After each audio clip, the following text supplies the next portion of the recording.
Hello there everybody, welcome back to the channel. We can't sleep, so we're gonna sim race. Why not? Why not? Let's do it. Yeah, can't sleep. You might as well sim race. That's how it works. I think. I've given up. I'm giving up sleeping. Retired from sleeping. It's overrated, the old sleeping.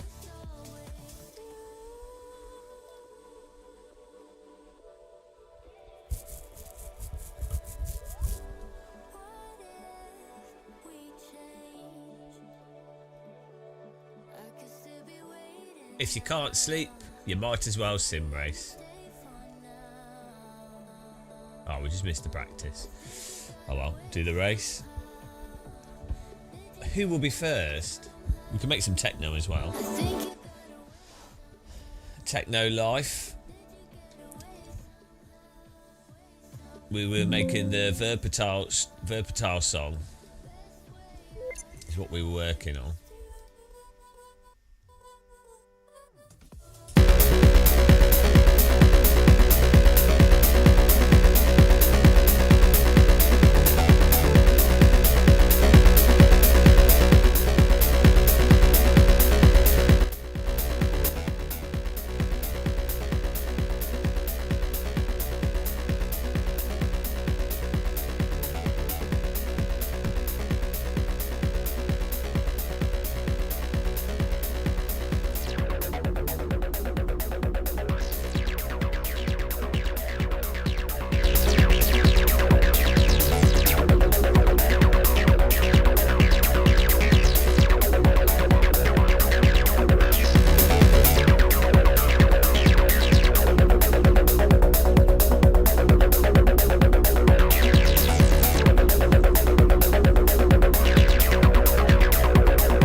I think the song's good. I think we're on to a winner with that one. We can just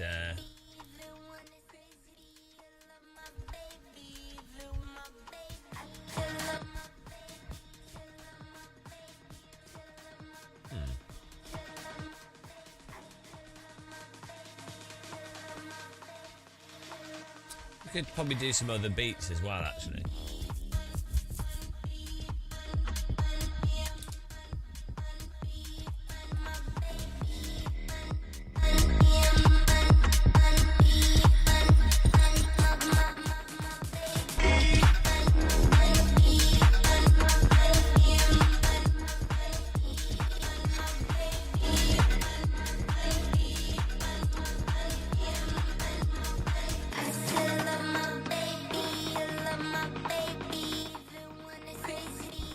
Close the poll. Who will be first in?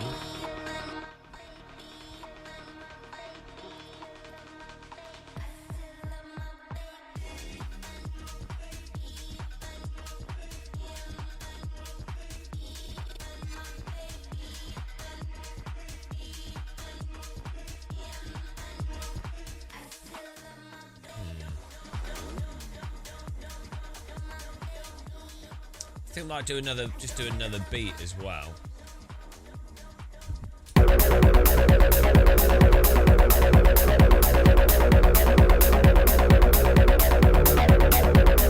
we could keep doing this one. Hello, Brett Walker.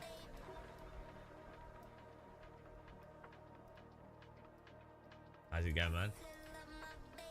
Evening, morning, technically.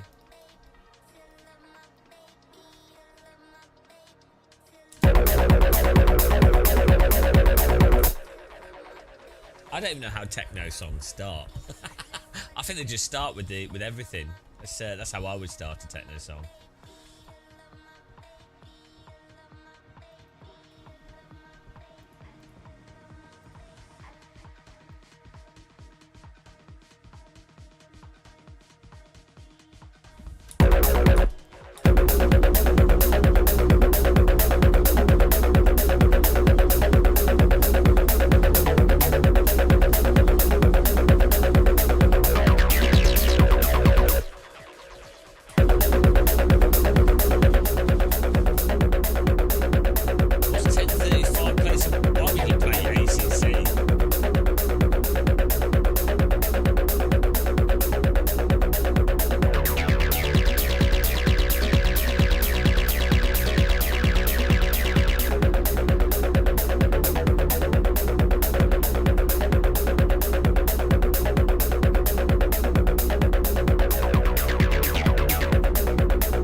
those of you that weren't here yesterday, this is part of the Schwieberbarn song that we're writing.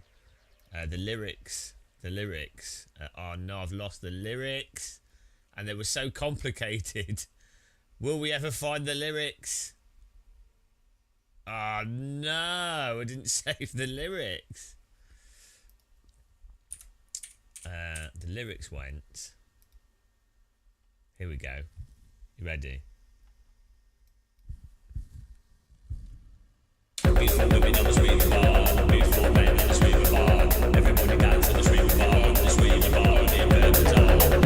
Women on the Schwieberbarn, beautiful men on the Schwieberbarn. Everybody dance on the Schwieberbarn, the Schwieberbarn in Berbertal. Schwieberbarn in Berbertal, Schwieberbarn in Berbertal. Maybe we have 3 of those, and then we repeat the Schwieberbarn in Berbertal for the 3rd one here. So then this build-up has to go here. So then this can be like this. Let's try that. You ready? Beautiful women on the Schwieberbarn, beautiful men on the Schwieberbarn. Everybody dance on the Schwieberbarn, the Schwieberbarn in Berbertal. Beautiful women on the Schwieberbarn, beautiful men on the Schwieberbarn. Everybody dance on the Schwieberbarn, the Schwieberbarn in Berbertal. Beautiful women on the Schwieberbarn, beautiful men on the Schwieberbarn. Everybody dance on the Schwieberbarn, the Schwieberbarn in Berbertal.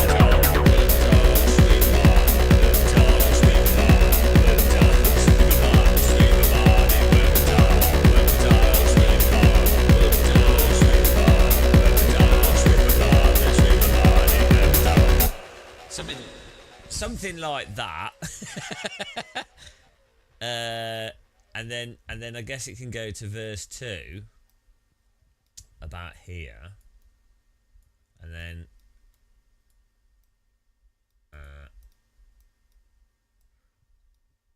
this is just a template at the moment.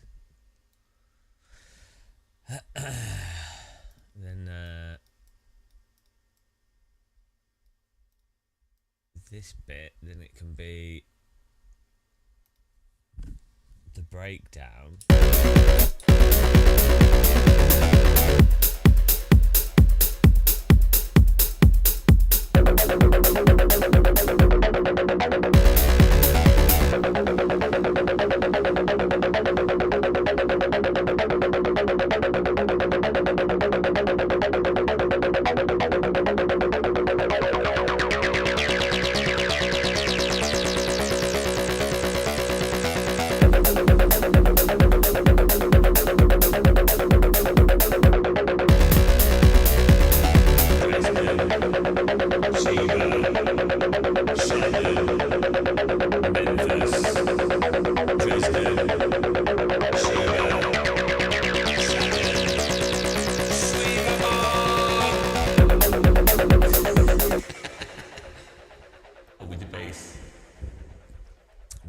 Line here. Without the bass. Schwieberbarn. Something like that, maybe. Okay, let's try this again. Beautiful women on the Schwieberbarn, beautiful men on the Schwieberbarn. Everyone stands on the Schwieberbarn, Schwieberbarn in Berbertal. Beautiful women on the Schwieberbarn, beautiful men on the Schwieberbarn. Everybody dance on the Schwieberbarn, the Schwieberbarn in Berbertal. Beautiful women on the Schwieberbarn, beautiful men on the Schwieberbarn. Everybody dance on the Schwieberbarn, the Schwieberbarn in Berbertal. Schwieberbarn, Schwieberbarn, everybody on the Schwieberbarn. Schwieberbarn, Schwieberbarn, everybody on the Schwieberbarn. Schwieberbarn, Schwieberbarn, everybody on the Schwieberbarn. Schwieberbarn, Schwieberbarn, everybody on the Schwieberbarn. Dresden, Shiva, Shannon, Memphis. Dresden, Shiva, Shannon, Memphis. Maybe that. Dresden, Shiva,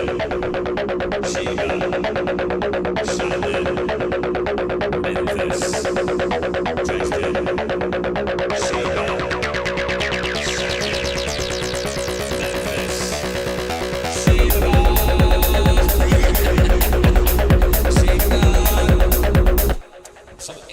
it could go on up.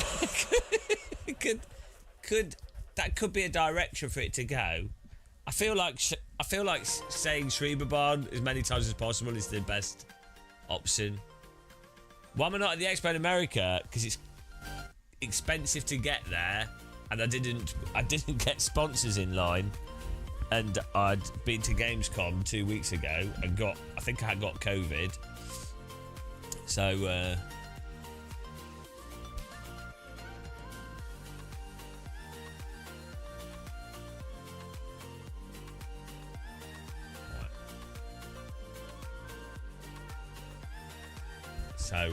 that's why we're not there. Seems like it is all right though.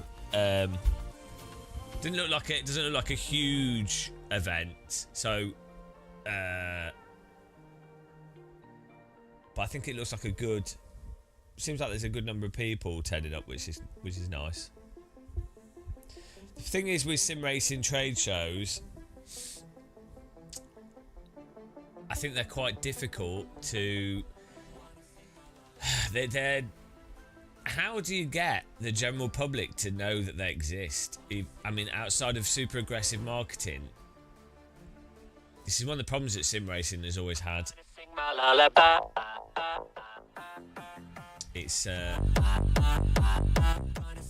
yeah, it's the issue with sim racing is a lot of people really like it, but it's hard for them to discover it.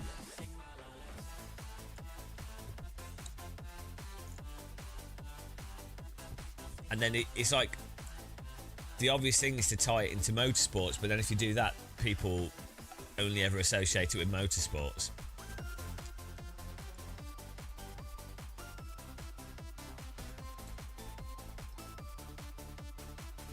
So yeah, I'm not quite sure how. Hello, Mr. Din. It's a difficult one. So it's like Sim Formula Europe, which is like a Maastricht. They have a car show as well, and so you get a wider number of people going to that because they go to the car thing and then they see the sim rigs. But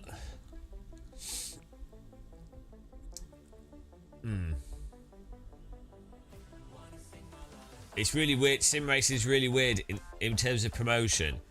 Like you have like the gaming part of it. That kind of works, like, you know, it's a fun video game, so that works.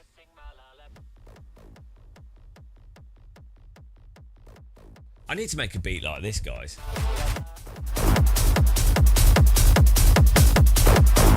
How can I make it? We need that. We need that. We need that.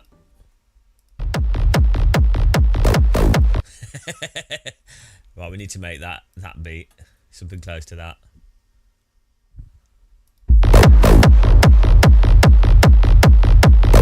That's a good kick drum. Once you've got that, then you're good. Oh, by the way, Blake Harris pledged £8 to us, which is really nice. Really appreciate that.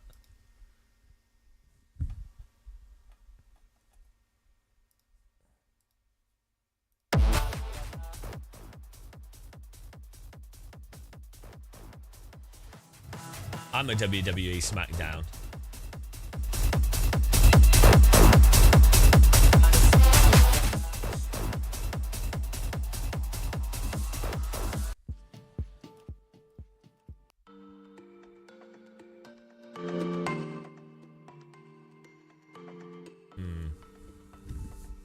Yeah, sim racing is weird promotionally. I'm not quite sure how you really go about it. I mean, you have like iRacing is quite a popular game. Mostly, I think iRace is a role-playing driving. I'm just doing the Nordschleifer because I don't think that we've got AC people probably asleep at the moment. I wonder, has sim racing actually grown? Let's see. ChatGTP. Has sim racing grown?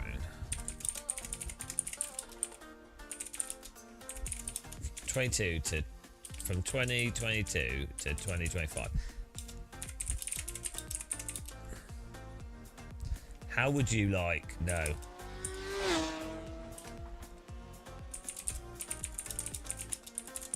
I feel like it has. From my perspective, it seems like it has. Right, okay. So 23 to 25. 0.81 billion to 0.87 billion to 0.94 billion. So a growth rate of 7.7 to 8%. Well, that's not bad. But I wonder if that's just from hardware though. Forecast to reach 1.24 to 1.26 billion by 2029. I mean, 7.7 growth is hardly explosive, but if it's consistent, it beats inflation. But I mean, it doesn't quite work like that when you're talking about the growth of an industry. One estimate to leap. Yeah, that's. What real weird observation from Simracing enthusiasts. Set of course. Okay. I don't know who. That's from Reddit. Okay. You can always trust Reddit.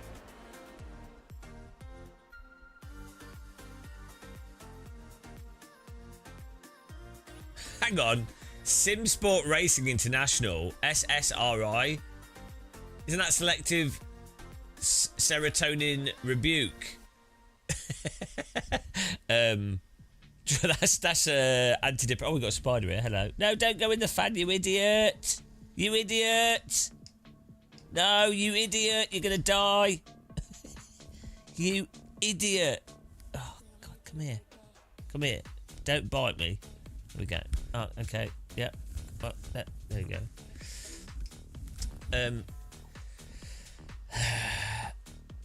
Yeah. SSRI would describe sim racing. Yeah, I'm not quite sure how you would really define it all.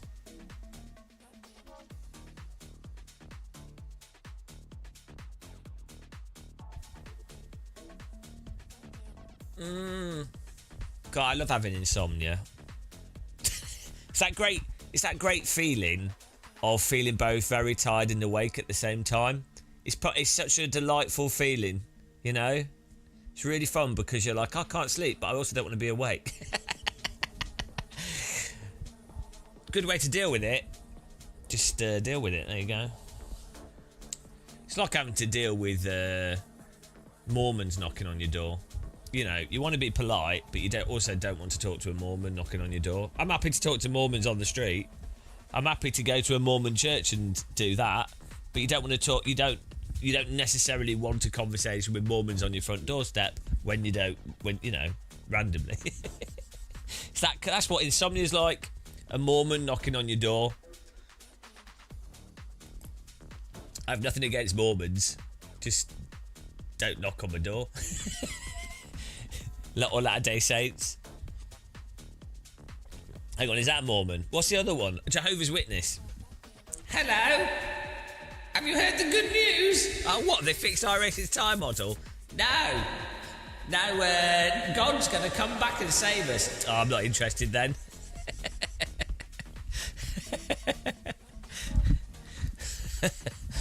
Can you imagine? Imagine racecraft. Anyone who knocks on my door is an enemy by default. You are my enemy. I will hate you forever. I don't mind it actually. Even salespeople, I don't mind it. I know how miserable their jobs are, so I'm normally like really friendly. I'll just say to them, I'll be like, look, yeah, I'm not interested. Thanks for letting me know, and I hope you have a nice day. And sorry that this is your job. Honestly, I've never done door-to-door sales, but I've done posting, and I know that job is really. Imagine having to knock on people's doors and talk to them and be like all peppy all day long for something you know is terrible.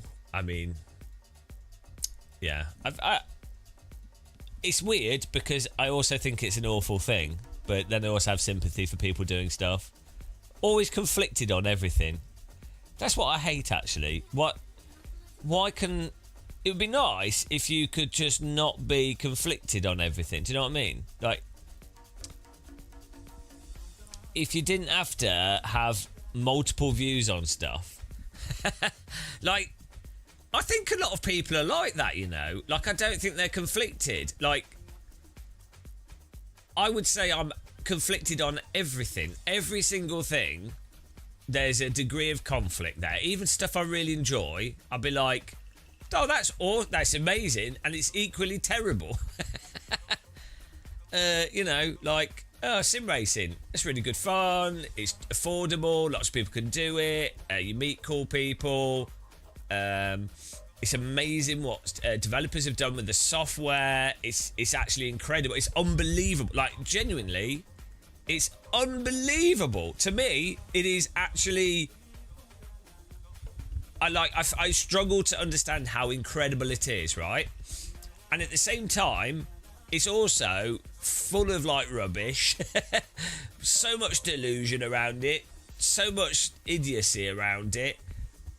A lot of it is massively environmentally destructive. You know, involves moving products around the world, building pointless products, polluting. Built on a car industry that's also inherently bad for like people and the environment. Largely pointless. Certainly not efficient. It's not accessible. So the actual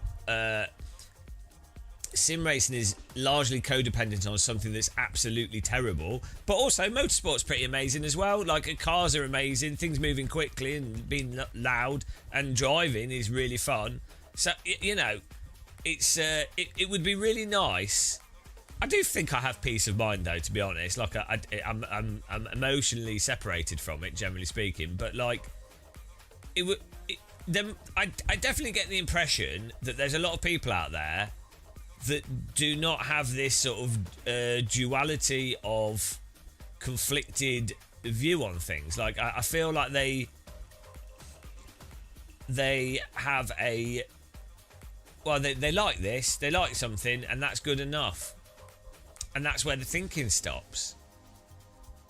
Maybe those are the type of people who get really annoyed with critical comments because you're demanding they actually think a bit more.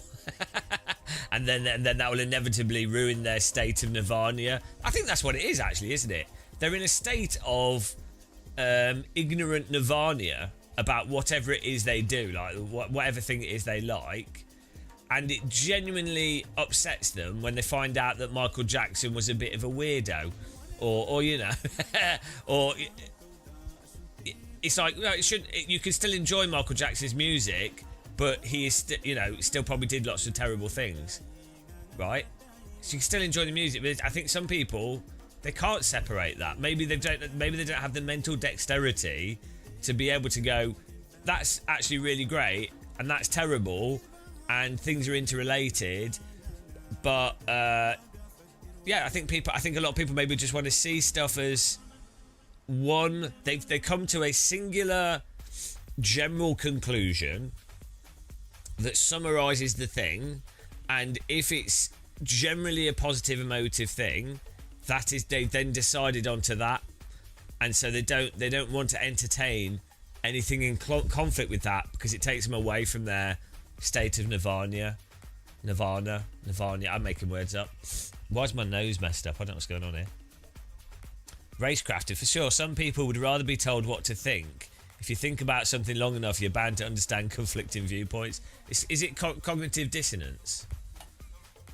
But that's when you're trying to...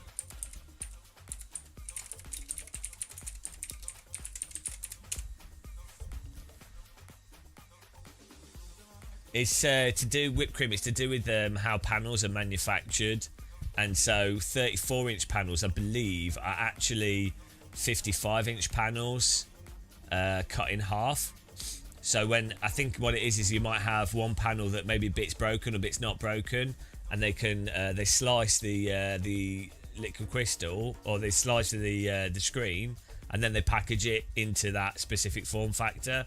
So that's why the like ultra wides or the whatever are literally half the other size of screen, because they're using the same fabrication. I think that's what it is. Cognitive dissonance is the mental discomfort or tension we feel when we hold two or more contradictory beliefs. Yeah, it's kind of that. But like being aware of it, being comfortable with cognitive dissonance, or like understanding the separation of the individual things, I think is a crucial part, because you could have. Am I going to practice? I don't need to. I'm already one of the best sim racers in the world. When you have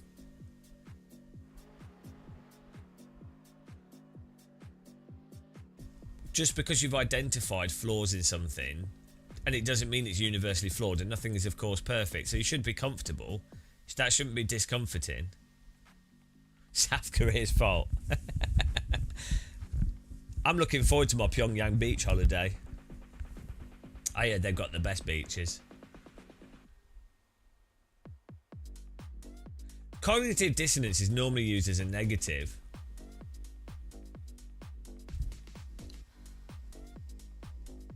Even the best of practice. Well, no, because it would only distract me from my genius. I've developed such a high level of skill. I just need to drive in the race. Anything else is a distraction from that context. It's a contextual distraction.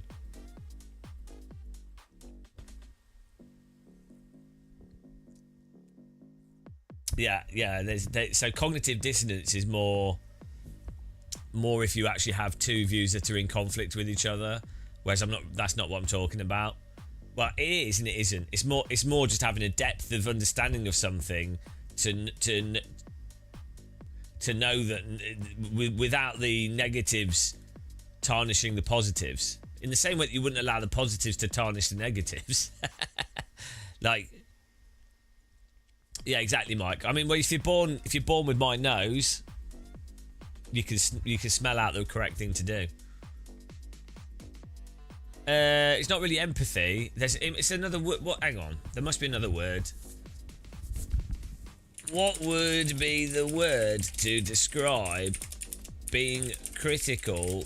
So knowing the goods and bads of a thing, and it being a bit uncomfortable, but it not being cognitive dissonance.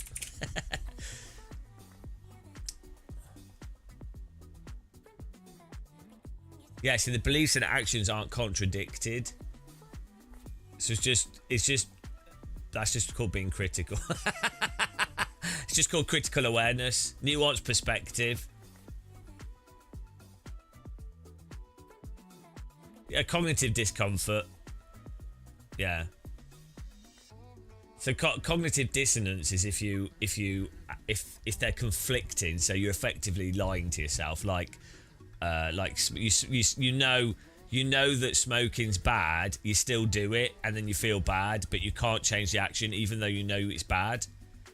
So that would be cognitive dissonance. So I don't think people necessarily I don't think cognitive dissonance is necessarily uncomfortable for people.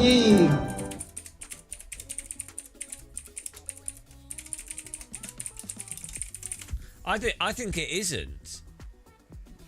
But then ChatGPT says it is inherently uncomfortable. But apparently the discomfort is actually the core of the theory. Kind of psychological tension. Yeah, but this is the thing, is I don't think... What's it called?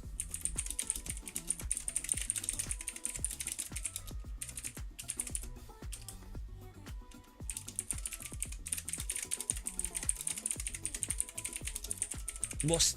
If a person's comfortable with it?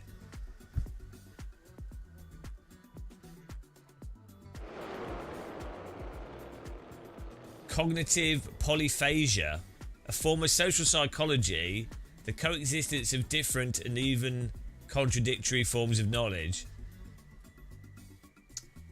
Dialectal thinking.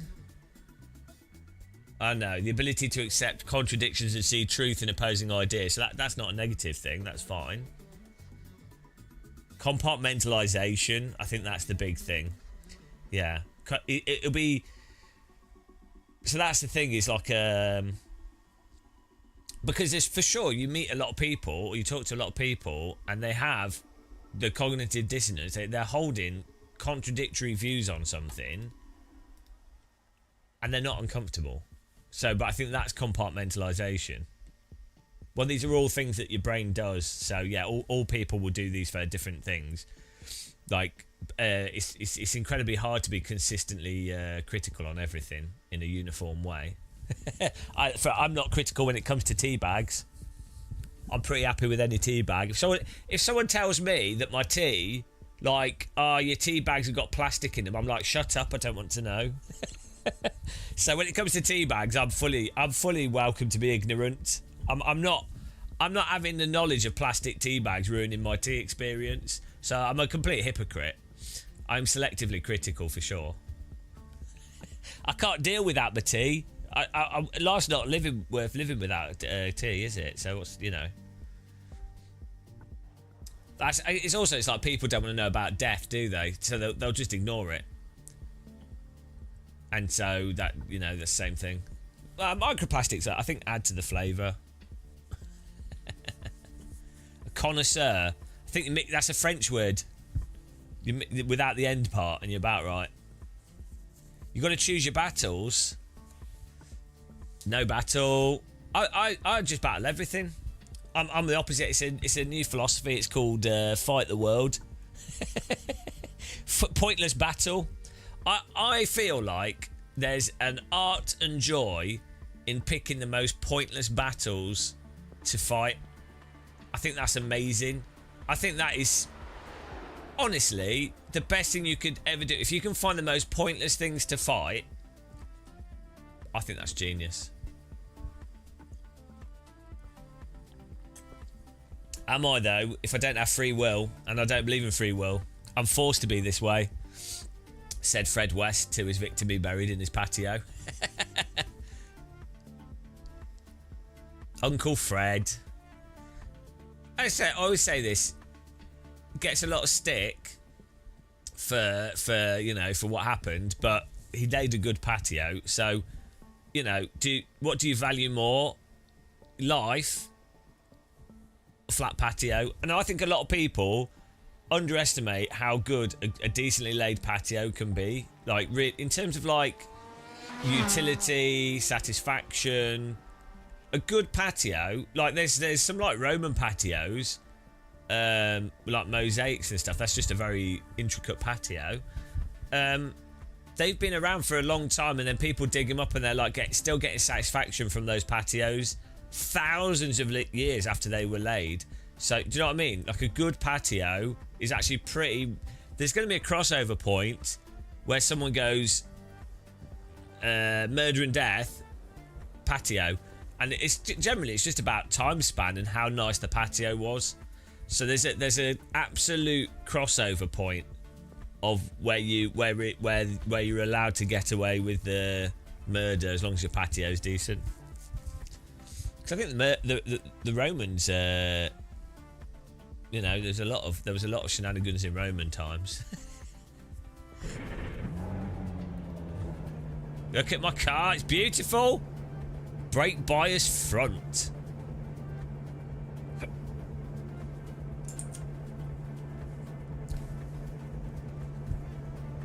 Location, location, location.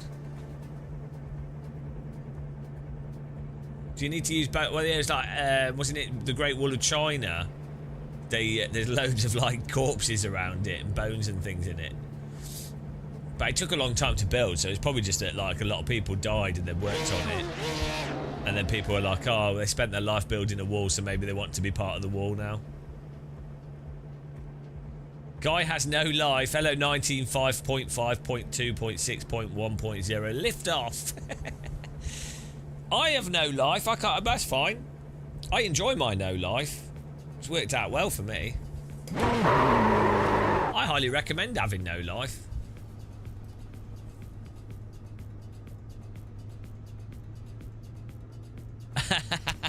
Did you have fun at Sim Gaming Expo? It's a shame I couldn't really go this year. It's actually worked out well that I didn't go. But it's a shame. I would have liked to have gone. But I was pretty unwell earlier this week, so actually pretty lucky that it didn't work out. The stars aligned for that.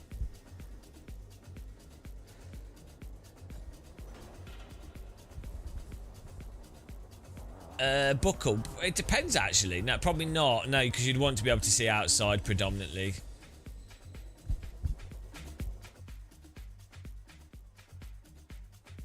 I'd hopefully next year, if they do, well, there's going to be a sim racing expo in America, so hopefully we can work something out, and then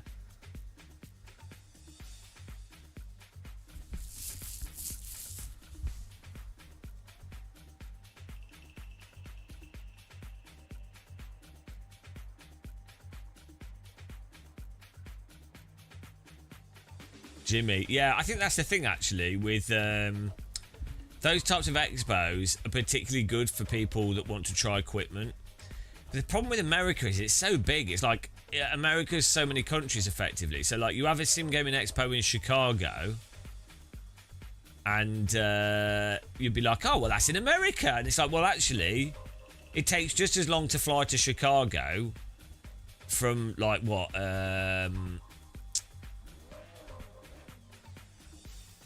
Oh, Chicago's kind of central though, isn't it? Ish. Well, it's not northeast, I guess. But like, it's like 4-hour flight, 4 or 5 hours flight to get to Chicago from some parts of America, and it's like, well, actually, yeah, it's like, well, it's only 8 hours from the UK.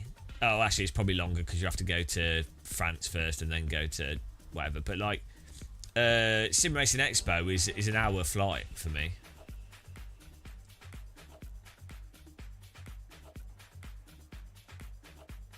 So that's the thing is like, well, a 4-hour flight is like £200-300 at least. Yeah, Skegness, that's the place to be.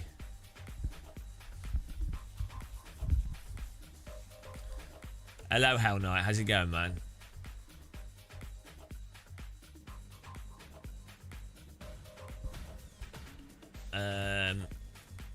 So yeah, but then again, there's a lot of people that live in lap to green. Chicago. Line up on the left side. The estimated strength of field is 2,355. Closed. Pit road is closed. Tight field today. Look for opportunities. Yeah, America's weird. Just how there's like on the grid. There's just all these like areas in America where there's nothing really there. It's just like business buildings and stuff. Which you have that everywhere, but like the degree to that is in America is crazy. How much you need to hit 4K, Benjamin? 5 cars left to I hate to grid. break it to you, Curtis, but the more you mention it, the more like I'm going to get wrecked out of this race. Well, if you're behind me at the end, I'll let you have. Nah, don't let me have it. Let's make me earn it. Plus, it also makes a good little bet for Mr. West's stream. Oh no!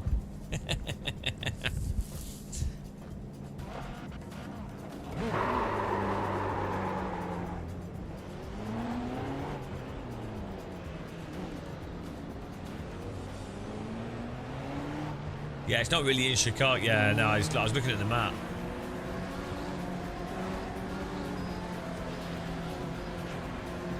What you'd have thought is something like Formula One would like leverage its brand more to promote other side industries.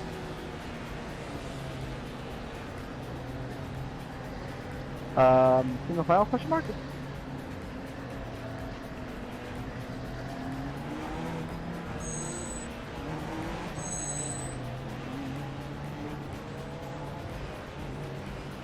I'm getting such a bad frame Thank you, rate. kind gentlemen. I don't even know what I can do to improve my frame rate.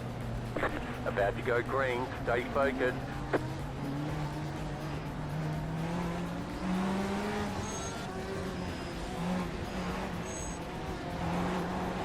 Post car is off. Time to do your job. Green, green, green.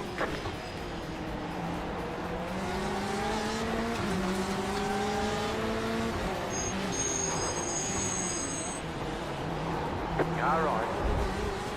Clear.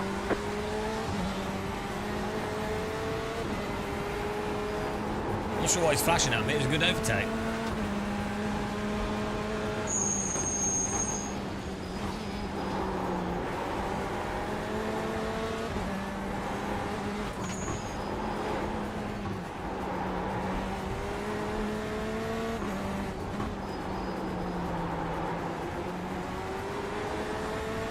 We had the moves there.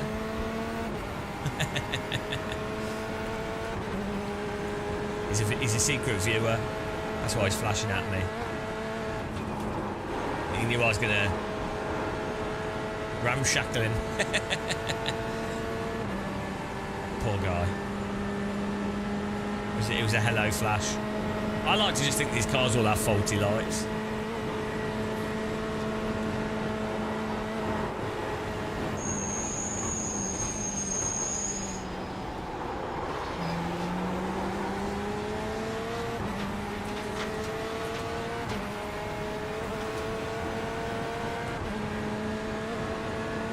I do, like, yeah, we went to Gamescom, we're going to Simracing Expo, and we go to Sim Formula Europe in January normally.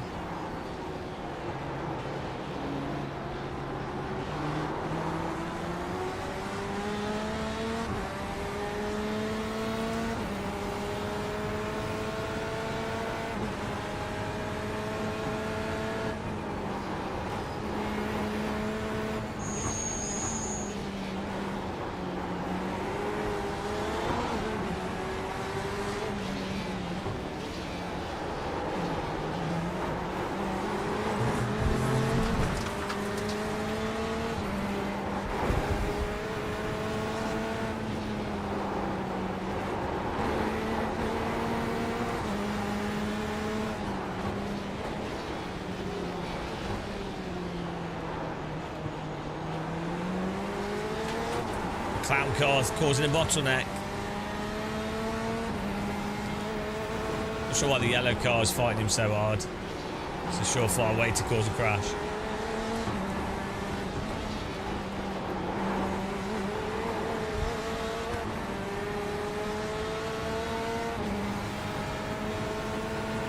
You have about 5 laps of fuel left.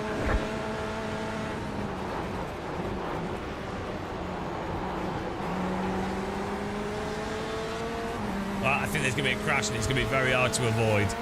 It's my spider senses are tingling here. Unavoidable crash inbound.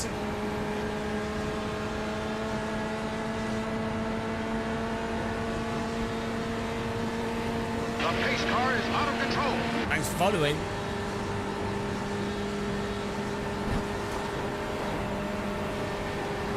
Car right.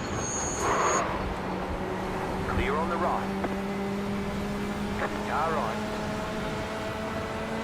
Stay on the left. Clear on the right. Well, somehow managed to make that work. Not sure why we got a 4X there. No, Curtis!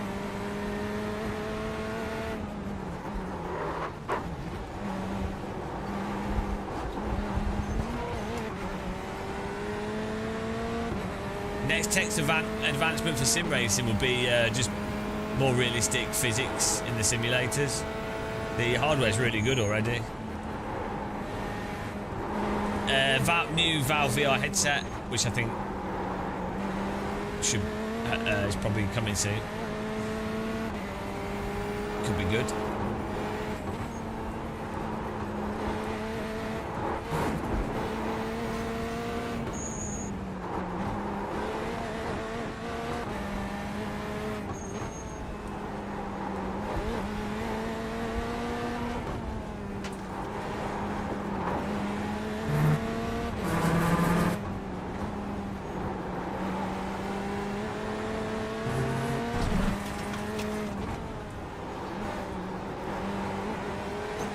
Hello, Pan ID. How's it going, guys?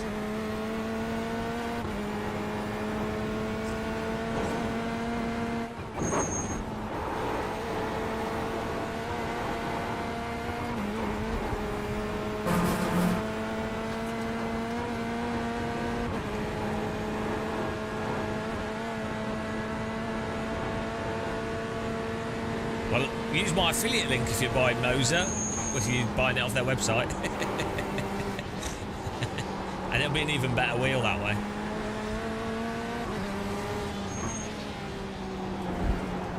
If you don't use my link, it won't smell of tea.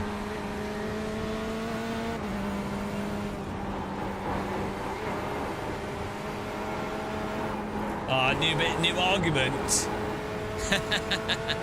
What's this? Wow. Right side. Wow, I let you off. It's a good idea to get from Micro Keep to the Centre left. because you know it's going to arrive, and if you have any problems, you can just take it back now. Stay on the left.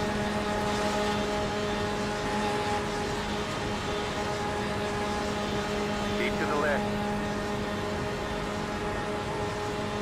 Clear on the right.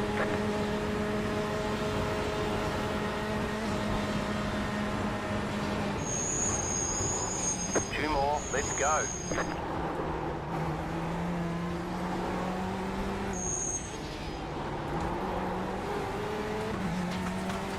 You're in fifth.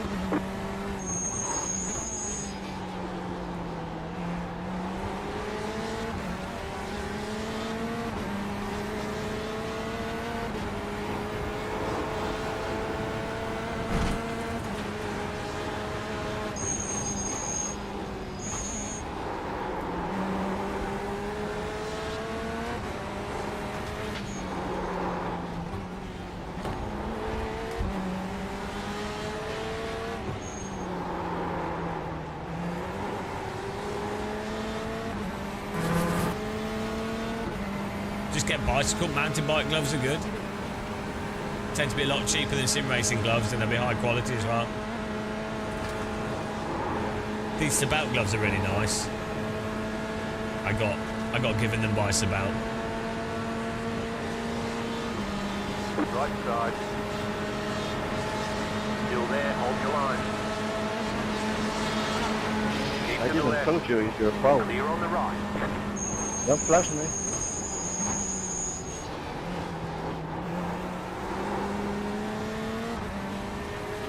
Techno to ambient, yeah. It's how we roll.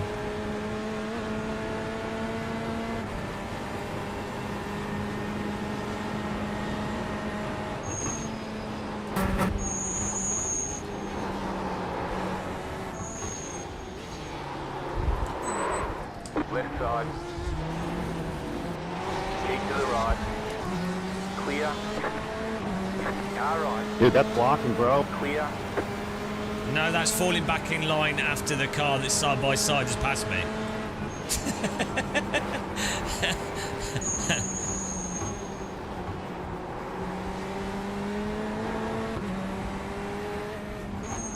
Blocking my arse. It's literally, you run wide, car goes past you, fair enough, so you then fall back behind the car that's past you. That's just... What? It's not... You're on the accelerator, it's a piece of track you can't really overtake on. Oh dear. Blocking. Oh, sometimes iRacing's just so weird, like... I'm not racing.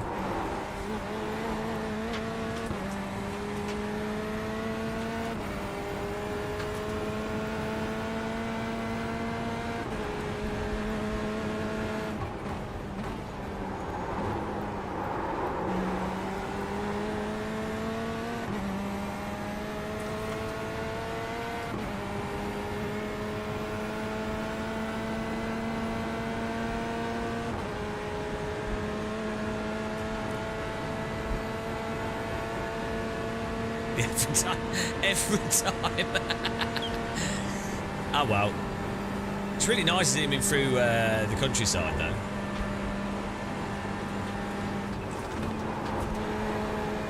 It's nice to be able to have a full grid of Nordschleifer at this time of day as well.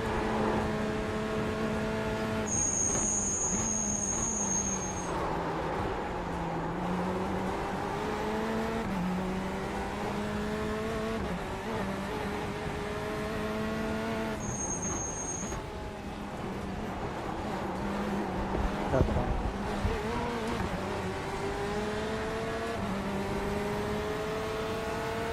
Well, day, it's kind of, I mean, the sun, I guess, is coming up in a few hours' time. It's close enough today.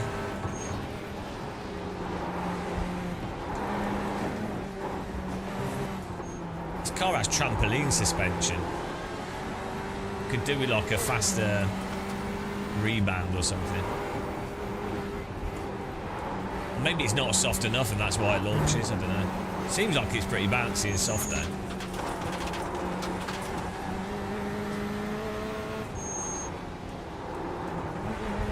It's weird how this car is affected worse by curbing than the Super Formula, in terms of the time it takes to settle.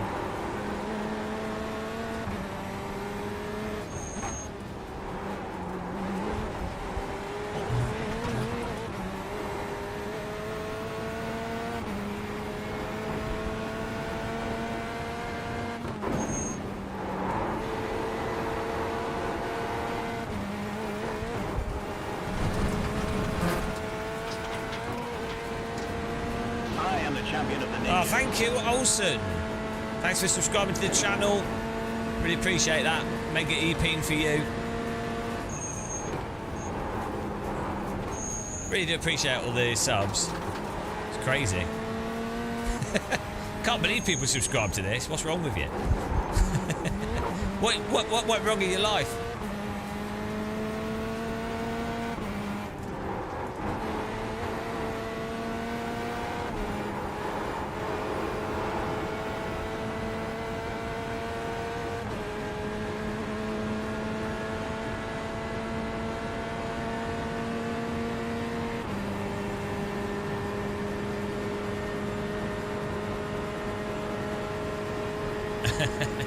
There you go, perfect. Subscribe to unsubscribe.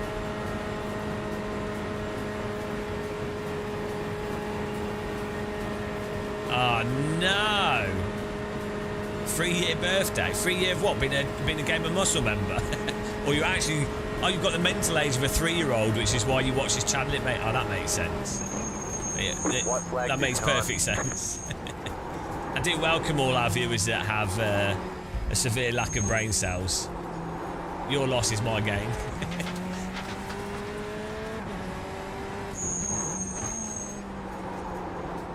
I had brain cells before I started sim racing. I had insomnia before I started sim racing though. I'd already started. Can't blame insomnia on sim racing.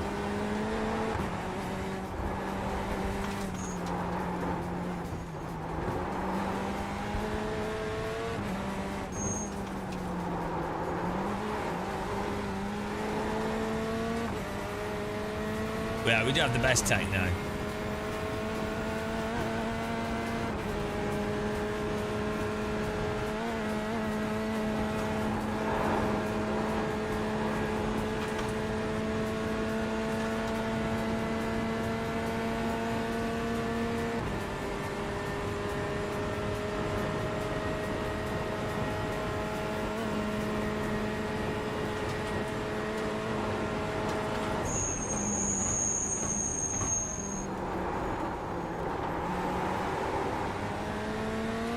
That was a almost perfect line through there.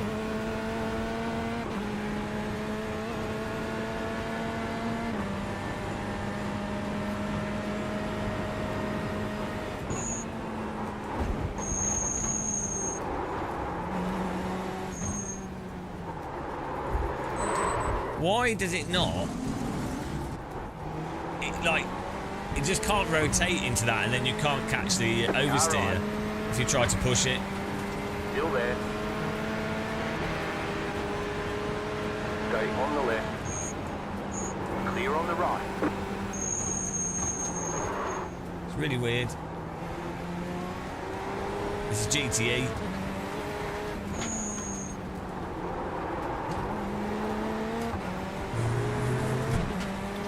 That's walking. Is he calling me saying I'm blocking again? It's like you're not overtaking on this part of the track. I don't care if you're like the world's best driver.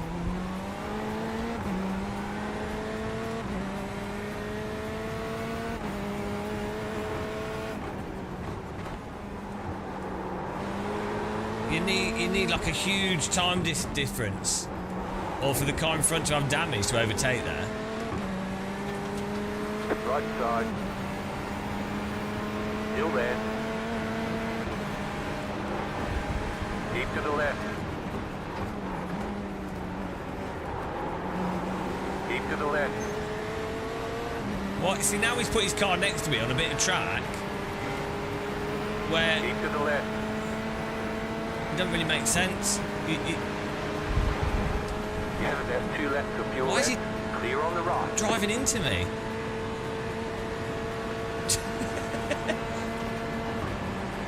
Left side. Still there, hold your line. Clear on the left. No, he pit manoeuvred me and my car then started turning into him.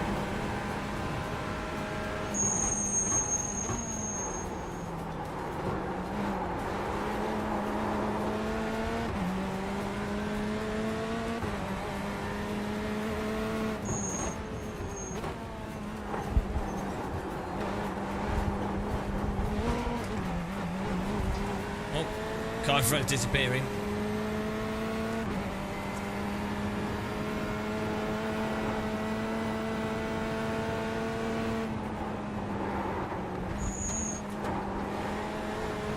I think what a lot of people don't realise is the track has corners on it, right?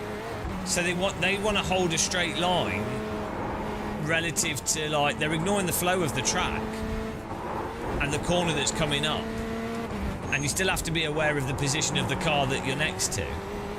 So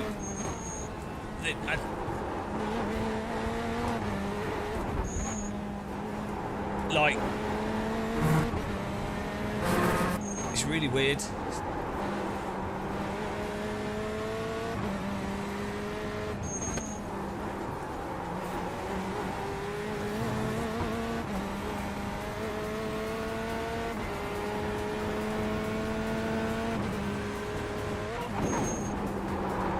Also, on this track with this car, if you're side by side on the long straight, you don't have the draft, so you're just going to be side by side, and then the left-hander is going to put the car on the inside in front of you anyway.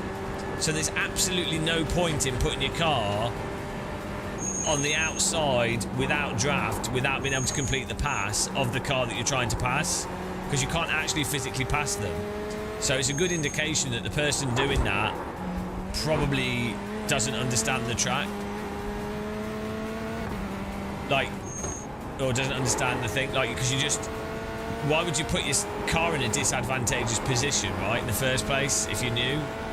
So it's like with people like trying to overtake on bits of the track where there's a long straight afterwards. It's like, what's the point?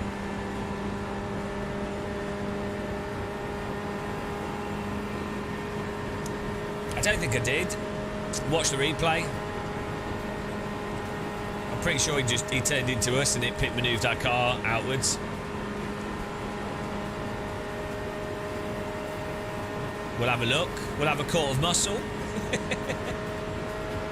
Yeah, we'll have a quart of muscle on it. I definitely wasn't on the absolute far left of the track, but you shouldn't be. That's, you know, it's not a motorway. It's a race. I'm not generally a fan. There's a little bit of fanship there, though. I'll take it. I'll take it. Nice run. Solid work. I'll take it. I don't expect people to be 100% a fan. You know, given how stupid my face and nose is and how annoying I am, I'll take anything. I didn't realize that push we gave you was a 4X. I mean, it happens with these pushes with these cars, but all good. Yeah, and the race you gave me a free spot, so I mean, I'll take it. It's a corner coming up. I have to open up the corner for myself a little bit, but then he's turned into, like, he's hot lapping as if there's no car there. My car is gonna go out a little bit here through this corner. I'm turning into it. Look, I've tried my best here. I'm turning it. I'm not moving out. This is entirely him on the outside. the car on the inside is allowed to take this line, right? I'm not driving into him.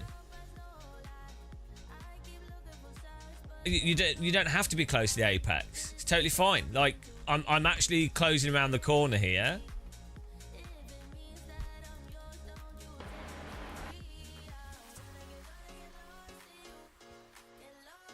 Yeah, he said sorry for the contact. No worries. It's all good. What do you think you moved across? See, even he says it wasn't me. I think iRacing's netcode's stupid. I don't think it should have done anything to you. Yeah, look, we're effectively both going into it. It's a super gentle contact, and then that contact causes my car to pit maneuver outwards. So, you know.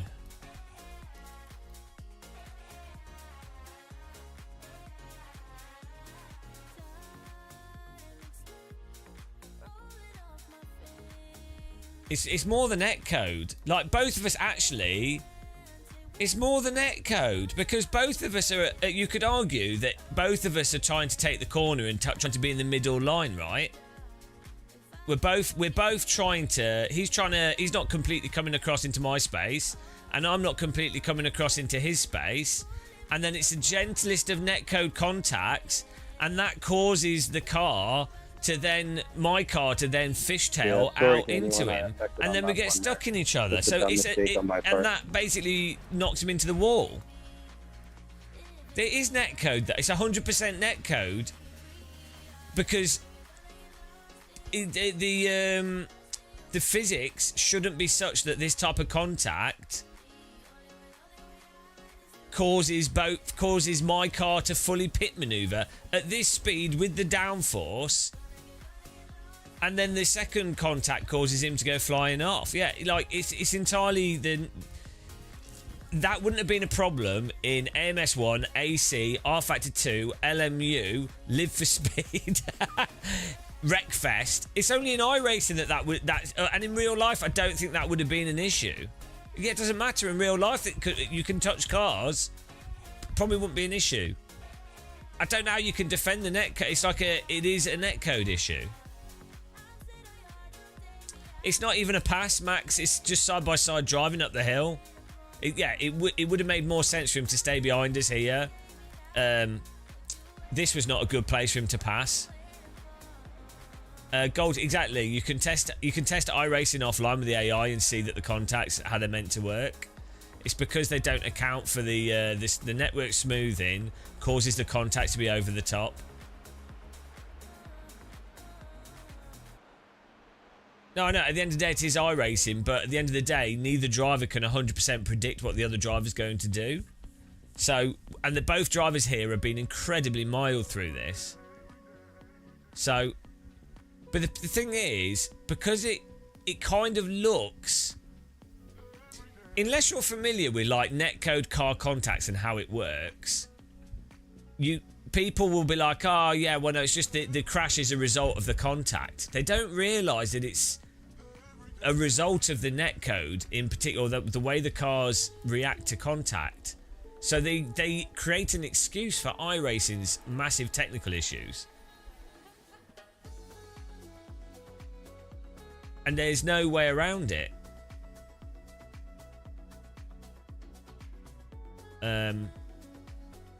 So yeah, you then go, well, you know it's iRacing, so you always have to leave the space. No, it's not glue. What it is, what happens is, if a car hits the car behind slightly, it immediately causes the car in front to go into slip, which then slows the car down in front. So then they slow down, so the car behind can't do anything without keep hitting them. So if the contact was one like in some other sims, in real life, what tends to happen is, if you had a contact like this, what tends to happen is the car's stuck to the ground pretty. You know, the car weighs. Actually, these aren't GT3 cars. They're probably not as heavy as GT3. I think they're quite lighter. But, like, let's say a car weighs a ton, and then the downforce gives it another ton. what tends to happen is the bodywork gives way before the tyres give way on a straight bit of track with full downforce. You know, like bits of the bodywork get ripped off and what have you. Before the car immediately responds to the contact, you'd lose bodywork and things. Do you know what I mean? He's not really taking that much of a risk. He's trying to just maintain speed and side by side. So this is what I'm saying. In iRacing it is, but actually it's the netcode that's the problem.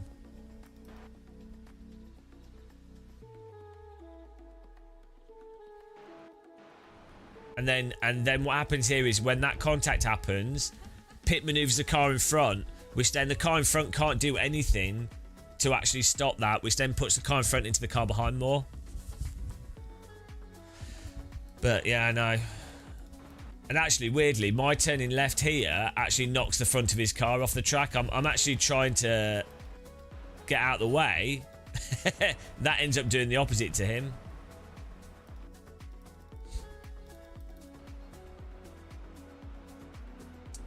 Max Beam, yeah, it's just not race. Yeah, exactly. Well, you can just not race, for sure. You can just not do side-by-side driving, but this is the point I'm always saying, is that you presumably, if you're sim racing, you want to be side-by-side race. It's really fun driving side-by-side through multiple corners. So it's really strange for a racing simulator, a game called iRacing, to have mechanics that really go against being able to race. But, you know, it is what it is. It's just, it's bizarre to me that people defend it. It's a shame that it punted him off. The thing is, though, I say exactly what it is, right? It's the netcode of car contacted, right? And I get loads of shit for that. And you sort of iRacers are like, oh no, not in chat now, but they'll be like, oh well, you know, you're so miserable, Gamer Muscle. Oh, you know, it's just a racing. Why do you have to point it out? It's like, well, it's what happened. The car contact from him is not really the most relevant point as to why what happened. So what? How can you not point it out? But the problem is most people aren't aware of like the underlying thing that's causing it, because it requires them to understand it, and they don't understand it. So then they get annoyed and they're like, well, why are you being critical of the game? What? So like, there's no way for me to approach it honestly without it upsetting people. Wow, that's true, Panda. It's like I was getting comments on my AC video as well, the Evo stuff, and it's like, well, the cars don't hold at the limit. The tyres turn off at the limit. What do you want me to say? Well, Jimmy was getting shit as well. So much shit for what he was saying about Evo, and it's insane because, right, Jimmy's a pretty good rear-wheel driver. I don't think he's like a top-tier driver, but he's pretty good rear-wheel driver with a moderate amount of experience now in multiple cars, right? You know, he's done a lot of MX-5, he's done his Praga, and he's doing like GT4 or whatever, M2 or whatever, I don't know. So, and he's all right at go-karting and stuff, right? So, Jimmy's clearly a competent rear-wheel driver and someone that understands counter-steer, hold and slip and stuff and whatever, right? So, and it's like, well, how are you giving Jimmy shit for being... He's actually been incredibly anodyne on Evo's handling, right? He's actually really anodyne, and even he's getting loads of shit from people that are totally clueless. It's so ridiculous with sim racing. It's just fans of Sims are just so ridiculous, and I never understood it. Like, I don't get it.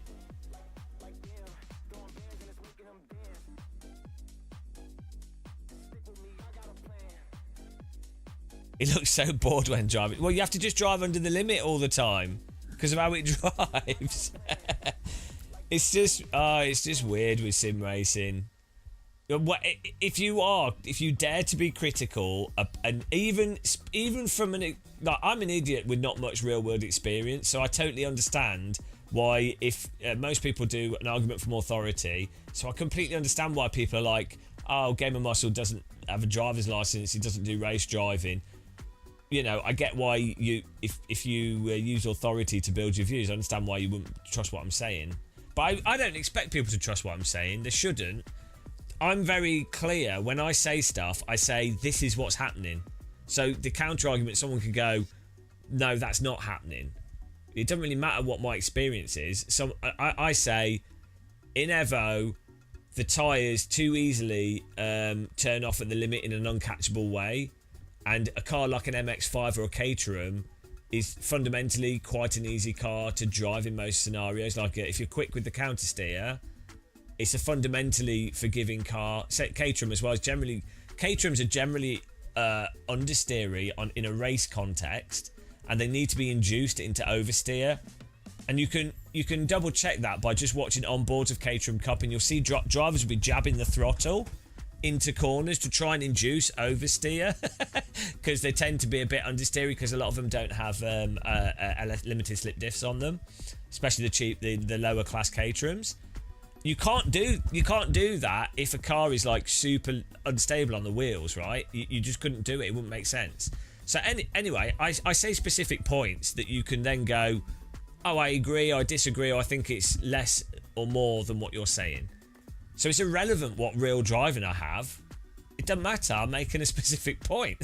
But people never argue the specific points. But with Jimmy, he does real driving. He's a good driver, and he has a reasonable amount of real world track time now, and he plays all the video games from Gran Turismo to AC to iRacing, whatever, right? So it's absurd for someone to both. He also says what the actual point is as well, and he's got the experience. So it's so ridiculous, and it's all based around if you say something critical about someone's video game, they get really upset. Exactly, Max Beam. A lot of people don't understand the limit though as well. But so the thing is, yeah. So there's the adaption thing, but at the same time,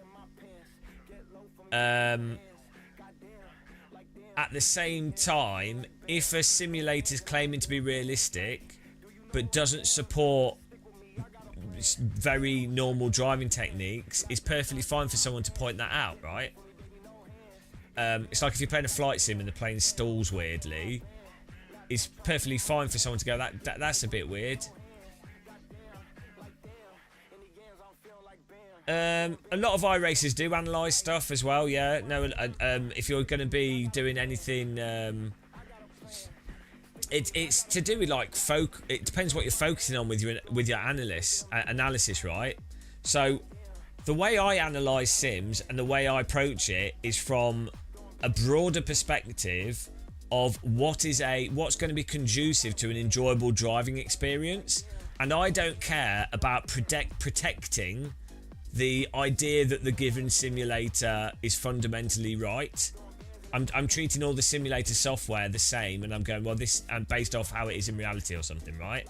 Whereas what you'll find with like esports drivers and more competitive drivers, what they do is they go, right, we know the sim's broken, we're not going to comment on that at all because we can't do anything about that. So we're just going to put that to one side, and we're only going to focus on how to get the most out of that game, and just it's a given that's what it is, right?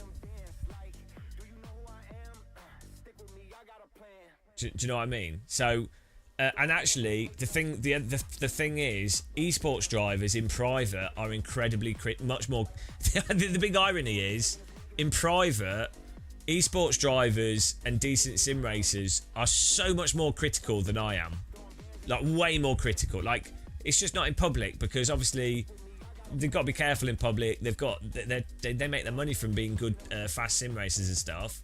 They don't have a YouTube channel that has they don't necessarily have the same sort of capacity for making stupid jokes, or they've not built a YouTube channel to make money being critical, right? So they don't necessarily have that opportunity to be directly honest in public. Do you see what I mean? But for sure, it's hilarious. It's hilarious how much more critical. Like, this is another thing I think that's weird with sim racers is like, if you go to a racetrack, you should hear what the drivers say about the cars and the teams and the manufacturers and everything. And if you go to esports events, you should hear what the drivers are saying privately about the sim. It doesn't matter what sim it is. Could be R-Factor 2, could be Range Sport, could be iRacing. They just obviously don't say it publicly, but privately, they're way more critical than I am privately. I'm just the same in public and private. I just, you know... It's hilarious, honestly. But because they don't say it publicly, a lot of sim racers that don't know have this very naive view on sims.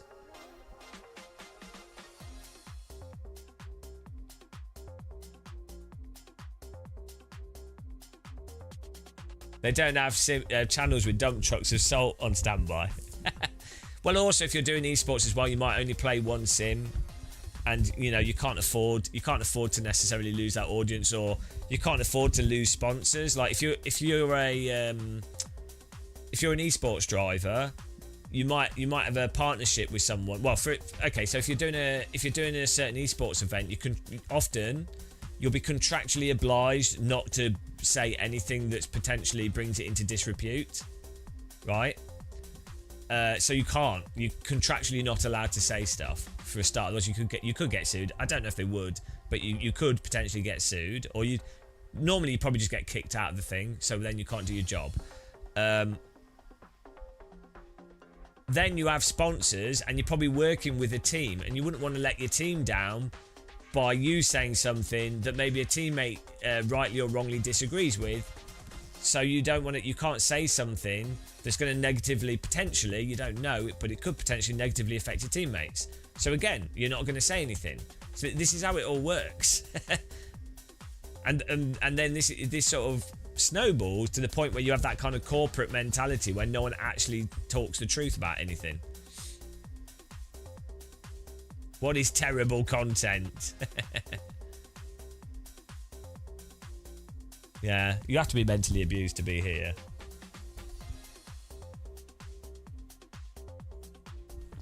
But I know, I guess it is boring that I go on about it all the time.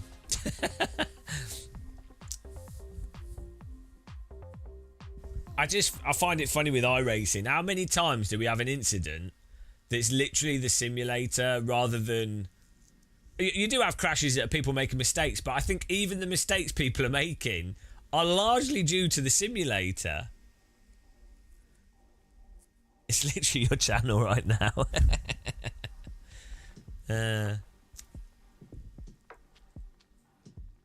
it's boring not to talk. Yeah, well, this is the problem. I think if other people talked about it more, I would talk about it less. So I tend to, because I tend to feel like, what's the point of saying stuff that other people are saying? Generally, it's boring, isn't it? So I think it's going to be more entertaining generally to try and find stuff that people aren't talking about. But yeah. Also, I do think it's just the truth, and I think the truth's important. So, and I do know there's people that are like, oh, we appreciate you saying the actual reality. Like, I have like people email me. I've had real drivers tell me. I've had people in the games industry that I know that are like, oh, you know, it's good that you say these things. So. Other people spend more time learning how to account for racing conditions than complaining about them. Yeah, Neil, but the problem is there's always going to be a margin of what you can account for. And as we discovered, the way that you account for them in iRacing is by hot lapping and not actually racing people. So the accounting itself becomes problematic. Because the accounting for it, if your goal is just to get I rating and to win in iRacing, if your goal is pure winning, the way to achieve that is to not race. And to be fair, obviously that applies in real life as well. Like, the less you're close to another car, the less you're going to have an incident with them. So that applies to every racing thing, right? But if you're playing a video game for the fun of racing, and I think driving side by side with people, trying to position your car. Yeah, well, if your goal's, yeah, exactly. If your goal's to win, though, just don't race people. Just hot lap and don't actually race with anyone. Don't try any strategical moves. Don't try any car positioning stuff outside of very minimal predefined things. So that's the whole point, is that if you have netcode that doesn't accommodate car contacts, it limits the freedom you have in racecraft. So that's why it's pertinent.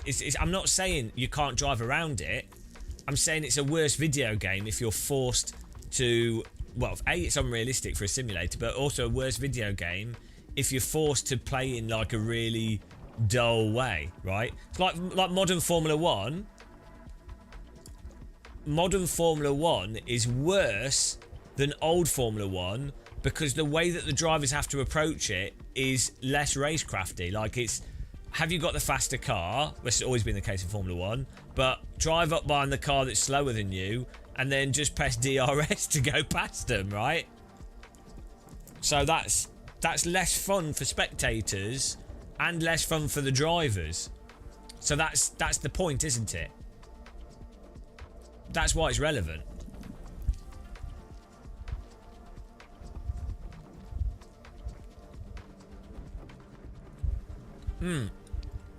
And actually, this is why the hot lapping thing is so prominent in iRacing. Because you kind of can't do anything else. It's weird.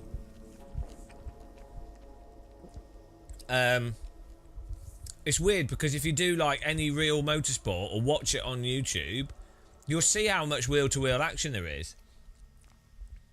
There's no actual way to argue a game of muscle. What do you mean? Like, so the thing is, people find it hard to argue with me because I make specific points and give reasons for them. And what it is they get frustrated because they don't have a counter argument. Right? They don't, and so they struggle to find a counter argument to what I'm saying, but they don't want to admit that I might be right. So then they go, "Ah, oh, you're always right."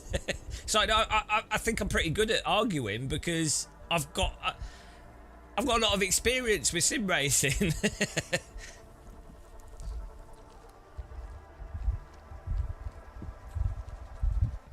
Neil, well, it's not really.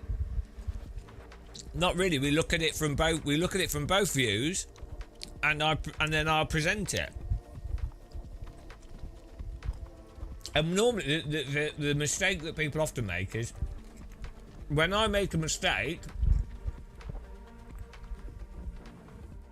When I make a mistake and I genuinely take someone out, and I'm not joking around, I apologise immediately, like within like a few seconds, because it's really obvious.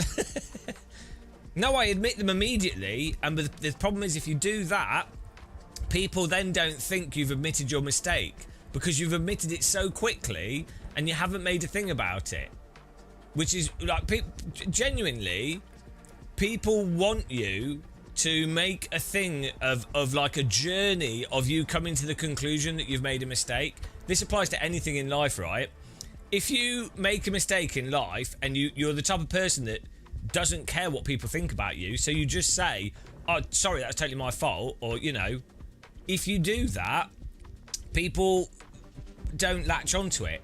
But if you go, "Oh no," or act as if you're on the fence for a while, and then go, "Oh, you know, after consideration, I realised that I was wrong because of X, Y, Z," and then they're like, "Oh wow, that person is so low ego." It's all to do with presentation. It's which is fundamentally dishonest.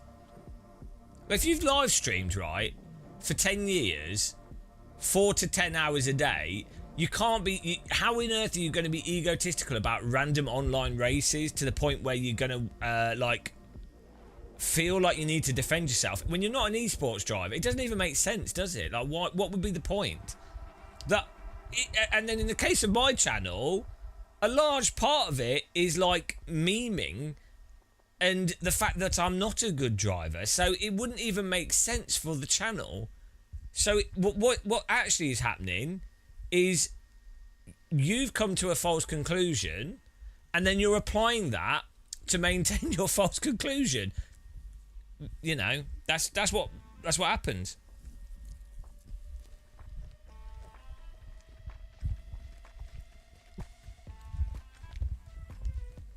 So you see it all the time with other stuff as well, like real drivers.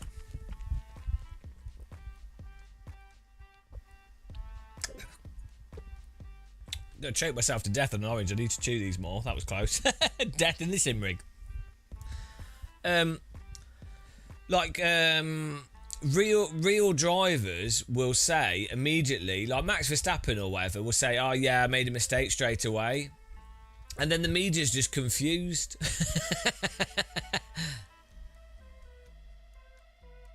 There's enough clips where you're 100% wrong. Which clips are you gonna go to? So the only clip, the clips where people say that is there was one where we were driving, doing Daytona when they just put the rain in, right? And people are going, "Oh, you're pushing the brake and the accelerator at the same time." And I'm like, yeah, because the cars are spinning at random and there's no force feedback for it. We didn't have Marvin's app at that time. And pushing the brake and the accelerator is at least a surefire way to not end up spinning into the entire field. You're just going a straight line. And so so they'll go, "Oh yeah, well, Game of Muscle won't admit he's wrong." It's like, well, I'm not saying that we didn't understeer and that we didn't miss the corner. Then it's completely beside the point of what was going on. So then it's this like, there's a whole bunch of iRacers that have this obsession. I didn't ram that guy. No. Brands Hatchie is saying when I was on the inside. It was just an aggressive overtake. I didn't ram him. I wasn't understeering. We telegraphed it. I think it would have still been classed as a racing incident.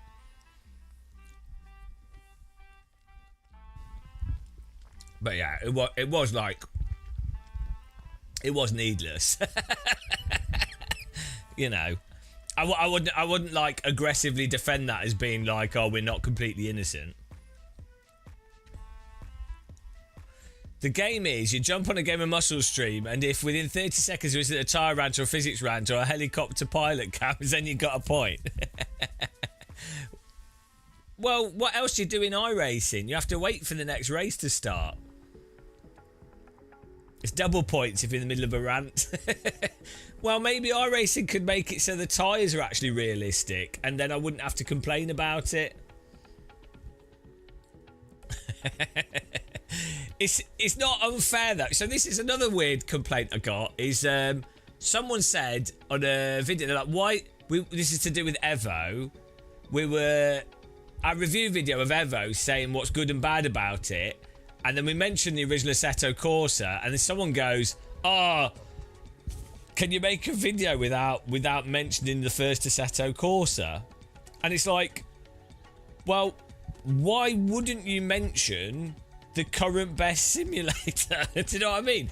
And it's like if someone says, "Why do you mention iRacing?" It's like, well, it's the current most played simulator with the most competition in it. So if I'm making a video about which simulator has better or worse competition systems and events, it would be ridiculous not to mention iRacing. Do you know what I mean? It'd be absurd. So that's another thing that people do. You know, it's when Christians will say to an atheist, they're like, "Oh, you can't. Why do you have to keep bringing up atheism?" It's like, well, it's kind of relevant.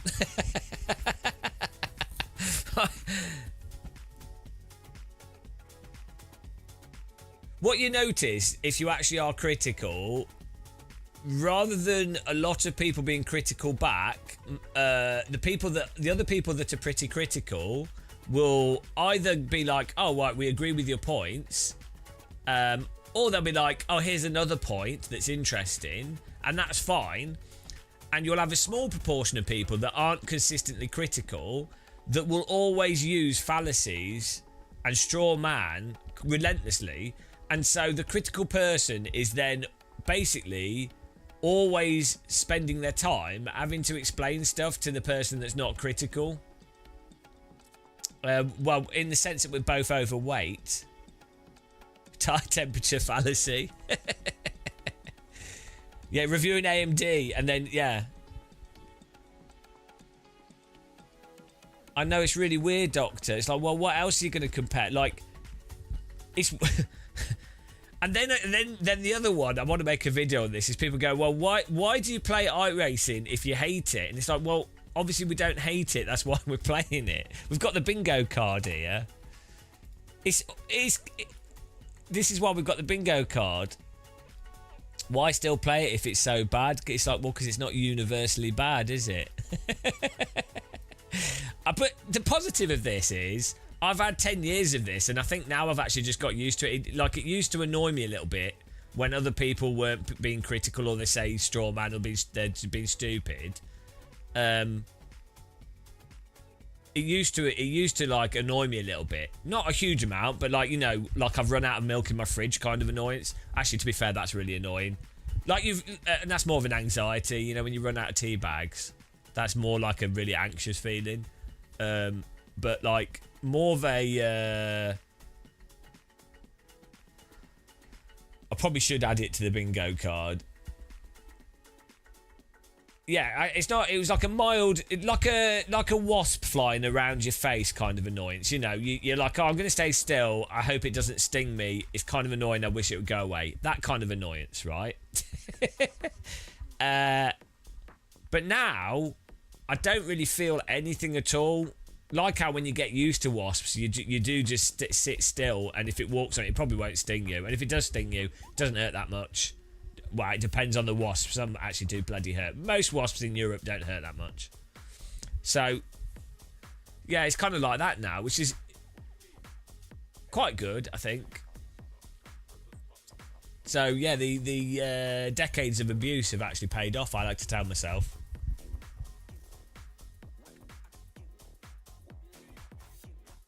I use a separate PC. We use a streaming PC, the FAP box, which needs upgrading. We bought it with our first affiliate link money from Fanatec, and it basically just stays on all the time. It's literally just a streaming box. We're using the AverMedia 4K something or other. Yeah, HDMI from the center monitor. But what I also do is previously we actually would mirror it out, so it wouldn't actually, the PC wouldn't even be aware of the capture card in any way. But this AverMedia capture card has 4K 120 G-Sync pass-through, so it's quite good because a lot of HDMI capture cards in the past would not support G-Sync. Yeah, it can do 4K 120, which is pretty mental, and it works really solid. Yeah, I've gone through just about every single capture card in the market. Elgato, the Elgato ones are good as well. To be honest, the hardware and the software of Elgato is a little bit better than the AverMedia, but the AverMedia works fine. And then we use AverMedia Camlink for the rear camera, which is a Sony, and then a Camlink for the front camera. Well, I do use 4K, but I upload to, it encodes Twitch and YouTube at the same time at 1080p, 60, and because the game's generally running at 120, well, 116 with G-Sync, it means that the stream has 2 frames at any one point in time, so you should always get a perfectly smooth. You know, it'll just pick whichever is the next frame. So it's like having a single frame buffer. Oh yeah, no. So we we set the output in YouTube to be 1440 because even though it's going to it at 1080p, it encodes it at a higher bit rate and it uses a different codecs. This is the shit that people don't realise. All the streaming shit that people do not realise how much bollocks there is in the background to all this stuff. Yeah, is it UYC codec or something? It's a lot better quality, even when it's lower quality. But it has a little bit of delay to it. But yeah, it looks nicer. Twitch now supports higher res as well, but I don't think the streaming PC can take it. It's Avimedia 4K something, Gamer Ultra or something. It's if you just, I think it's their latest PCI capture card. And it's pretty, because like we leave it turned on for like a whole year, so it works pretty well. That's another thing. I found that PCI capture cards tend to work much more consistently than USB. Hello, Infinity Dave.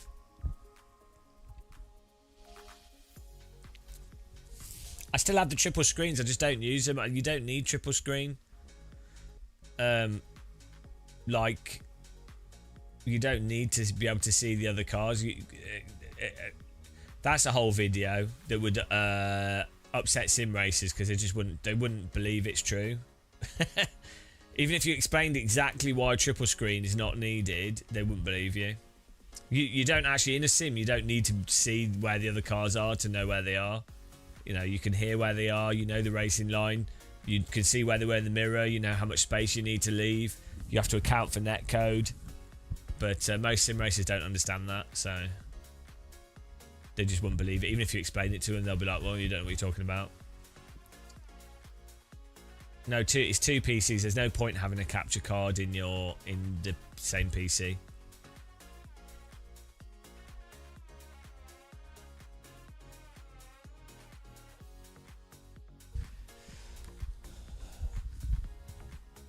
I mean, I'm not against you. It's triple screen's good for immersion, so I'm not saying it's, you know, this is the problem. You make this video and people are like, well, Game of Muscle says triple screen's bad.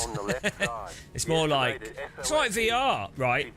For sure, VR makes driving more intuitive. It makes it more intuitive. It's more immersive. You notice stuff that you don't, and right, so that's great. But if you're really experienced at sim racing, you don't need VR. Like you know, like you understand how cars move in 2D to know what's going on, right? So you don't really need it. It's like a film, you know, like those sort of 4D films with wind effects and smells and everything. It's like, well, you don't need that, do you? Because when you're immersed in the film, it's happening in your brain. Like, you're not thinking, oh, that edit was too long, that was too short, the room's too whatever. You're focused on the story. You're immersed in the story. I mean, reading a book, it doesn't need any pictures, right? And the same thing happens with Sims. If you're focused on what can happen, it's more in your head than it is on the screen. Like, you just know, what can happen and what can't happen. And yeah, like that, you know that people will just drive into you. It doesn't matter what you do. Even if I had triple screen there, he still would have driven into me.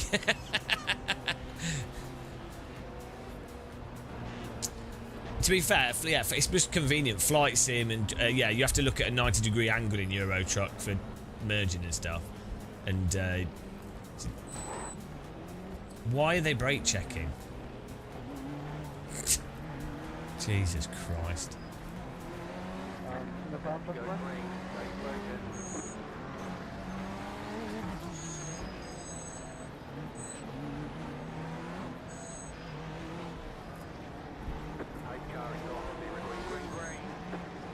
I'll let the clan car go through.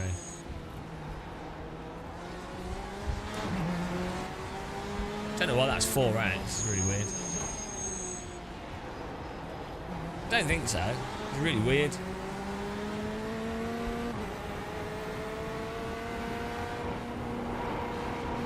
That's the other thing with the network smoothing is it can be hard to react to other cars braking at low speed. That's why there's a lot of bumping at the start of the races, because the smoothing is actually desynced from what's actually happening. So by the time they started accelerating again, and on your screen they're still braking.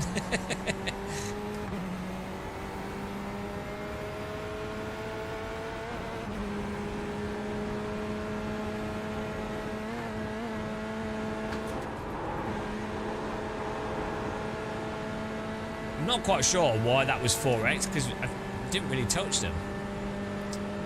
I mean, like a 0x maybe, but it's very weird.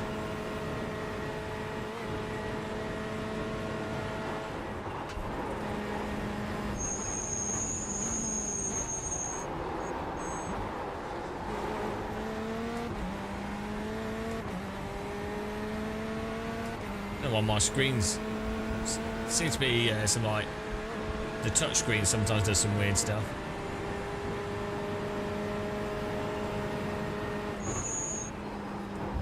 You can't use it with SimHub now. It's weird that actually it worked with my glove. What's that about?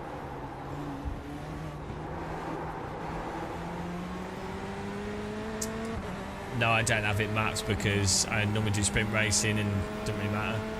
You're either out or you're going to continue driving. If you get a number, X number, you probably do have damage. I think you have to get damage to, like, 0x will be if you don't get any damage. If you get any X's from a contact of 2 or 4, I think it's because you have to have had some form of damage, even if it's mild. Or the other car spins. I think that's how it works. Someone said that to me. I don't know if it's true. The speed goes, just the camera is very high up. Oh, this fucking sim. Oh, he's broke the steering. Oh, it's so shit, this simulator. You can't... If the tyres go over, you're done. So stupid. This is a perfect example of... Look, we hit the curb, and then there's... Which is fine, but there's no way to rotate the car after that. It's stuck. There's nothing you can do here. This bit here. Sit. Understeer. Oh, wow. We shouldn't have hit the curbing.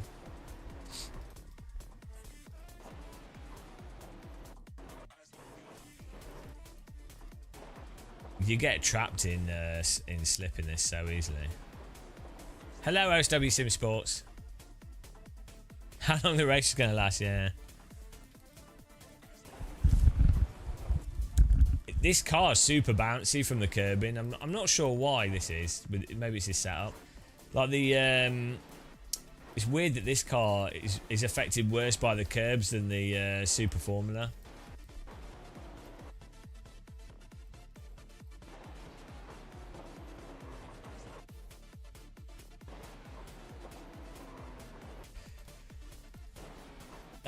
No, so the problem is that, you know, at this point here, which is fine, that's a mistake, you want to push the brake harder, but you can't risk locking up, and you can't feel where the tyres are before locking up, so you can't actually push the brake as hard as you really want to push the brake, or use your skill for braking to avoid the next part or what it's going to do here, and you can't use your steering combined with the braking to then rotate the vehicle to stop it going into there. So you're trapped into this situation where you know you're probably never going to make that corner, even though in just about every other simulator you'd be able to, like, turn the car a bit, brake a bit harder, induce oversteer to get even better effective braking, or rotate the vehicle to avoid the wall.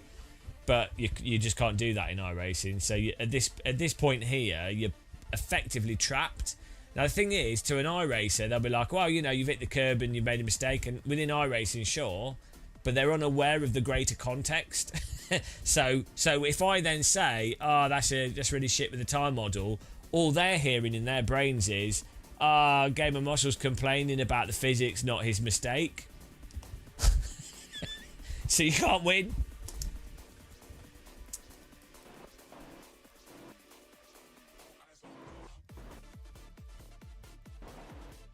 Yeah, we can't brake any harder there to like try and even induce, or get more speed off, or get, if you get rear wheel slip, the car's going to slide even more anyway. So you really just can't clip that curb at all, which is weird because we barely went on it as well.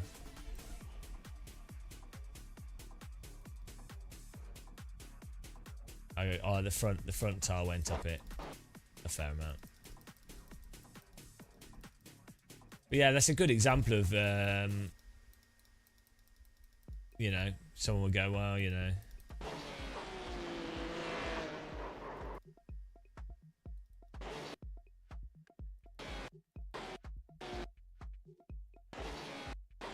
You've got 2 laps to go.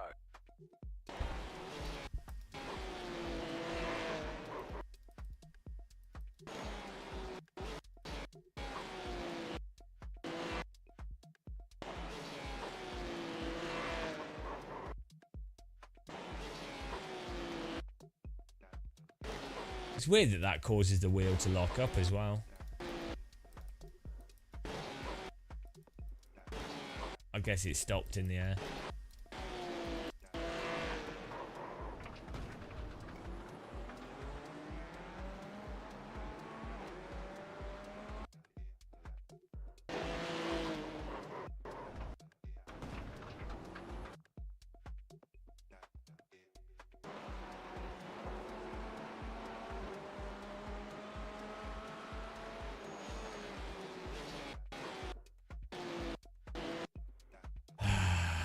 You know,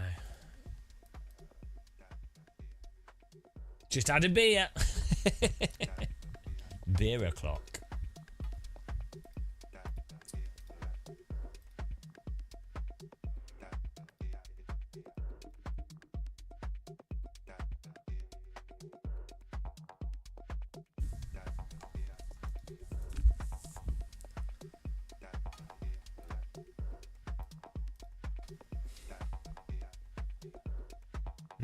Unfortunately, the other racers want to do it at the same time.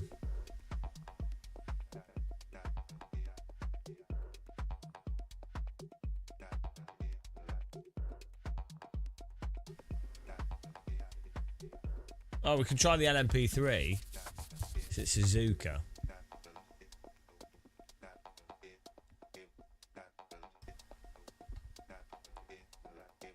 Never drive this. Oh, what is it? Mini Suzuka. Oh dear, iRacing. Dear. Well, I'm not doing that. That's such a silly layout. I know, it's so silly, isn't it? Full Suzuka's a good fun track.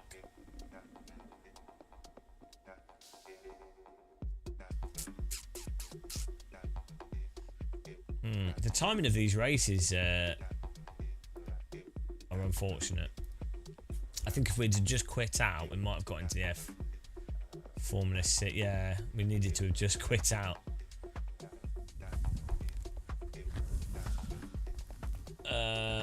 What's the multi-class? Yeah.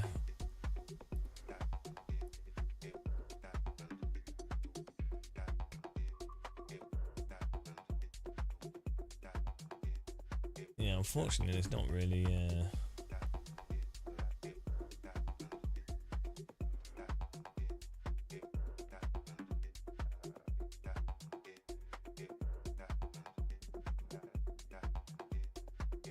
not really much running that's interesting.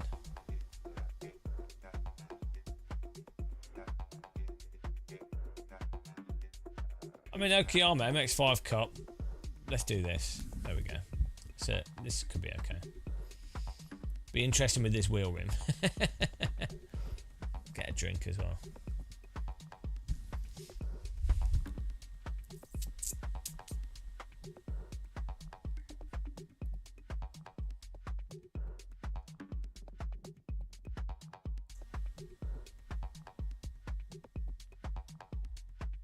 It's gonna be interesting with Sims. Like, I wonder if there ever will be a point where iRacing makes its tyres realistic, and how that would affect the sim and sim racing.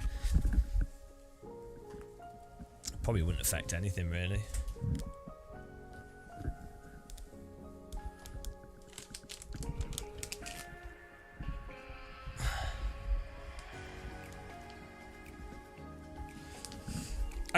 There's never really ever going to be that many people that are particularly good at racing, is there? Like, you have to spend so much time learning cars and tracks and having a feel for like the limit and stuff. Like, how many people are going to ever develop that skill? It's not like think about it, like football's pretty difficult, but people do it from a really young age. But most people just never have the opportunity to do go-karting or sim racing. So I guess you might get into driving games through Gran Turismo or like Forza or something, but none of those are really about actually driving or, you know, balancing. So you're not really. Thanks for subscribing. You kind of, those games are training people about braking for a corner, race line and stuff, but not balancing.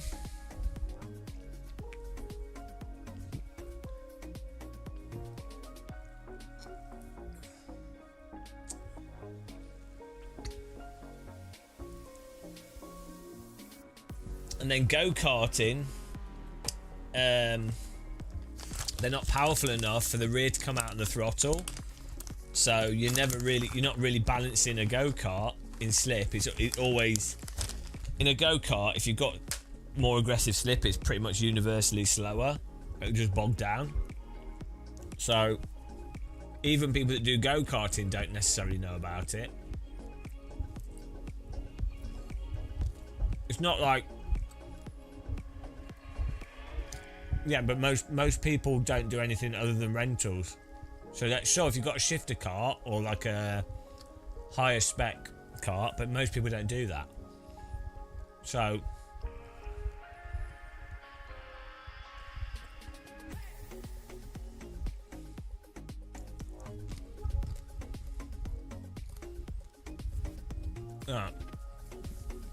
a higher spec go-kart, you're talking £100 for a session, £80.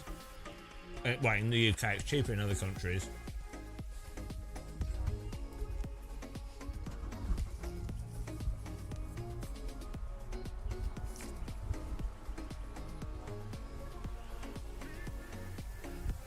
Yeah, rental carts are weird. It's good fun though, but they're weird.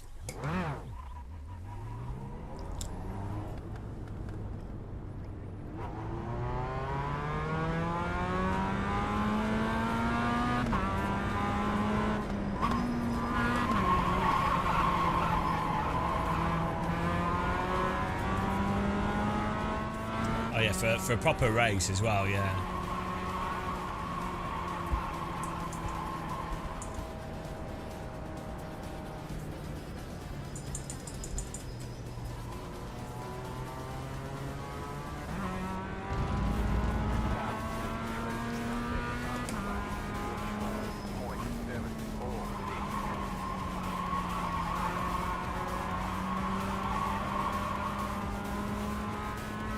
Good morning, Shift. Might do some flying, actually. Thanks for following Everyday Chest Day.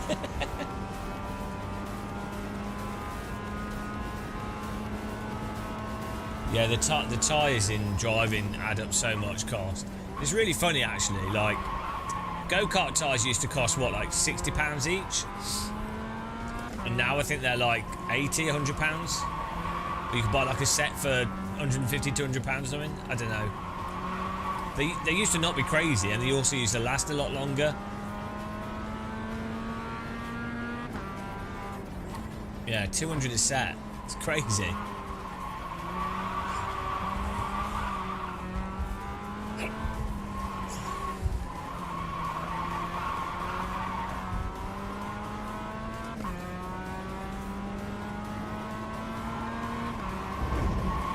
Just take the tyres off the wall.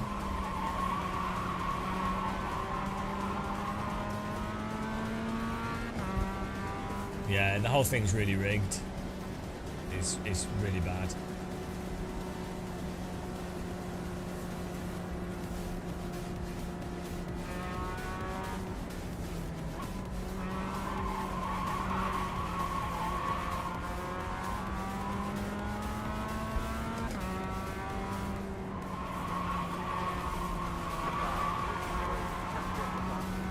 What's weird with this, right? The Marvin's force feedback app. If you run the output curve at the wrong value, it should be scaling it incorrectly. So this should be like, let's see.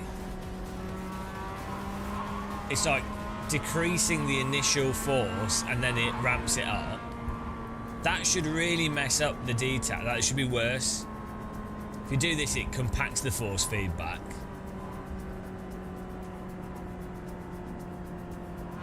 Right, that's compressing the force feedback that's coming out. So it'll make it more abrupt feeling.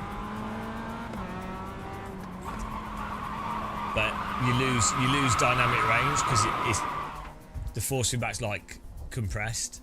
It's not good. But it's weird. Normally, if you were to run this at 1, this would be like a linear response to what you'd expect, right? Like the 1 from the game is 1 on the wheel in terms of it correcting you, right?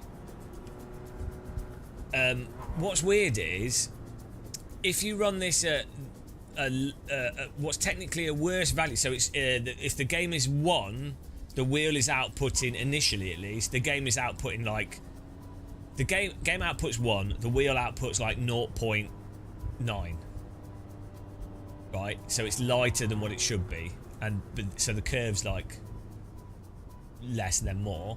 But weirdly, you can do that, which then makes the force feedback weaker at the start.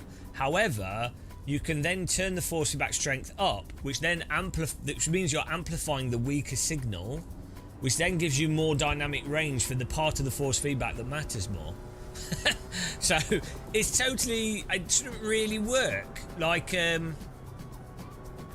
equivalent would be if you had music. Right, let's try and do it. Right, so you have a signal. Let's see if we can do an analogous of this.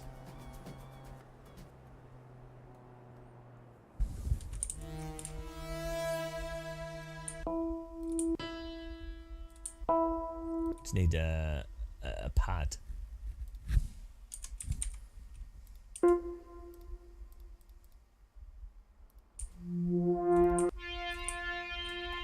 know what? I know what will work. Right.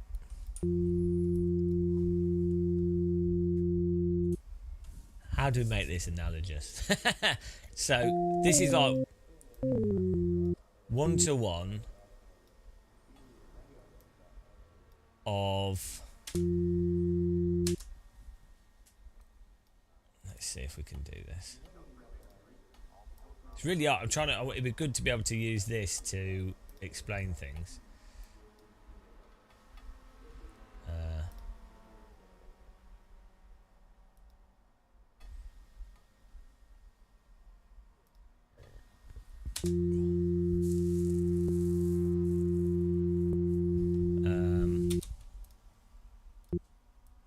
Maybe you could do it through an EQ.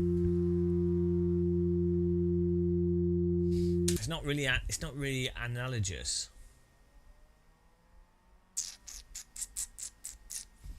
So a force feedback signal would be more like this as well.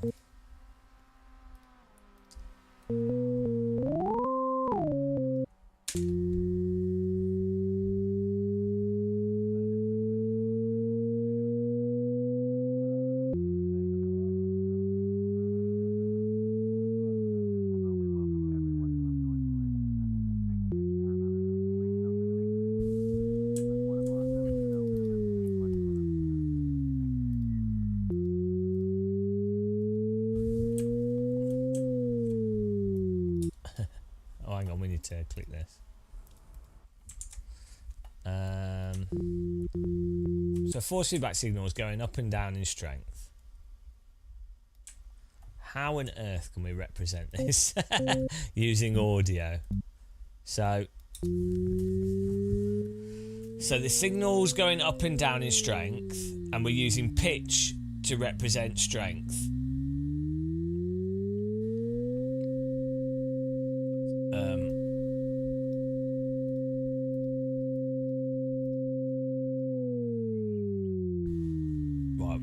pitch is analogous to the strength of the force feedback, moving right or moving left. Yeah, pitch is analogous to the strength of it, left or right. So, if you were...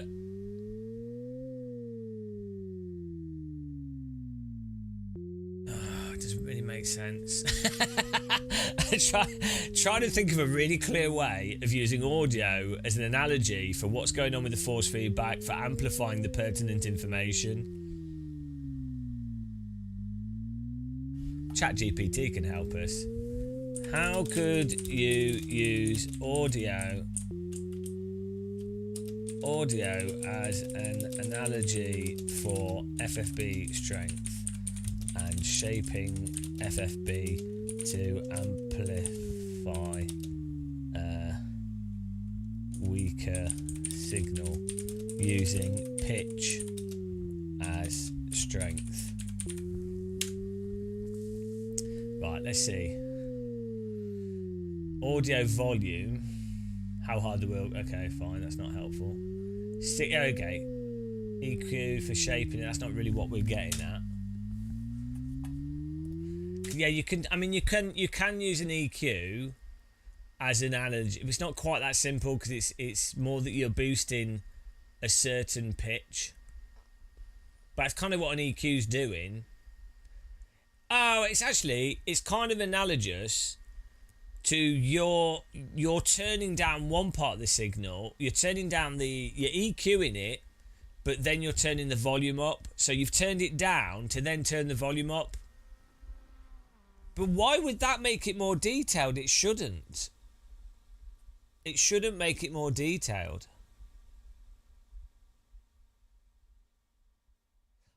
Because you've turned the volume down of the initial part, which then allows you to turn the strength up. But why? Why wouldn't a linear signal? Why wouldn't a linear signal? It should still have the same amount of detail.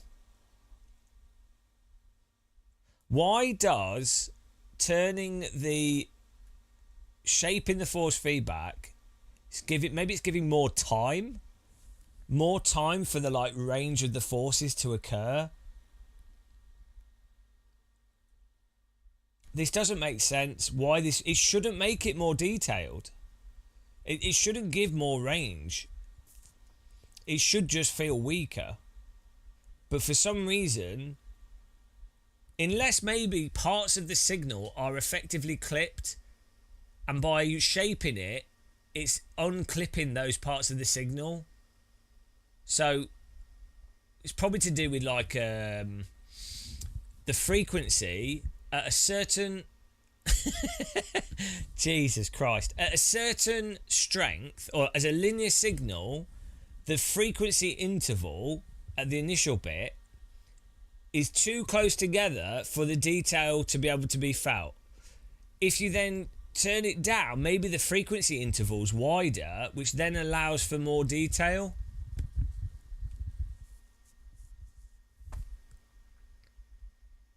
Like if you were to play a sound, if you slow it down and then turn the volume up, you could make out more information. If it would depend on the output device and how good the output device was at representing that information. That's the thing as well. Like, if your output device, but it should still work fine without any of that. It shouldn't be as big of an effect that it is. The pace car is out of control.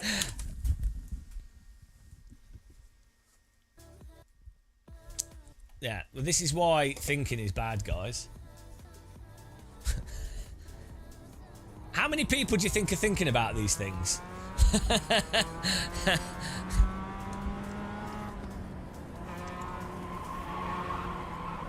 Yeah, no, I can't work it out. I'm sure I'll have a dream and it'll all come together and make sense.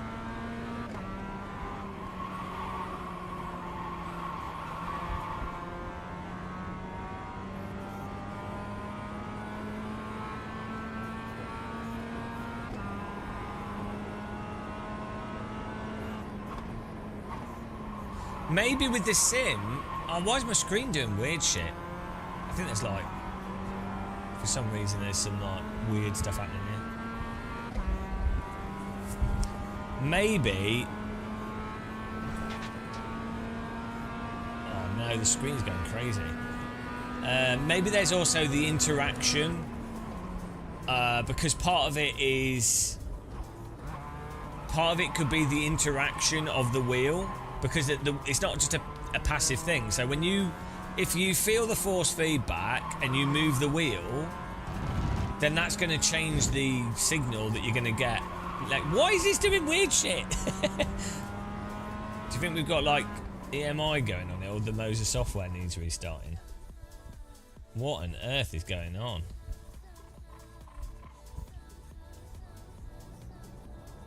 Oh dear. We managed to break our wheel as well.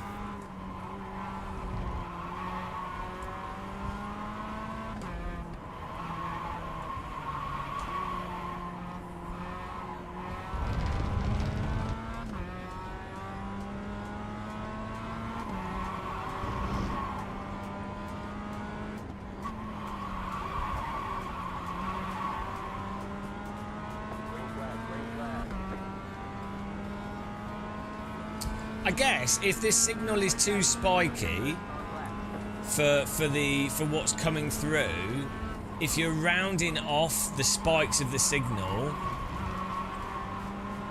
then that is actually giving you potentially more dynamics. As long as the it doesn't even make sense. Because normally when you round off the edges of a signal, it's basically just the same as interpolation. You're actually losing, in a sense, it'll feel smoother, but you're actually losing detail. No, I know the whole point with Marvin's is it'll be good for any wheel, because it allows you to dial in exactly the maximum possible signal. Like, it lets you absolutely just control what's relevant and then add in an oversteer effect as well. And so you can make sure that your wheel is giving the most amount of detail you can possibly get from the type of game that you're playing. It's what all sims should use it.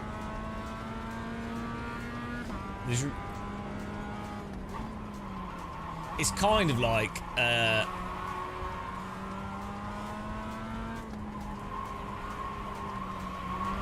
basically a dynamic real-time lookup table, plus you're getting the force feedback from the telemetry, so it's maybe high frequency force feedback. Plus you can also add in like an oversteer and understeer dynamic effect.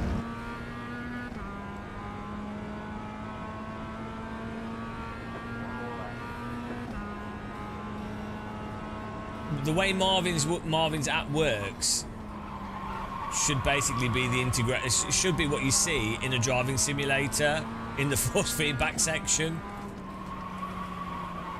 with good defaults.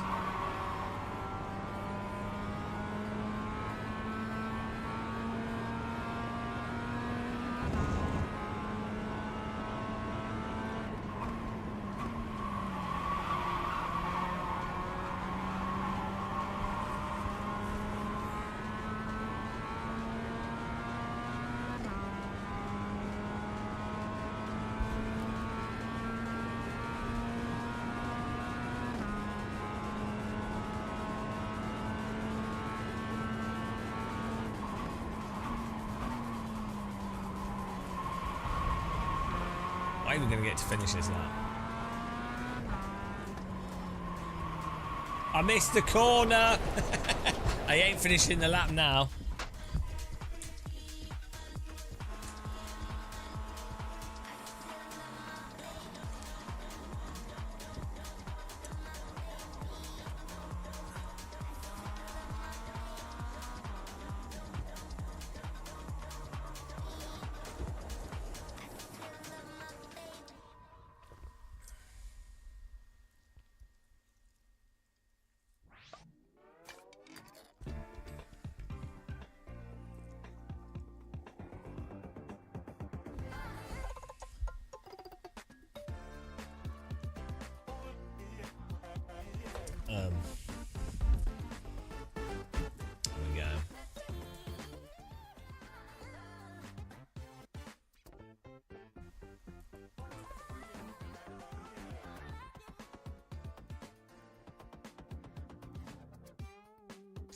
Although actually, the analogy that ChatGPT's just given is that volume knob is overall strength. That makes sense. EQ compressor, force feedback tuning and shaping to emphasize what matters. That makes sense. That's like the details slider. And then pitch equals force level. Raising the quiet noises makes subtle details clearer without turning the whole track into noise.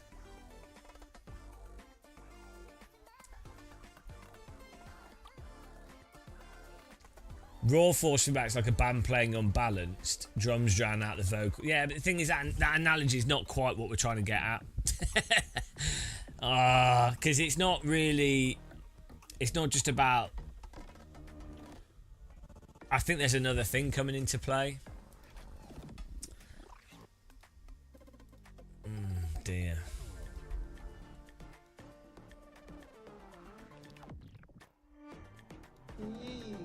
Thanks for subscribing, Stuart Fury. Appreciate it. The estimated SOF is 2,990. Let's go points racing.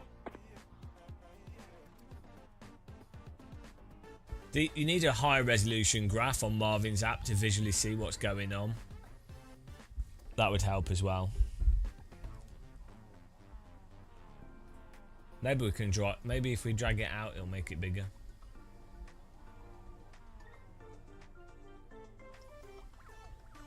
Still waiting on 2 cars to grid. Waiting on the final car to grid. Everyone's gridded.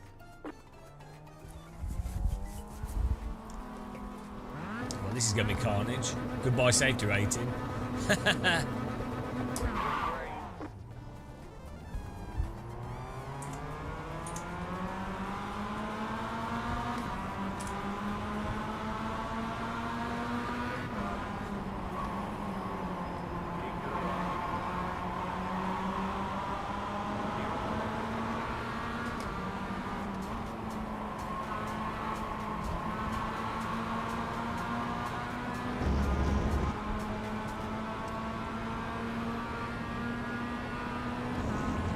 GT5 racing.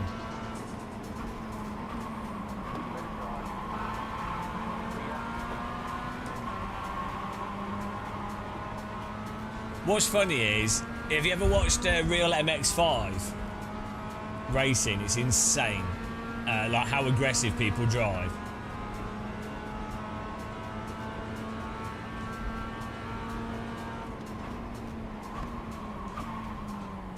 Absolutely insane.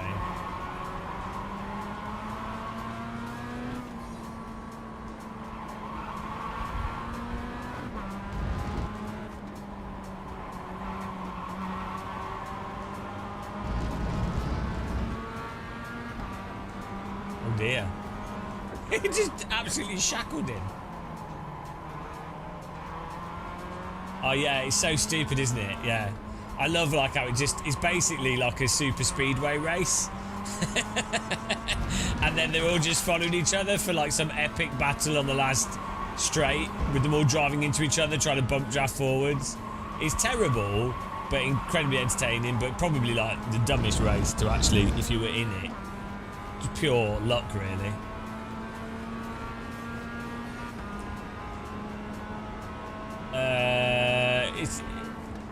It's just that cars in general, a lot of cars can actually have quite a bit of contact.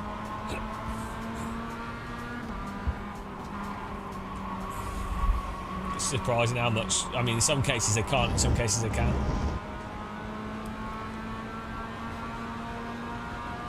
It feels cheap. Most people are saying the opposite. Most people are saying it looks cheap, but it feels nice. I don't know. I've not tried it.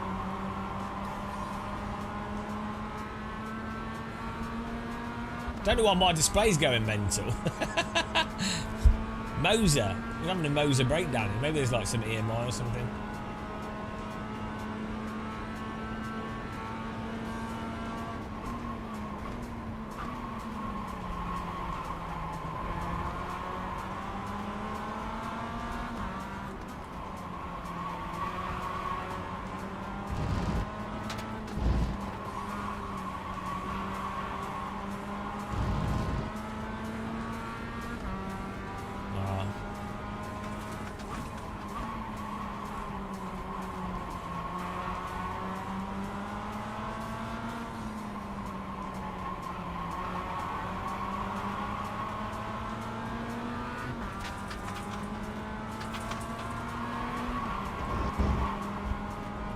Personally, I just like seeing different designs rather than the same wheels. Every company doing a bloody the same GT3 or Formula. Do you know what I mean?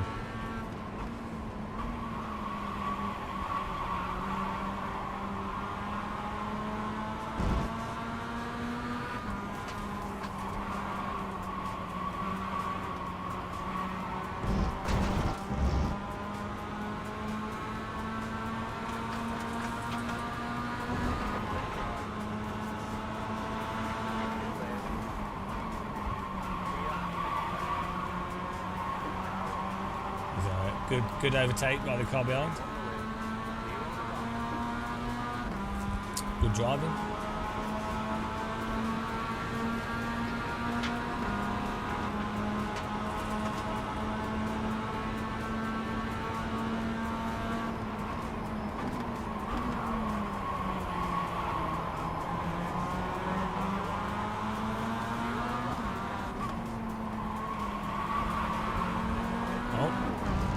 He's dead.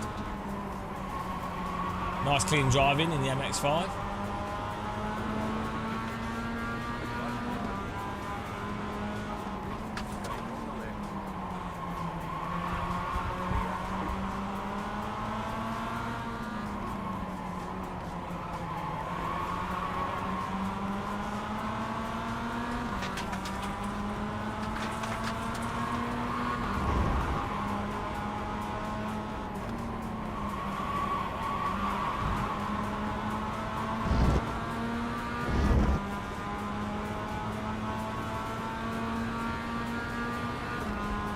If he goes up the inside here, he's dead.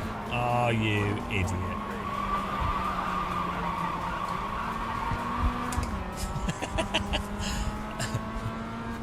I left more space there to open it up, and then my car just gets stuck in oversteer that won't respond to counter steer.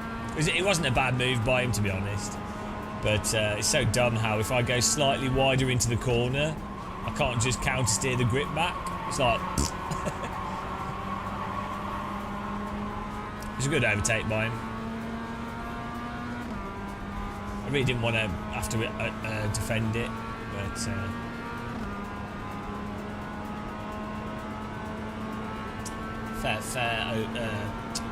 fair play to him.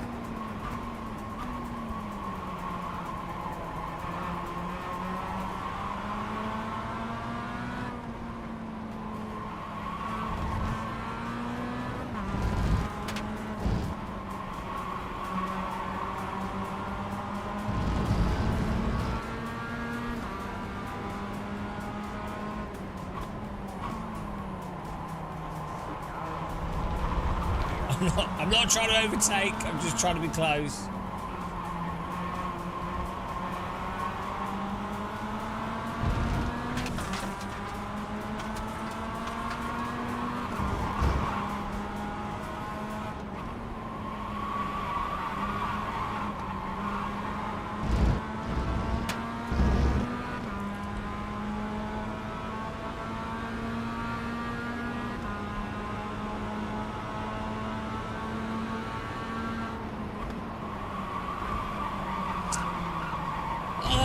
The physics in this game, like I'm trying to brake later to then use actual counter steer so I can go through the corner a bit faster so the car behind doesn't just drive into us. You can't. Oh, fuck this game. Absolutely, there's no freedom in this at all. You have to just do the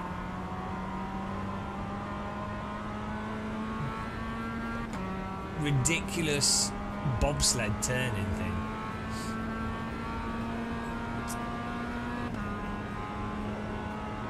Oh, death in front. Bloody hell.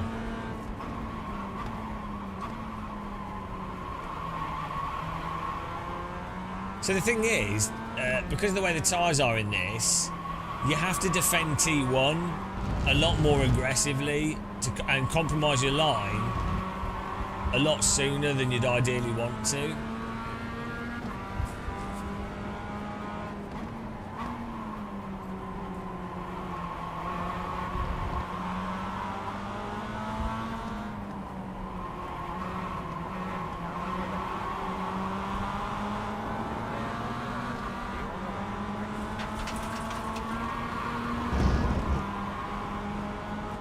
What? It's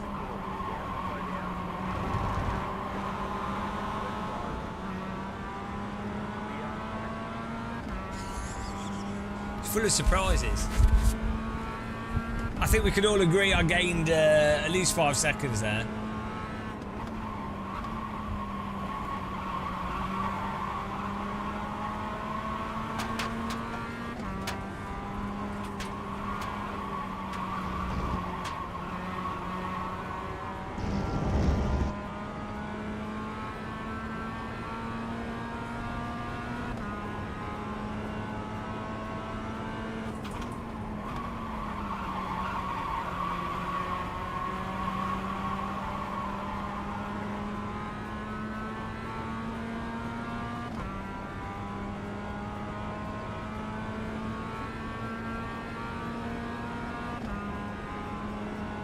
Why is my screen going mental?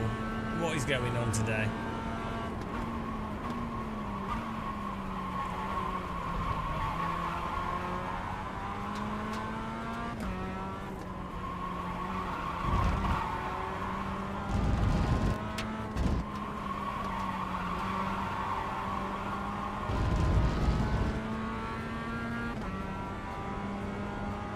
You got a slow car on the left.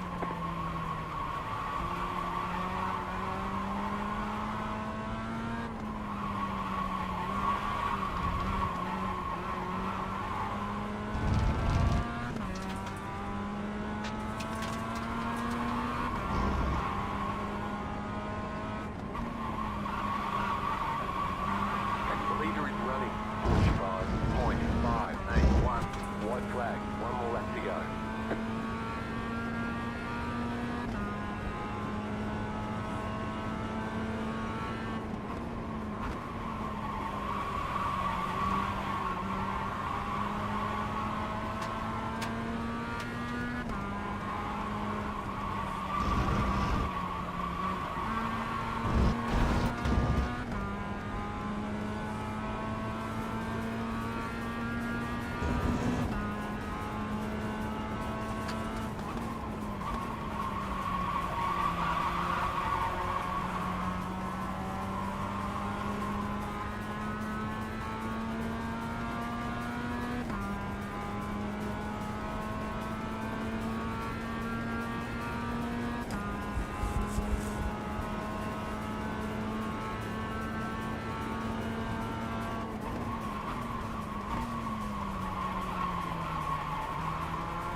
The physics on this MX-5 are so bad. So bad. It's incredible. Incredible. You got a slow car on the right. Oh dear. It's alright on tracks that don't have corners.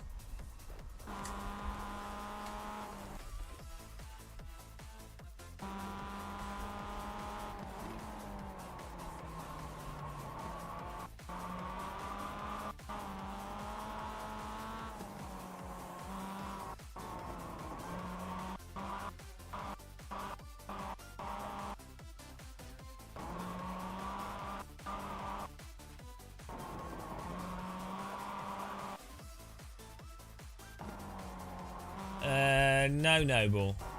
I mean,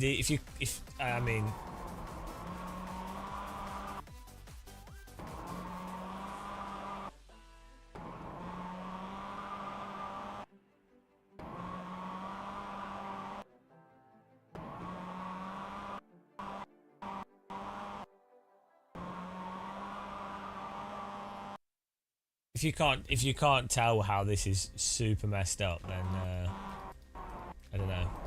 Do more sim racing.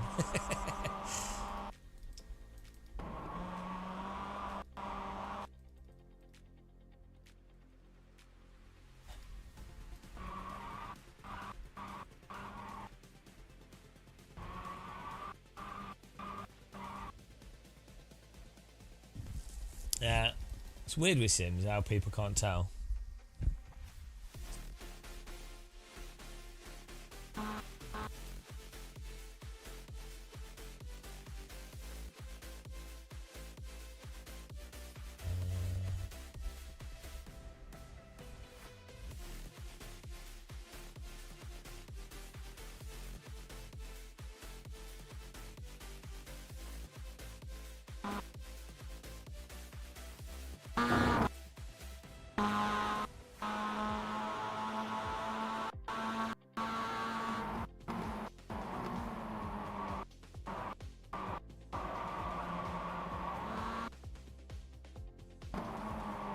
It's so weird how you can't like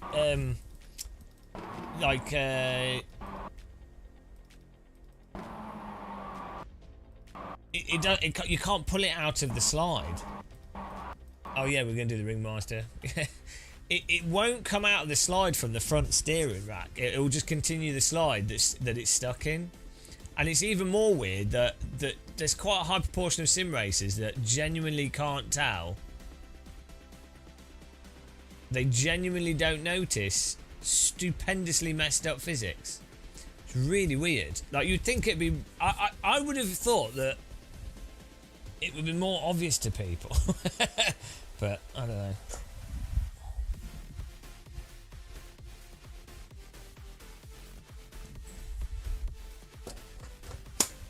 Like, maybe they've never driven real cars or something in slip and then counter-steered and the grip returns straight away.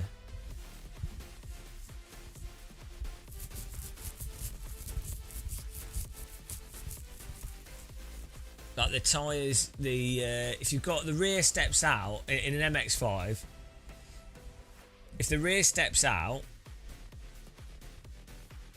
and you counter steer, the grip returns immediately. It doesn't like, it's not like the rear steps out, you counter steer and you have to keep counter steering slowly, you know. Ah dear. Now, this screen's messed up for some reason.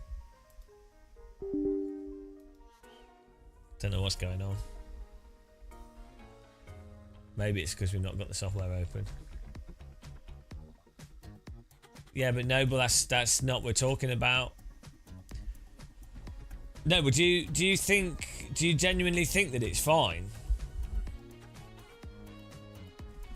This is the question.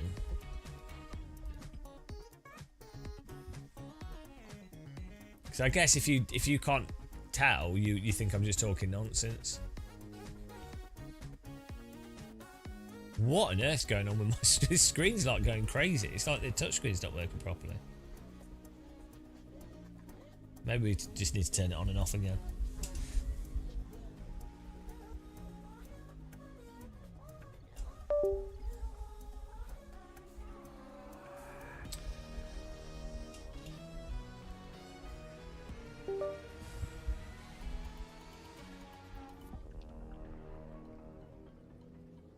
But like, this is why there's a whole load of people on AC Evo subreddit that are completely unaware of how messed up it is.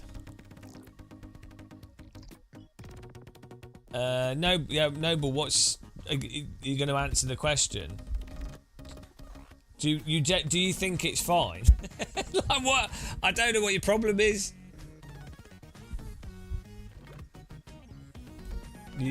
Based off what you're saying, I think you genuinely think it's fine.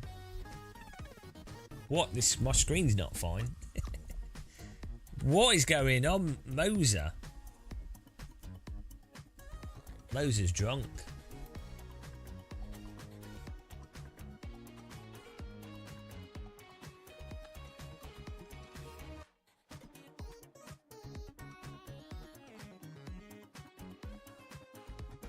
Ah, it's not really working. I can't get my screen to work. It's not like doing weird shit.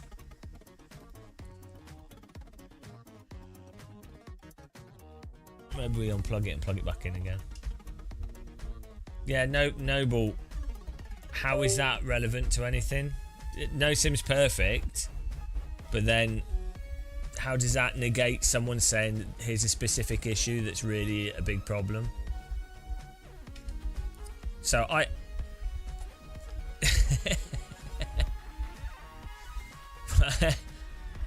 it's just a thing that I don't get. The way the conversation goes, I point out a very obvious physics issue that any real driver would agree with. Someone then goes, oh, it's a skill issue, or they go, oh, you don't know what you're talking about. You say exactly what's going on, and then they go, oh, well, you know, everything. They come up with they say something that's was like an unrelated point. Oh, everything's. It's like, well, yeah, everything does have issues. Again, not relevant. Hang on. It's not a big problem for the majority. It's not a big problem if the majority are brainwashed into not being aware of the issue. So that's another fallacy. That's an argument from popularity. I don't disagree that fixing a problem could break something else. However, you don't know if it would break something else, so it's not a valid counter-argument to the point in hand. So...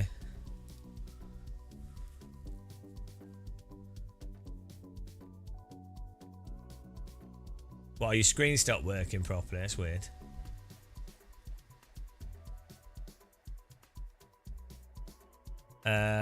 We have a different license on road and Formula.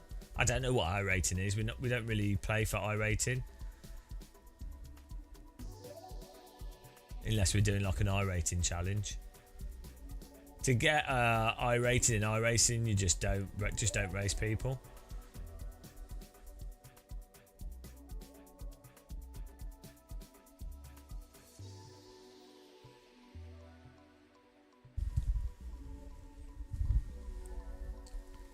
I think iRacing is good fun still. It's just a shame that every time you... Like, so many of its issues are technical issues with the sim, and the user base won't blame the sim. They'll blame themselves or other players, and yeah.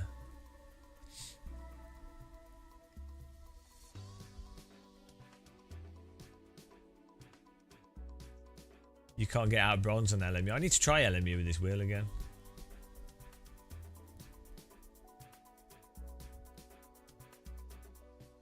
There we go. Hopefully this worked. Well, that'll go in the review though. This is why we're testing this stuff, because this didn't happen for many, many hours.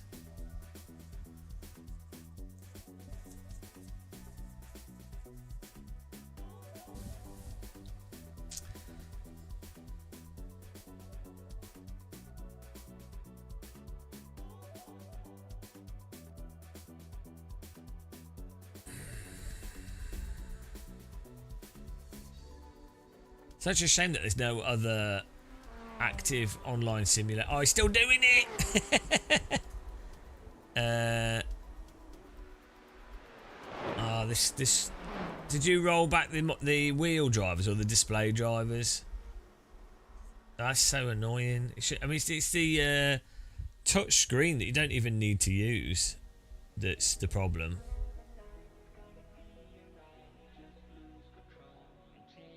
LMU's alright, yeah, but it's force feedback's not so good, but it's alright.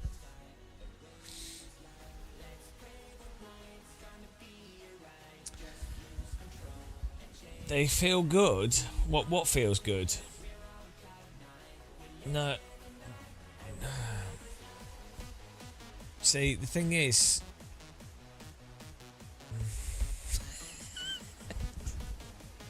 oh dear.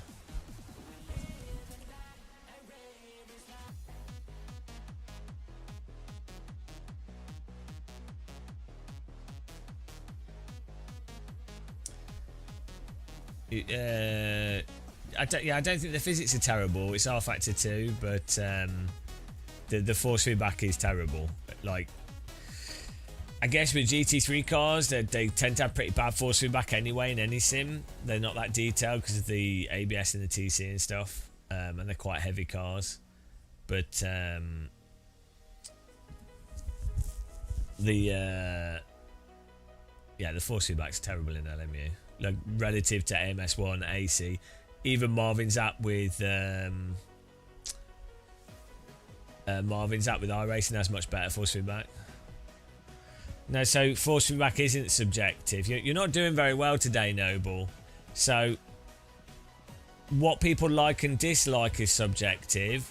However, objectively, you can have more or less detailed force feedback.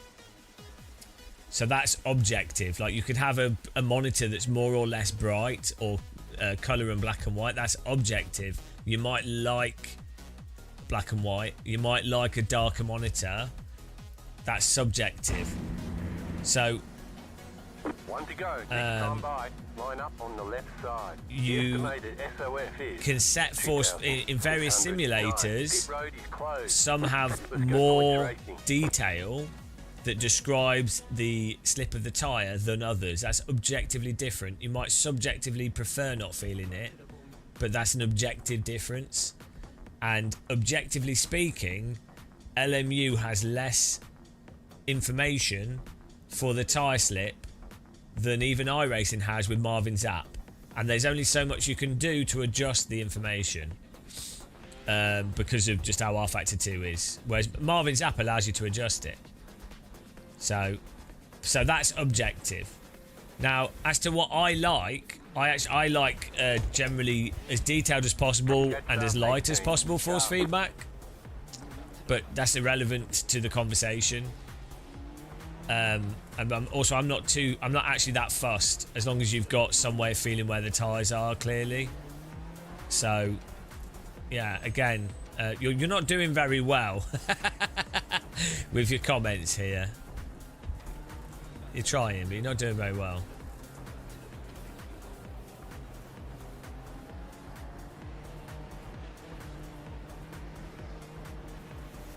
If that's what you like, then, I mean, I know you're trolling. Why buy Moser? Well, I didn't buy a Moser. Moser sent me equipment to review, as do other companies. Get ready, going green. But the Moser wheels, the R21, R12 are perfectly fine. Catch up, 16 car. The pace car is off. Be ready. Green, green, green. The force feedback from them is perfectly fine. So, I also have an OSW, Simracing, a Simplicity OSW. I have a Podium. I have a CSL DD. I have a yeah. Left side. Do you know what? This has changed my. This is set. It's not saved. You're on the left.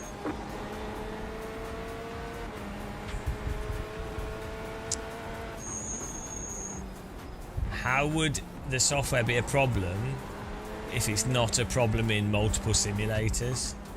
You're not doing very good at trolling.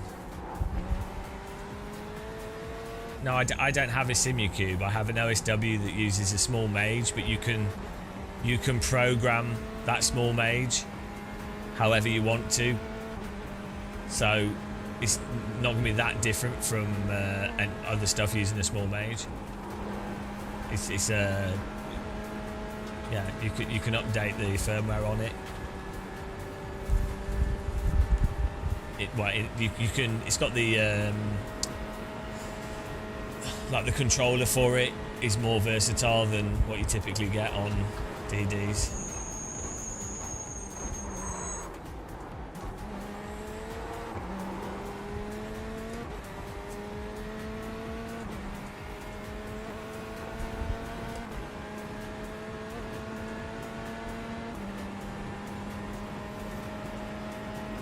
Yeah, I mean, the thing is, obviously, I'm using lots of DD wheels all the time. Like,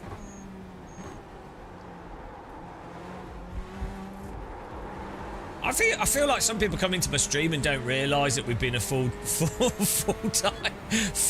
sim racing YouTuber for like 12 years, and are around sim racing like lots of sim racing companies multiple times a year. Play all the simulators. It's like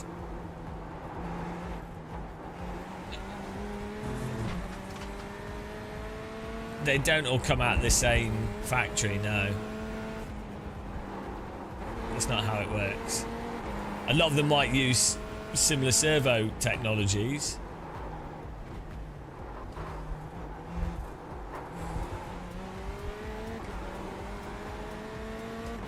It's weird how some people just don't believe you unless you're really arrogant.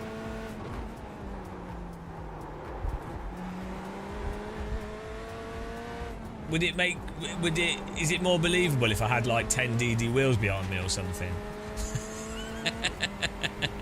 do I need to have done like just do a review video every week? Unbox review.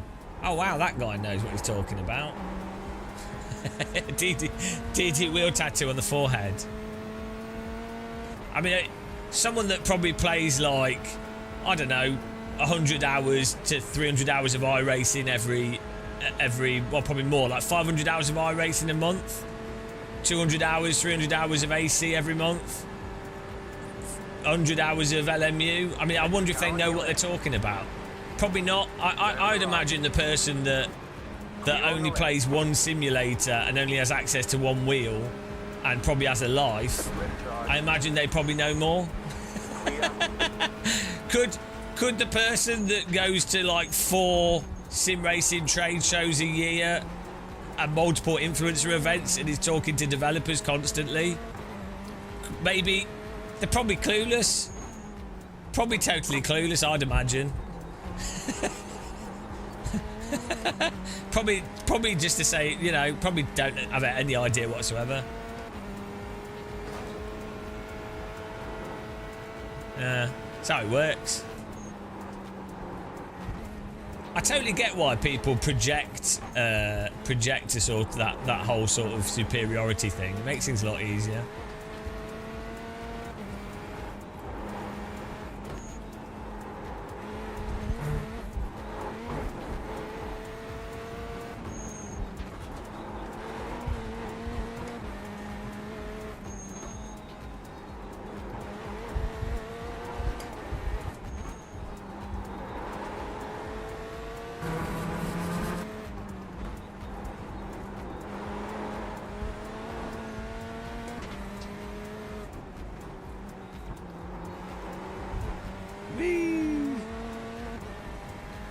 Exactly, if you've not tried every single simulator with every single wheel, you would never know.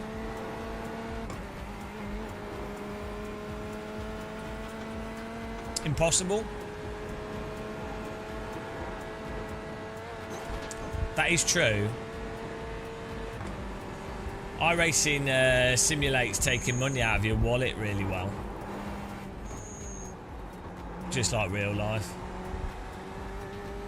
They spent a lot of money on that. They did iRacing they had a research department and they were like, right, what is the most realistic part of motorsport? And they were like, karts, no. Balancing at the limit, no. Wasting money on something you'll never be good at. Yep, right, nailed it. Let's try and incorporate that into our game.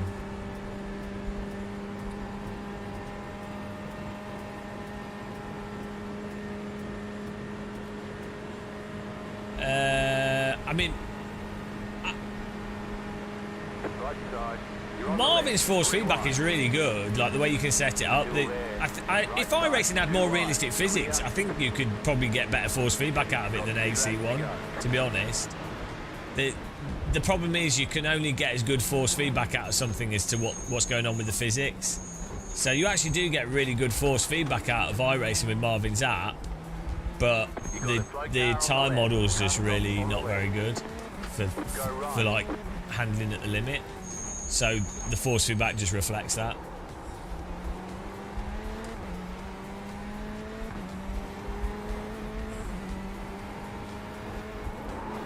So the only reason why AC1's force feedback is good is it just happens to line up with the physics of that sim. It's not necessarily that it's got the best force feedback.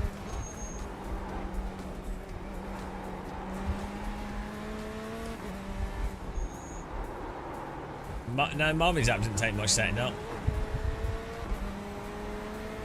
Yeah, you should for iRacing for sure. I do like an explanation video of what people should try. We can actually record it this morning. I can upload it. Yeah, it's super worth it. Like I think everything should have like a Marvin's type force feedback app.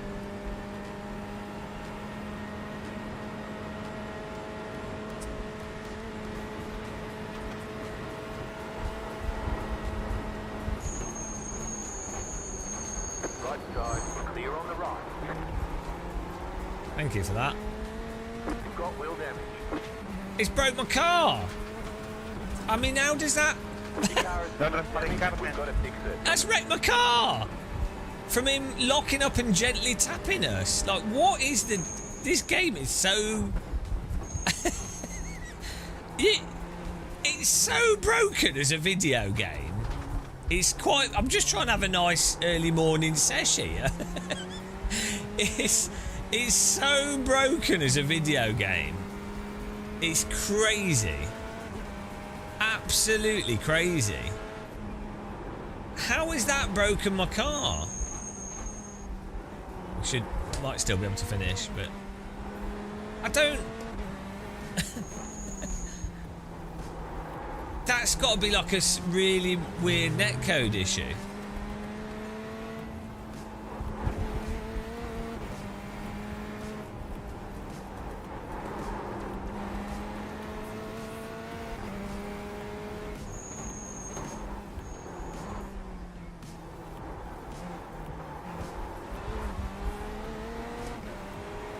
My bad, sorry guys. Eres muy tonto, pero muy tonto. Eres muy tonto, pero tan tonto que eres muy tonto. No se puede ser más tonto. ¿Dónde coño ibas ahí? ¿Dónde coño ibas? Yeah, no, but I think that is what is going on. Speak English, man. Yeah, I think it Pump the hole. because in an oval context Lamentable driver. at higher Lamentable driver. speeds, that type of slip doesn't really matter Bro, too you were so much. slow into that corner. Shut up, dude. Fastidious gun, man. Thank you, man. And also, you notice at higher speeds the grip returns faster, so it's like Eres un mongolo, hombre, mongolo. it is like they've just gone right. Well, we'll just apply what we've done with the oval to the road, and then for some reason the users of the simulator just don't call them out on it much. I don't understand it. Like, it's so stupid. And there's no other sim you can play though that's active at these times with the range of content. And also, if you've paid for it, it's just mind-blowing, isn't it? Like, oh dear. It's got to be like one of the most excruciating games to like. Parts of it are enjoyable and it can be funny, but bloody hell.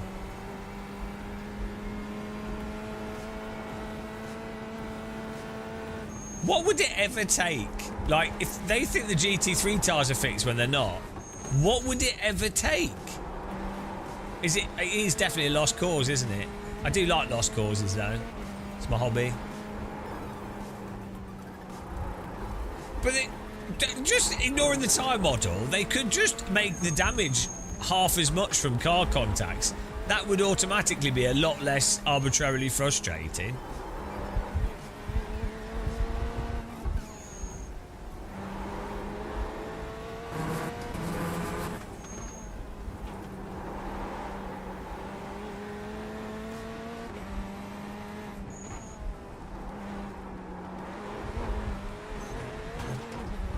So a good example of once something's received a certain critical mass of users, it's impossible for something to ever then get better or face pressure from its users, because there will always be a critical mass of people that allow for the status quo to continue.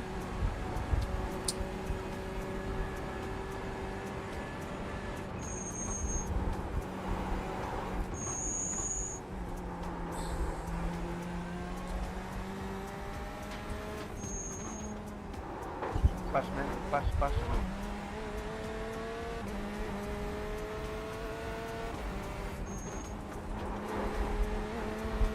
going to finish this race with a wonky wheel. It's the way to do it. Yeah, they don't have any competition. Brandon Wilson, most comfortable you've ever used. Doesn't look great though, but it fits like a glove. Nice. Yeah, it'd be interesting to actually use one for a good length of time.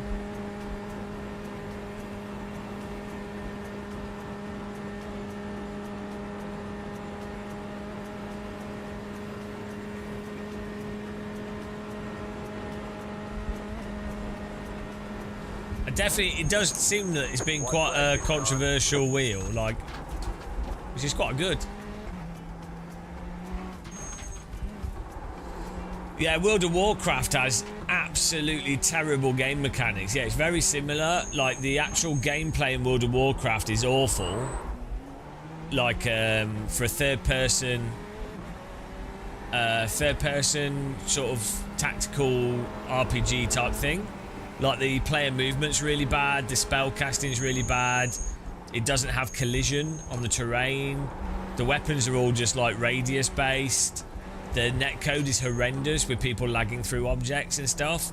However, because it had the hook of people trying to get higher rating, the core player base would ignore all the like piss poor game design,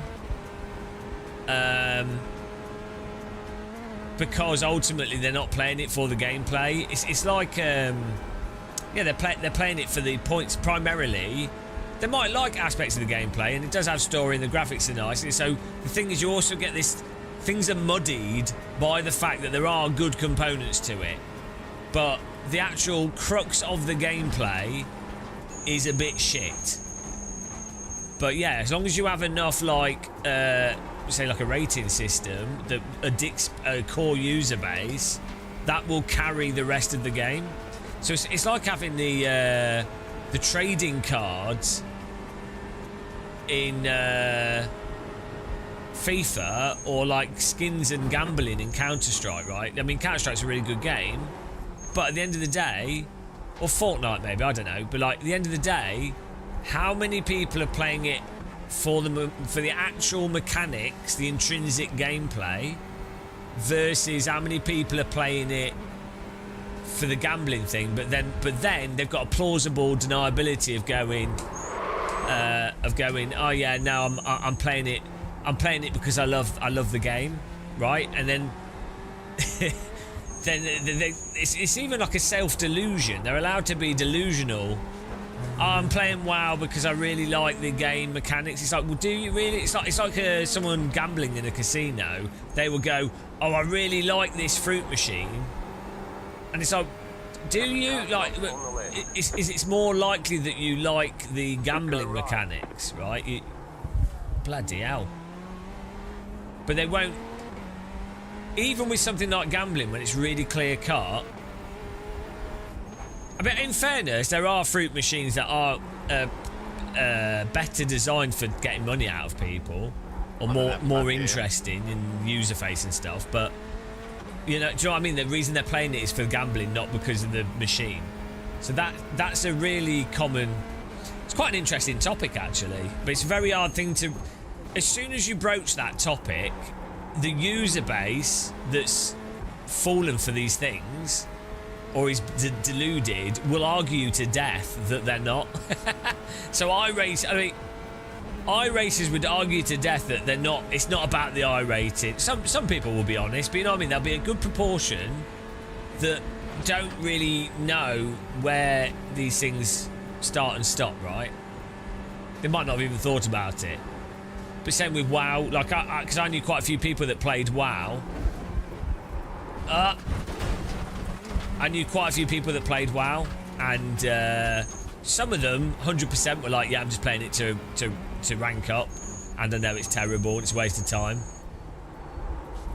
Some of them genuinely did just play it for the story, and then they stopped playing it basically after they did the story. But there's a size. I say it's like, it's probably once like 30% of your user base are that kind of addicted user base, they end up forming the groundwork.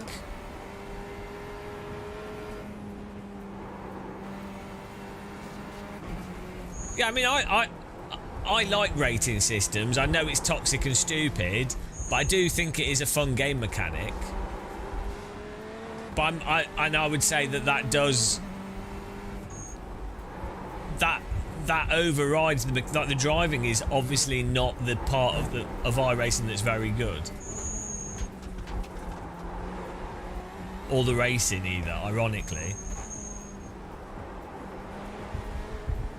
Well, yeah, it's not just numbers going up, it's also numbers going down. So feeling that, having a sense of it matters, makes it more immersive. You know, there's a sense of something on the line. Whereas if you don't have that, it can feel a bit meaningless. So that, you know, in a sense, it's also it's a valid game mechanic.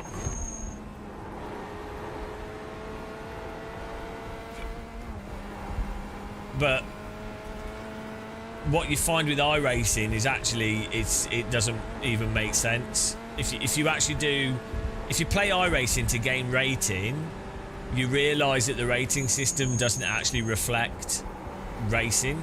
It's just hot lapping. Just how many hot lapping, get up to a certain pace on a track, and then just do the race without actually racing people. That's iRating. So that once you know that actually ruins the sort of attraction, really, of getting iRating. But a lot of people don't ever get to that point. I don't think they, you know. Yeah, the problem is it's not really related to the skill of racing. It's just related to how many hot laps, a lot of hot lapping, and memorization. And normally memorization is not really that compelling of a skill, like raw memorization. Clear on the right.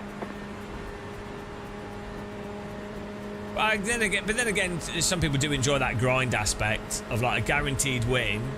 There's a lot of people that like that stability, so that can be quite compelling for them if there's someone that wants something where they know that they will almost guaranteed get a positive feedback from it. They will like that. So that's part of the grind mechanic in a lot of games as well. You know, games where they're not, It's over. games that aren't difficult, Get 'em next time. and you know that you're going to play through it, and you know that your character's going to level up. That can be quite rewarding for a lot of players that just want to see progress. They want to just put time into it, like cookie clickers, like the most basic example of that. And it can be quite satisfying just seeing numbers go up because you're putting time on it, and that's rewarding. You're like, oh, something's happening.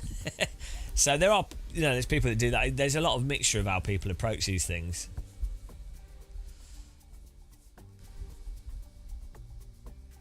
Yeah, no, hell no. A friend of mine when I was at university almost failed their degree because they were just playing WoW like 12 hours a day. I would.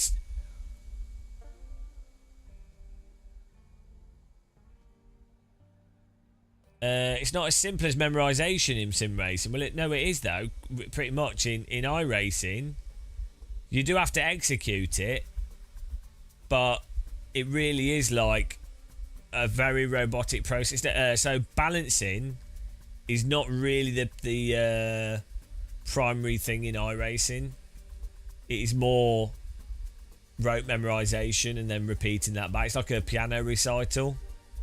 Rather than it being a like a sport, it's more of a piano recital, which is hard. I'm not saying it's easy.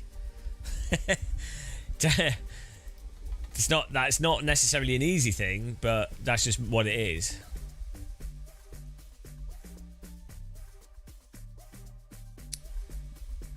Well, this is the thing, Hell Knight. There's different player types.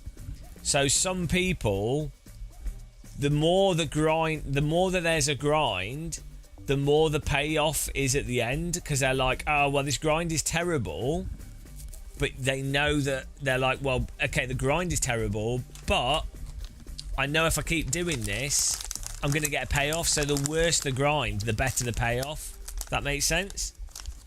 And even if it's like monotonous or effectively no skill. But then you have other people different players that they always want it related to skill. Now, but this is the thing with iRacing. It's presented as if it's a skill, like the skill-based thing, rather than a grind-based thing. But it's actually much more of a grind than it is a skill-based. It's presented as if it's skill, though. And I would argue, I think like over 50% of iRacers genuinely think of it as not that it's a grind. I don't think they realise the degree to which it is literally just grinding. You would have thought our 5k I rating video would kind of prove it, but well,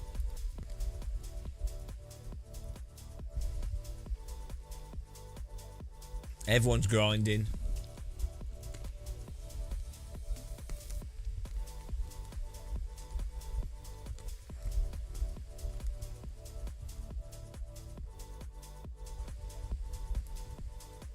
Let's do a bad weather F4 race. Bump and grind.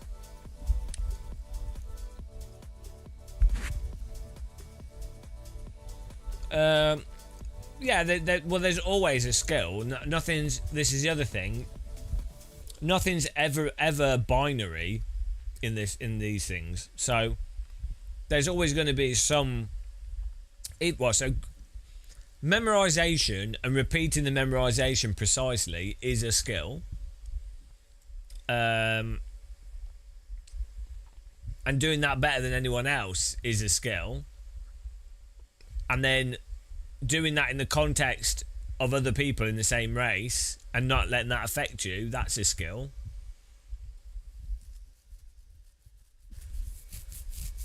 The issue would be if when you're like at a matched skill level with other players, then you start getting into a conversation of, do the dynamics of the video game you're playing allow for interesting gameplay to take place?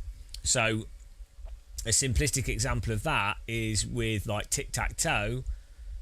Once you're at the same skill as someone else, which doesn't take much, like you know that if you put you put the cross on the opposite side to the person that's putting the circle right each time, you're always going to draw. So once you know that, well, what's the fun in the game? There's nothing left, right? And so that's an extreme example of that. But in a driving simulator, if you can't have car contacts without crazy stuff happening, if you can't hold balance slip properly, you have less space or room for someone to use a wider range of skills for more interesting gameplay to take place. So iRacing is very restrictive in that sense. So then it magnifies even more the initial qualifying pure hot lap thing, which is already a big thing in all motorsport and all sim racing. So what you'd want, ideally, if your goal was for like the most dynamic, interesting racing and racecraft, and not just who can do the piano recital the best or the most precise, what you want is something where you need the grip to return quicker on the tyres, because then there's more play through the corner, there's more things for a driver to be doing, so there's then more room for driver skill to come through. If you drive cars that have very protracted long slides, then the driver skill is going to be hold the wheel and then just apply the brake really smoothly and apply the accelerator really smoothly, which is a perfectly fine skill to have, but it arguably is a lot of a more simplistic skill than someone that has to go, right, I've got the option of turning my wheel, but I don't necessarily need to turn it that much. I might counter steer it this way, but I might also use a bit of throttle, but I might intentionally use throttle to do this, to then counter steer it, to then get on the brake, to then hold this line, to then do this thing, considering the tyre wear and everything else. You know what I mean? It's like tic-tac-toe versus chess, basically.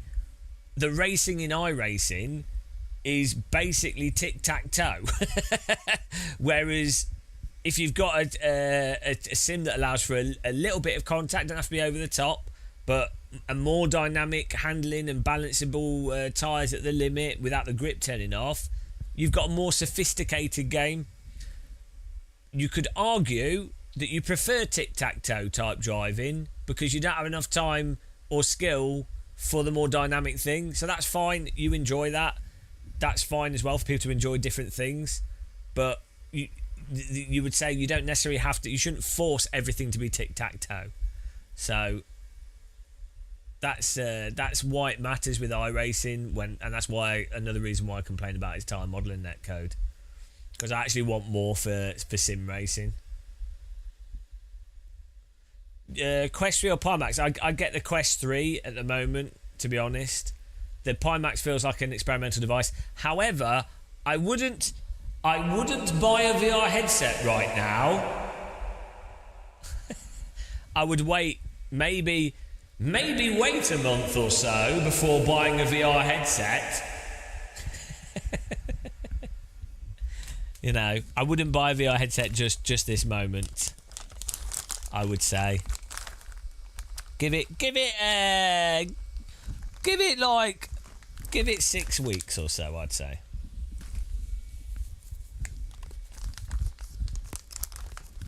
I just wouldn't buy a new VR headset right now. If I was going to, I would go for the Quest 3 though.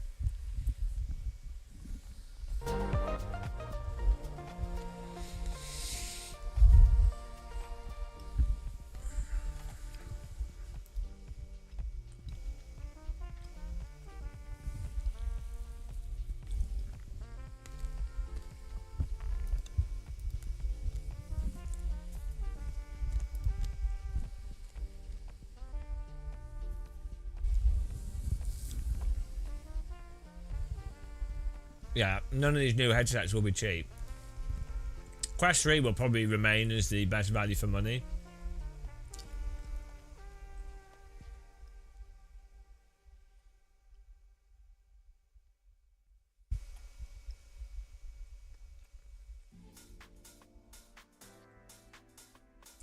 What's weird is looking at the stats on Twitch, right?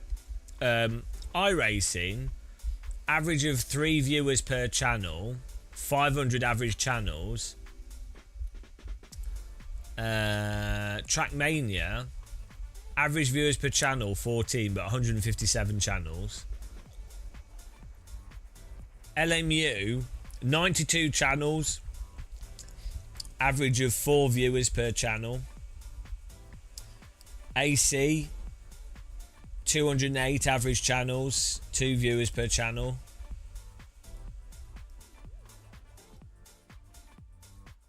It's interesting how iRacing is so Twitch dominated.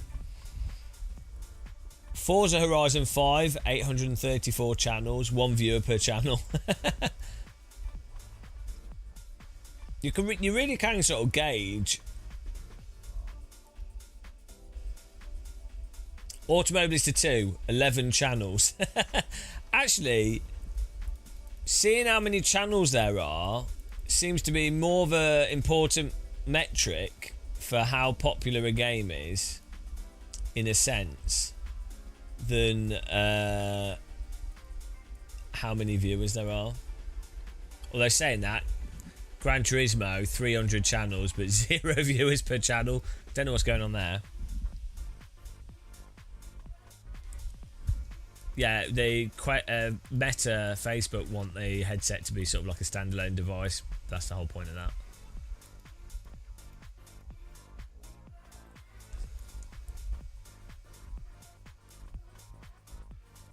It's crazy how Twitch is so hard for people to get to have a Twitch channel, to have views. Like, let's have a look at Twitch here. It's really weird how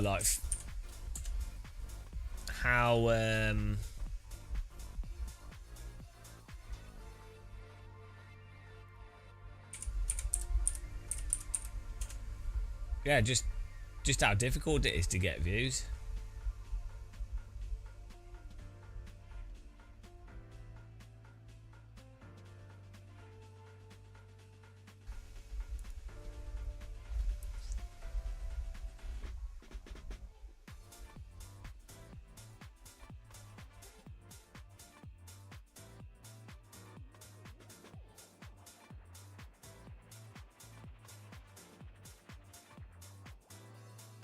I think we actually have the most views for iRacing right now. It's ridiculous.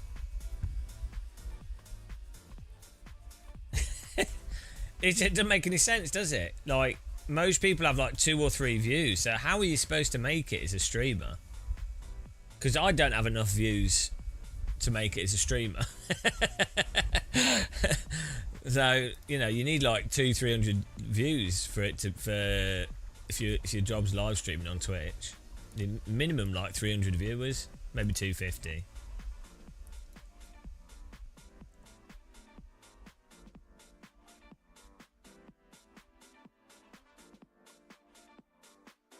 Yeah, what's going on?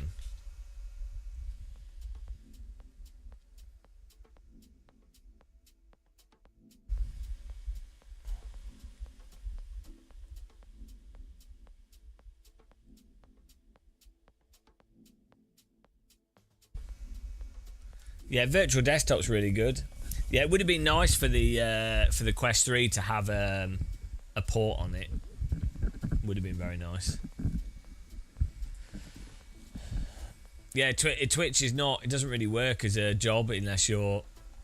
I say you need at least probably 300 live viewers to make a you know. I mean, you then if you were creative with sponsorships and stuff. Like, I mean, how many viewers do we have on YouTube? 71. Let's see how many iRacers are on YouTube.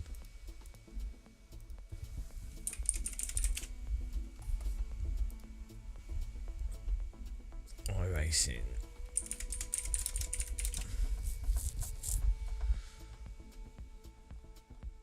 See, even if you search on YouTube for a live stream,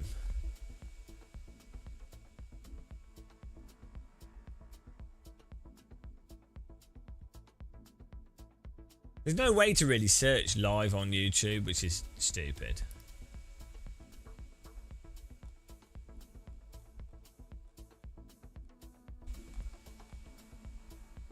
Okay, here we go. Some iRacers here. It's 37 people. He's playing Gran Turismo though.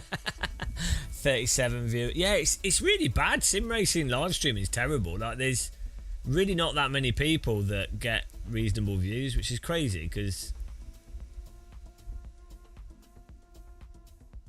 46 people watching someone here.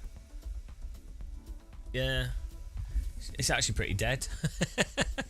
Don't become a sim racing streamer, guys. Basically. Bloody hell. How would you start? I mean, I guess if you're starting now, you just do YouTube videos. One person watching this guy.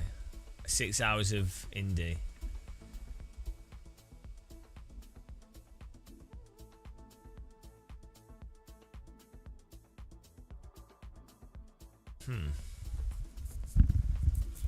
iRacing practice. One person watching. Yeah, how are you even meant to get an audience if you only have one person watching your live stream? It's brutal. Bloody hell. Simra, it's terrible. It's terrible. 2 viewers. 1 viewer. And all these channels have like 1 viewer. Poor guy's having to talk to himself. It's worse than me. No, I know, but it's just crazy how many channels are only having 1 view. It's brutal. Like, I wouldn't have streamed if I only got 1 viewer. When I first started live streaming, we always had at least like 50 viewers. I think you need to build up an audience first before you do live streaming. If, you know, otherwise what's the point? Because no one's going to see it. You're going to get... You're better off just doing videos. Unless you're doing, like, so it makes more sense if you're... Once you've got a community, you can then interact with them with live streaming. But it's only going out to the community of people that have, like, got enough of a concussion to watch you. So I guess we're doing all right, actually. I always feel like I'm absolutely shit at what I do. In my mind, I'm like, oh, we're so shit. I'm totally happy. I'm totally happy with how things are. But in my mind, I'm always like, oh, I'm so shit at everything. But I don't care. So I'm not saying it's a negative. But I'm just like, I don't really go, oh, we're doing all right. Just don't think of things like that. But looking at the numbers, we're actually doing a lot better than I thought we were. Praise be all the failures. Thank you. Just a bad iRace. Hang on. Yeah, okay. Maybe we could be better at iRacing. I wouldn't even say I'm an iRacer though. That's the thing. I'm a techno producer, so.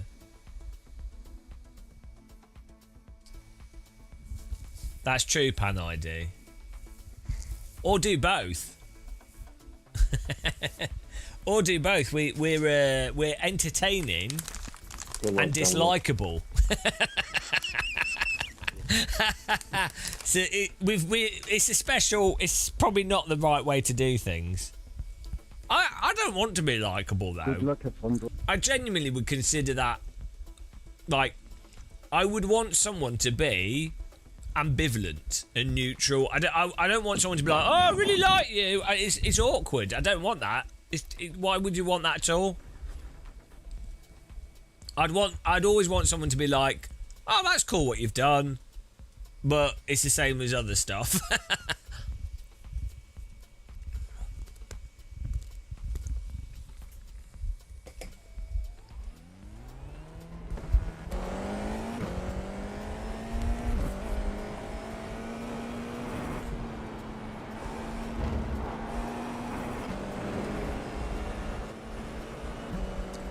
Yeah, the Verpatile song.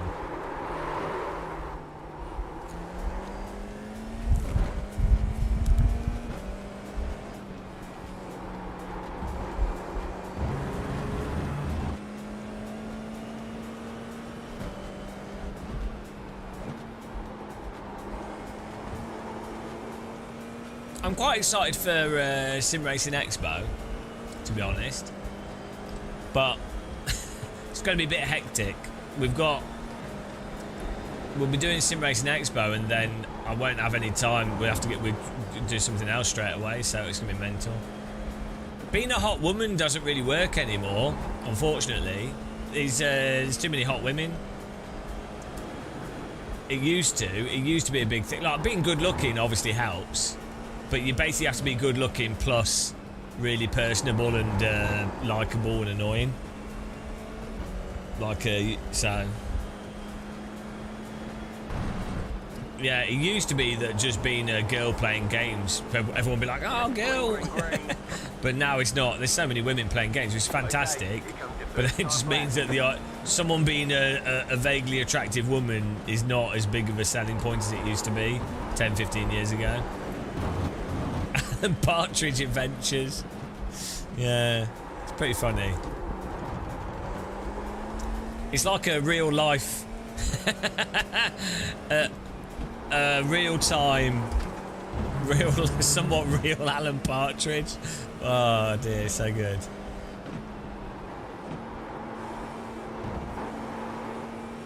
We've taken it to the next level.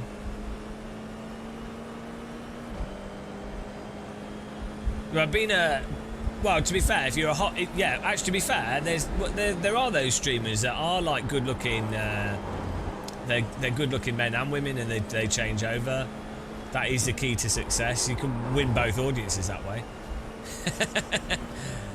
But, yeah, no, if you're a good-looking guy, that's as important as being a good-looking woman. Just being good-looking really does make life easier for you. Like, in so many ways. Made life easy for me, obviously, you know. With me being as hot as I am, I've had a lot of opportunities that I take for granted. One more lap.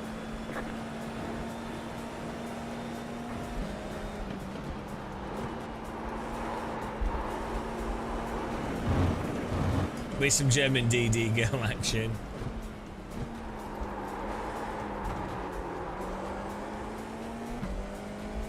Yeah. It's so funny how, like, I've known some really good looking guys and girls, right? And the degree to which some of them are totally aware, but some of them have no idea the way that they get treated, and they think it's normal.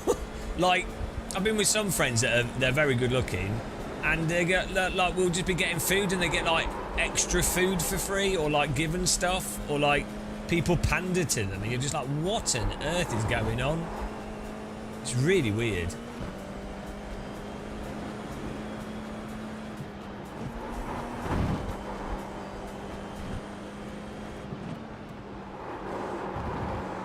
When I used to go out with one of my friends, they'd just get free drinks all the time.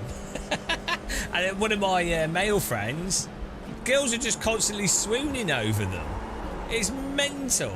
Absolutely mental. Just people like bending over backwards to be nice to them, and you're just like... you're like, what? Yeah, well that's it. Yeah. You know, if you're a bit of a fatty, if you've got a big nose and a stupid face, you know that you're having to use your amazing personality to bedazzle people. That's the problem. Is that I obviously when you're as hot as me, it's hard to know, is it my personality that's obviously also amazing, or is it my good looks? Do you know what I mean? It can be difficult to separate them. That's the problem, because some people are just hot. You know, but like when you're hot and you've got an amazing personality, it's difficult. It's really difficult. Are they liking you for your personality or your hotness? You know.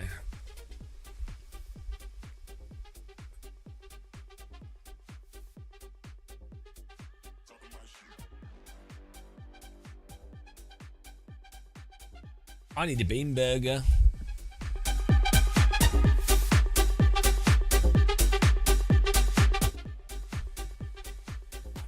I think sim racing's a pretty sexy activity. Like you're in a chair, you're moving a wheel.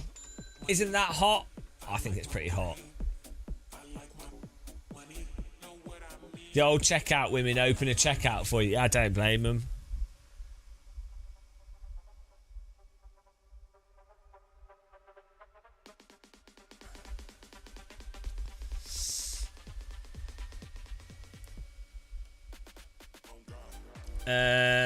Crooked racing, it depends in what aspects. It depends. Maybe not for dating and stuff, if someone's like really overly confident, so not for dating and that kind of thing, but for work and just day-to-day life. Better looking people get more promotions, more opportunities, more work options. It's insane.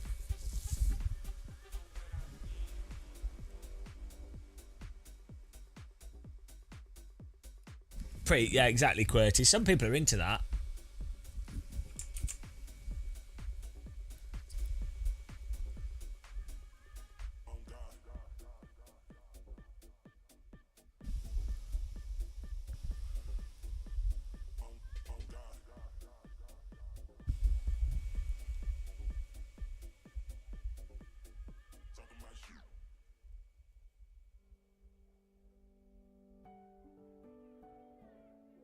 Yeah, the height thing as well. Well, obviously I'm over 6 foot, so that's why I'm so cool.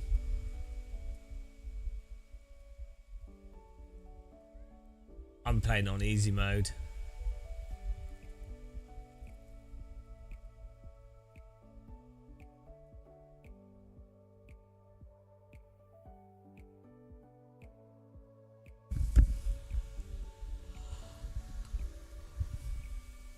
Ooh, why is his screen doing this?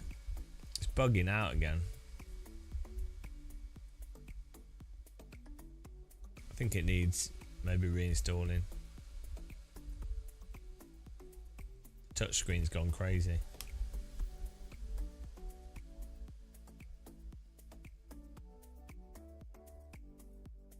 Maybe it's the software. Maybe we need to roll back to a different version. It's gone crazy.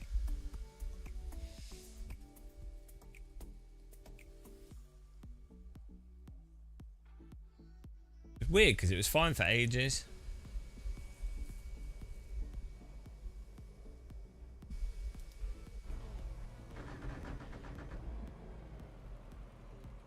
Yeah, well, I'm actually 2 foot. 1,467. I'm actually 1 foot tall.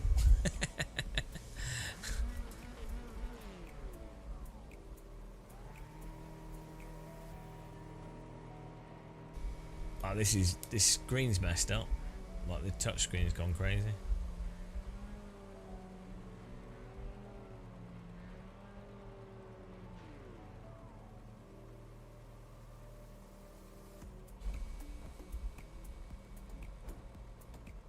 Still waiting on 2 cars to grid.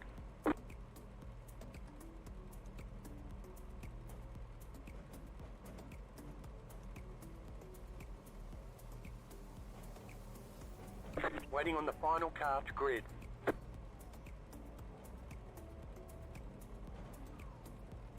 Well, they just need to get stilts.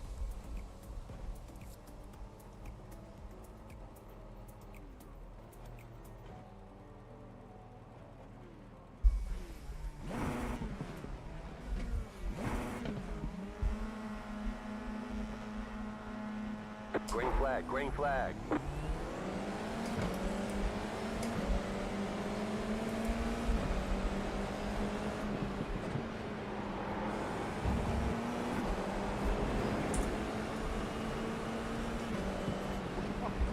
Left side. Oh, there's already people You're on screaming. the left.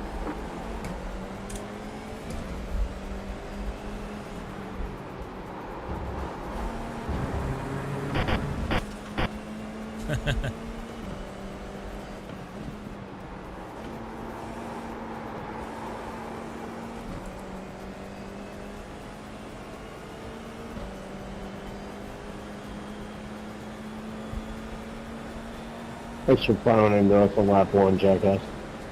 Jackass! You jackass! Left side. Still there. Clear. Jackass!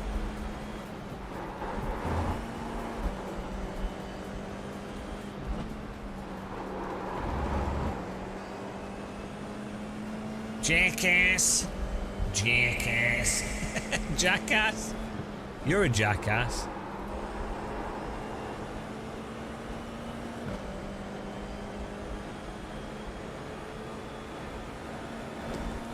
What is a jackass? You're in 4th position.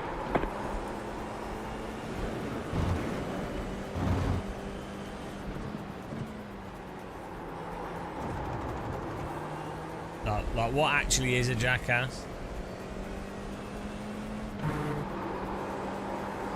Yeah, but what type of donkey? That's the point. Like, I know what an ass is, but why would a jackass Great move, bro. be bad?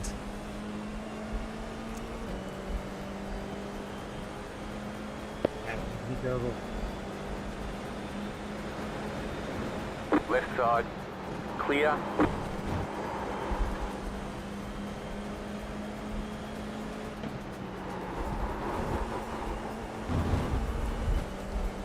Do a bit of white line in here.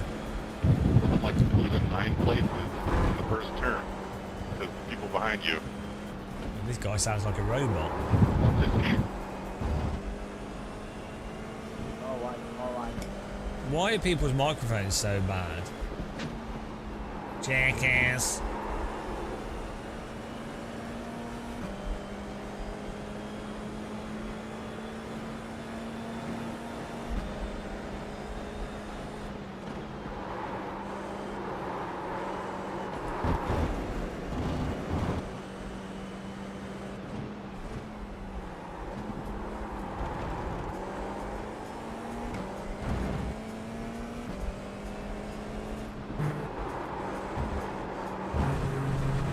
New line.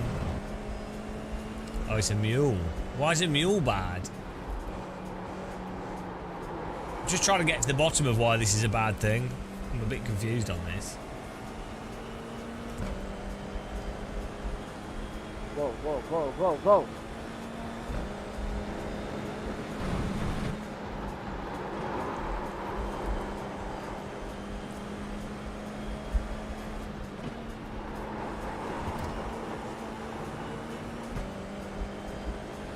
Ransom.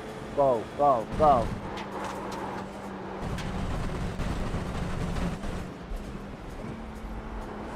These are some good lines. Jenny's? Janet's? Oh. Go, Brett, go. Janitas?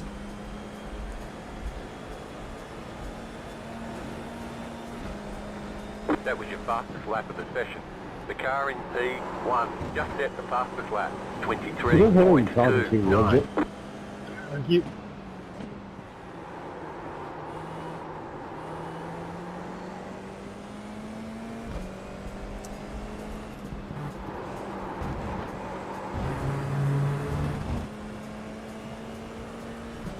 Jackass.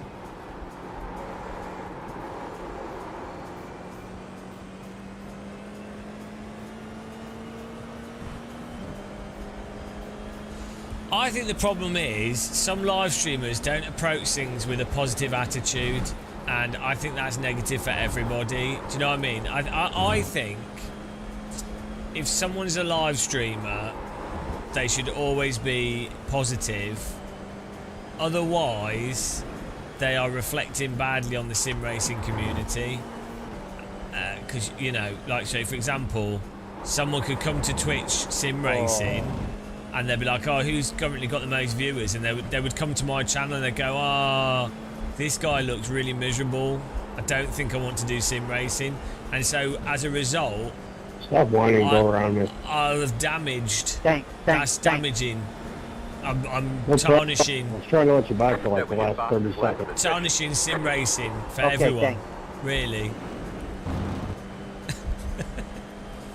So I should actually probably be more positive to put forward a more positive image, because I'm representing all of sim racing. So really, you know. Although you could argue that if you're representing sim racing, it's your responsibility to be honest about stuff. So maybe, and that would be less. That would actually be more positive to sim racing as a whole. You could argue. Right side. Clear.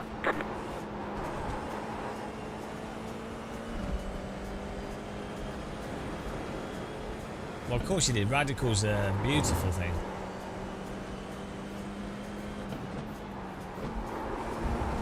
Stop tarnishing sim racing.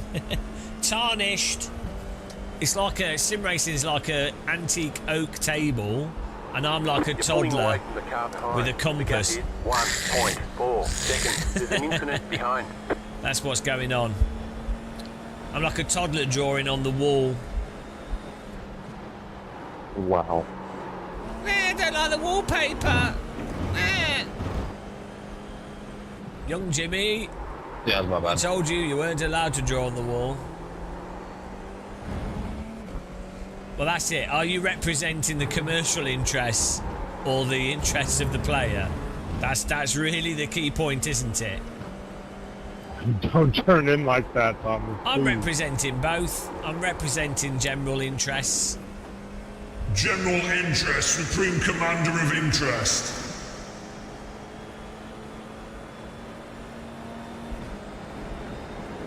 I don't want to be like that guy. I've learned so much. I wanted to become a live streamer, and then I watched Game of Muscle and realised that I should do something better with my life. I'm helping. Lots of parents can show me to their children, and then their children will go, oh yeah, actually I think I will do well at school. Good. Yeah, an antique oak table that's missing a leg, but everyone pretends it's got 4 legs. And I'm there going, guys, it's only got 3 legs. And then all the antique fans are like, no, one of the legs is merely alluded to by the stump that's not fully completed. You just can't see it. It's your sitting room lighting is incorrect. There's an incident ahead. Slow car ahead. Go right. The car in front has gone off. Go right. don't think you're meant to drive into people as a back marker.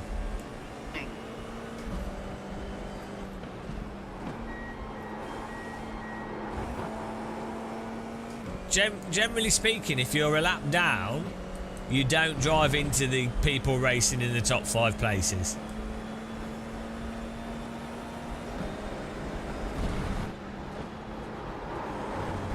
Your 9-year-old daughter finds me funny. That's just because I've got a shiny head and she doesn't understand it. Daddy, why is his head reflective? Well, it's because he's known as follically challenged and also what we call a moron. Daddy, what's moron mean? It's what he There's an is. incident behind. Oh, I don't want to be that, Daddy. Good girl, you've learned a lesson, an important lesson. Don't be like Gamer Muscle.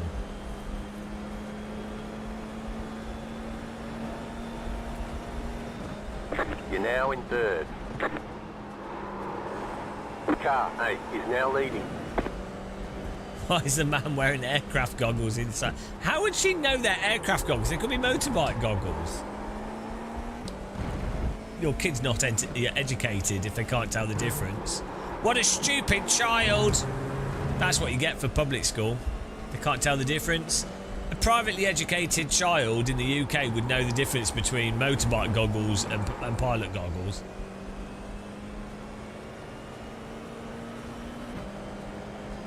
And these shirt buttons are fully structurally intact, I'll have you know. They're under about the same amount of load as the Ocean Gate submarine just before it imploded, but they're holding on.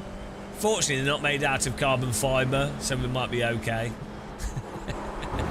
T-shirt Gate. It's going to be a Netflix documentary. No millionaires were harmed in the production of this film.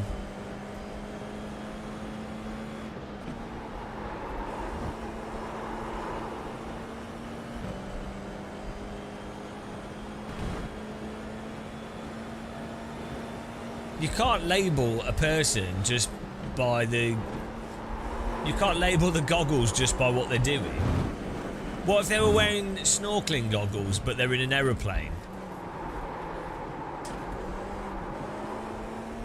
What if a car's flying through the air, it doesn't make it an aeroplane?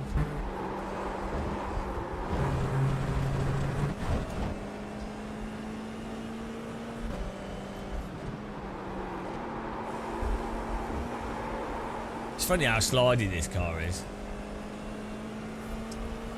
We should just do Brands Hatch for the next 2 days. Whilst chatting. We could do the ultimate Brands Hatch F4 farm. Trying to be safe. The Brands Hatch Return to Glory. Seriously, man, I'm just trying to be safe. Relax.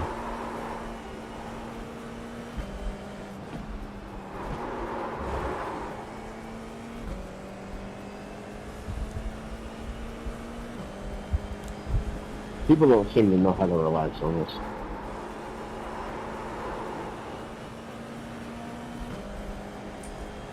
Oh, 2 laps to go, I think. Like, I'm not even laughing. Just relax.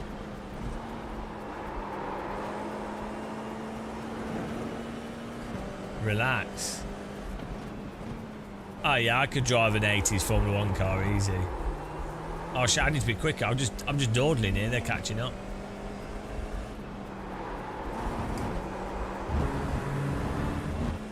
Thanks, buddy.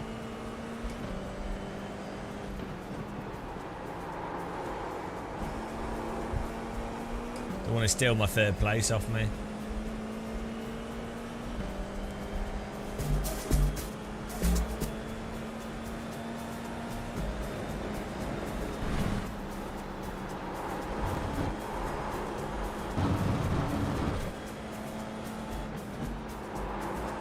See the 4X, bro?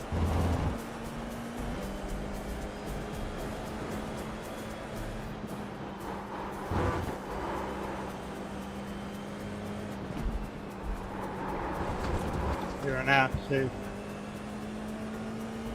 Just reporting.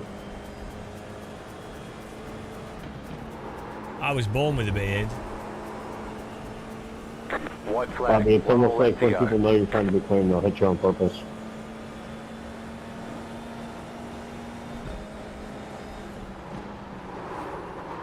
Bloody hell. Car trying to kill me there.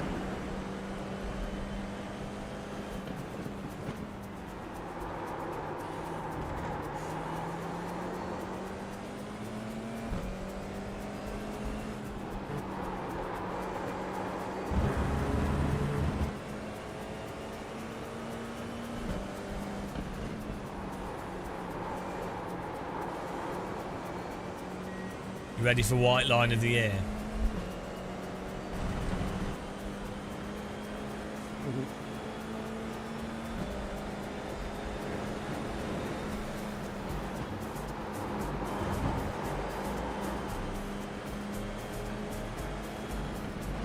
Left side. Still there, hold your line. Clear. White line in.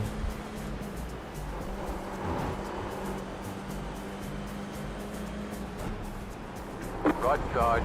Clear. I don't think you can overtake on this track. Car on your left. Still there. Clear on the left. Car stopped on the right. You got it, slow car on the right. Checkered flag, checkered flag. Wasn't that exciting?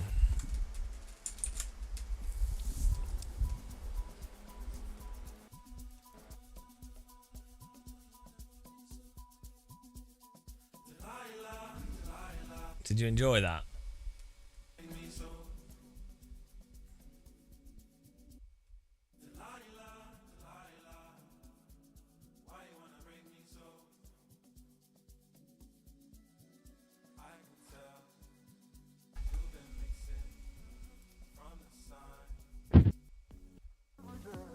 Thank you. It was pretty close, wasn't it? Pretty intense. Oh, we just missed the F3. You could finish this and join the F3.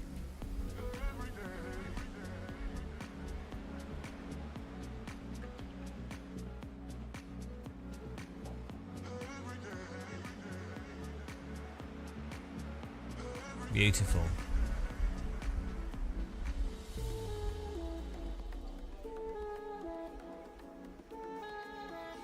Oh, did we punt him?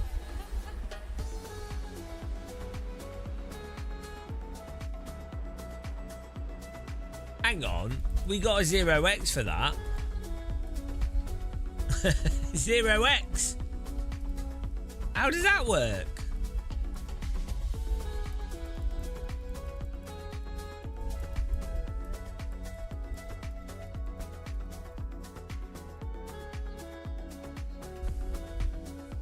How is this a contact? We're like a metre away from him.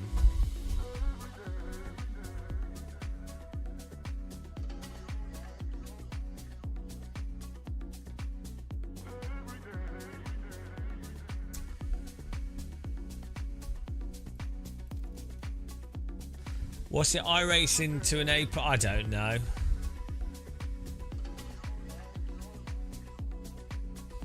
Oh no, it's a pretty dangerous move that. It was pretty on the limit. It's pretty on the limit.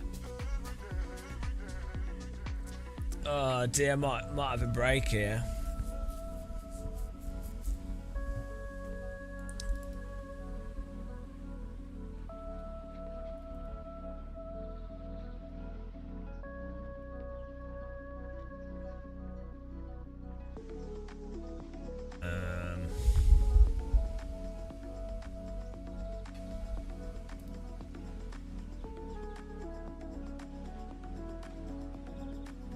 Results and stats here.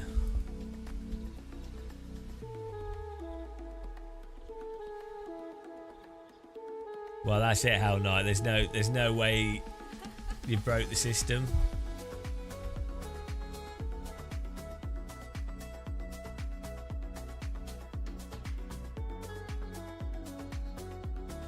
0.01 safety rate. We did nothing wrong in that race apart from cut the track 5 times.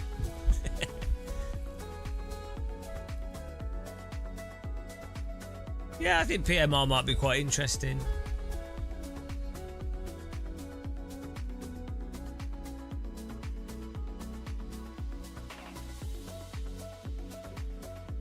So you know what I'm going to try?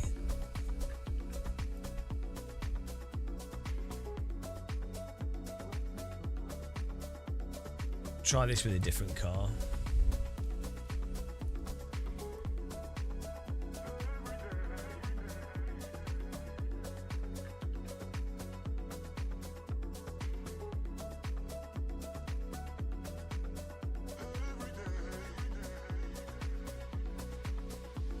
Oh, we'd have to wait 10 minutes, or would you join the practice with it?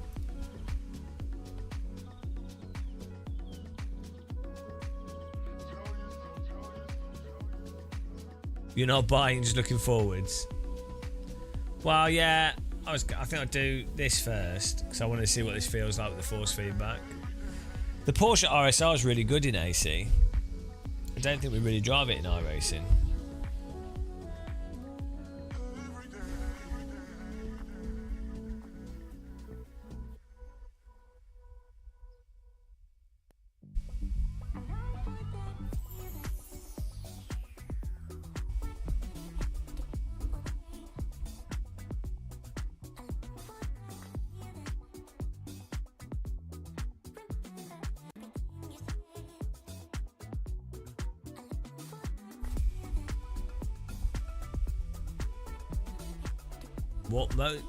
What motorsport series? I don't think we're really doing it. I don't.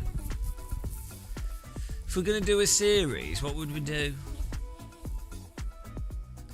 It'd be fun to do a series in Radical, or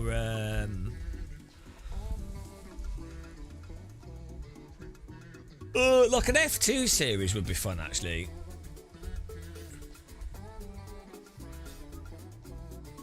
I don't think they're doing VR on day one because they'll just be battling to get the game as polished as possible to work on PC and console. So I wouldn't.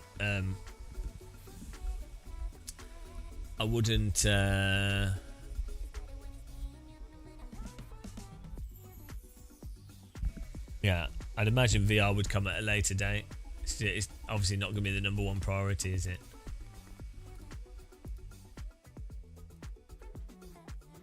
Bloody hell. Sat a bit forward here.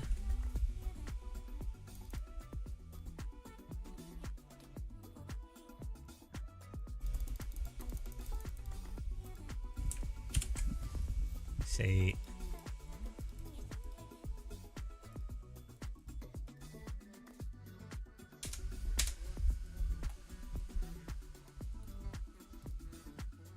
Well, let's see this.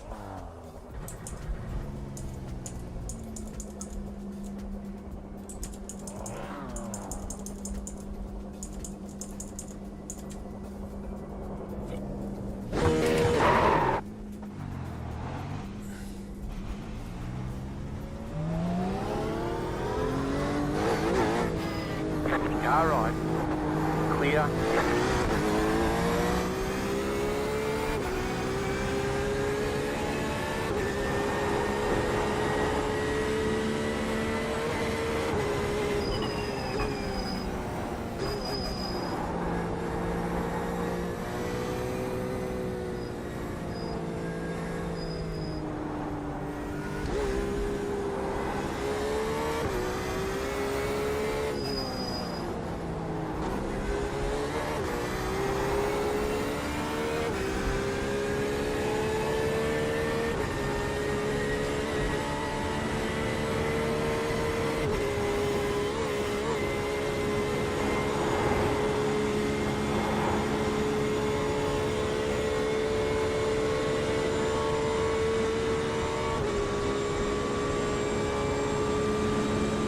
Funny how these cars cost like £500,000.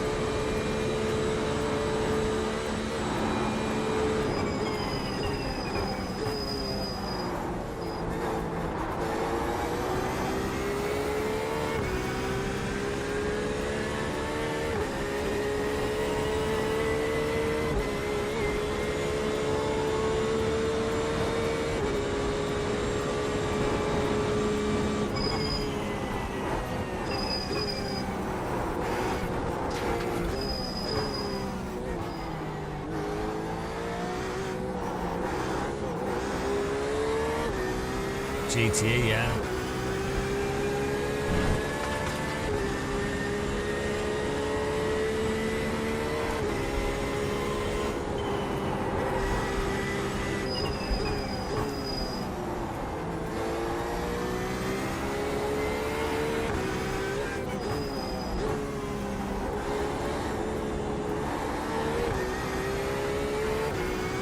Yeah, 500,000 to £1 million.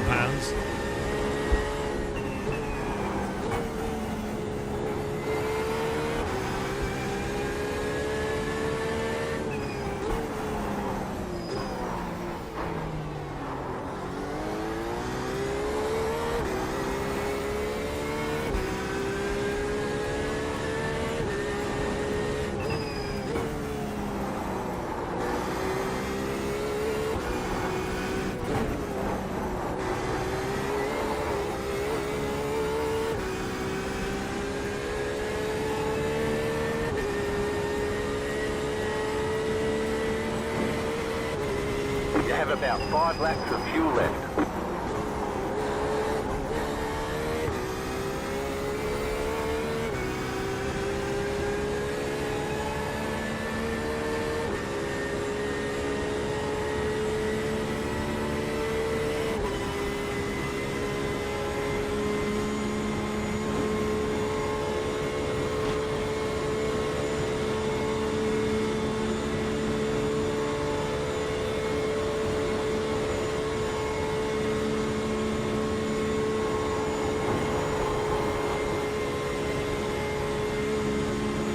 Don't have any unsunks at the moment.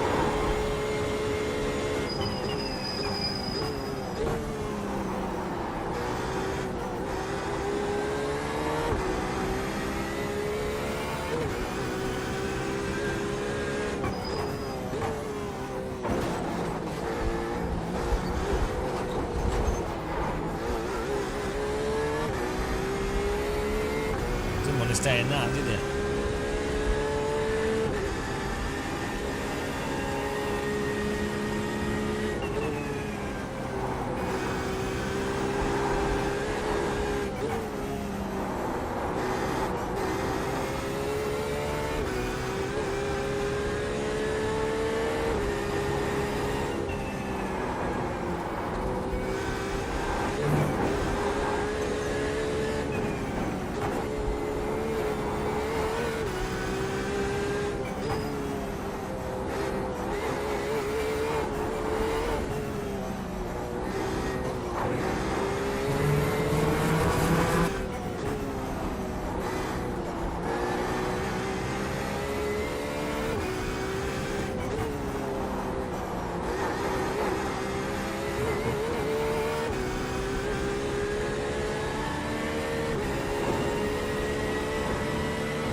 Window has a shadow under it.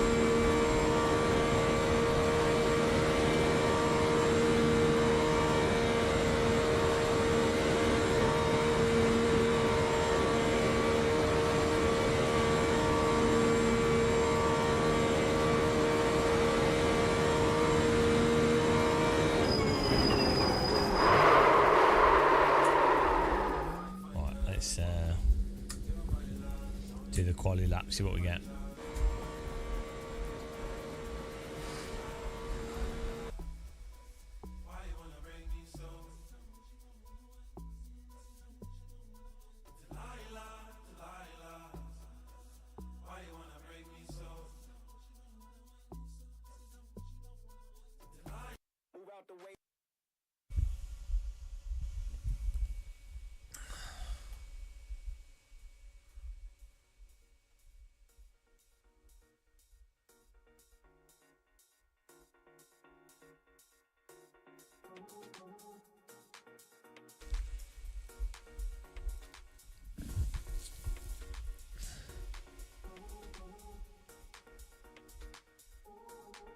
Yeah, there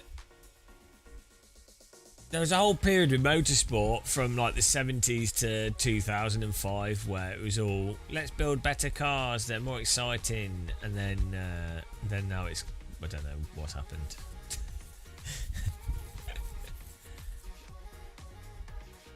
Yeah, I need to start again. It's computers ruined it. Computers made it too easy to design to put like much better race cars. What they need to do is start a race series where people are only allowed to use pen and paper. You're not allowed to use any computers. That's the rule. You get £100,000 and no computer. There you go. Formula no computer. No, I'll be generous. I'll give them £2 million. That's for the whole thing, though, not just the car. That's for the whole team. You're allowed to use a graphics calculator. You're not allowed to use a computer for any like aerodynamics or anything. And you're not allowed to have ever worked as a professional engineer. Yeah, I think this is a good idea. You have to make the car out of spaghetti. Oh no, I want spaghetti now. Spaghetti car.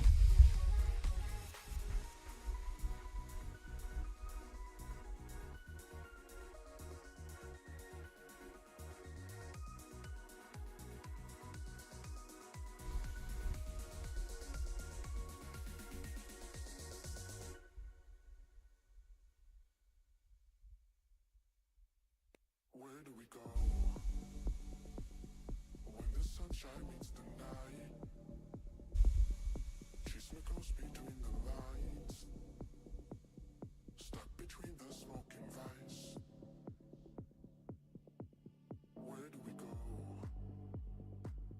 when the sunshine meets the night? Chase me close between the lines, stuck between the smoke and vice. Where do we go?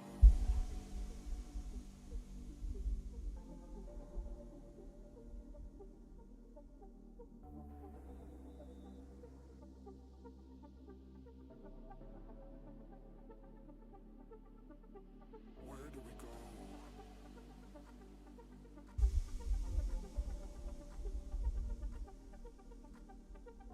The pace car is out of control. Meeps, thanks for following. Let's see what we can do with this.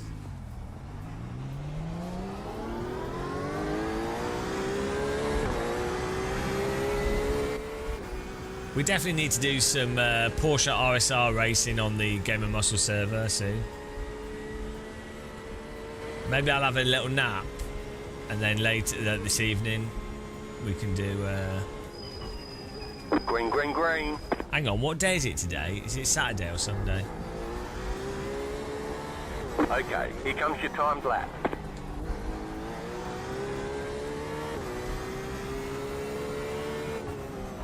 It's not Sunday, it's Saturday. Or is it Sunday? I don't know what day it is.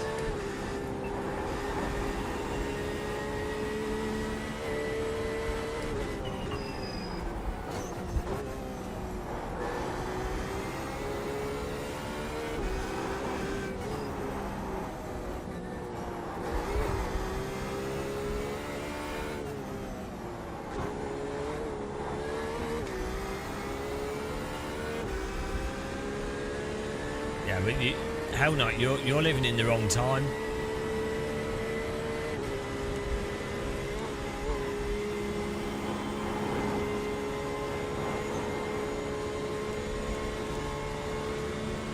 Can we beat our all-time best lap?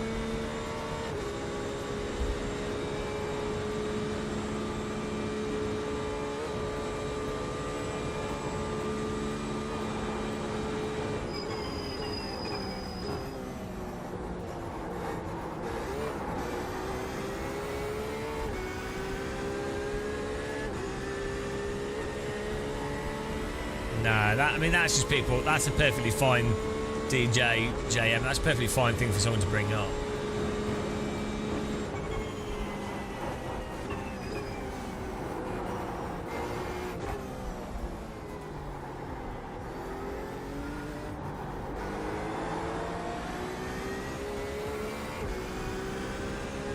Wow, it seems to be a lot faster in the Porsche.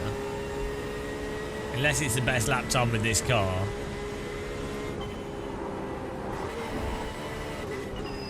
Is it best lap time with the car, or is it best lap time with the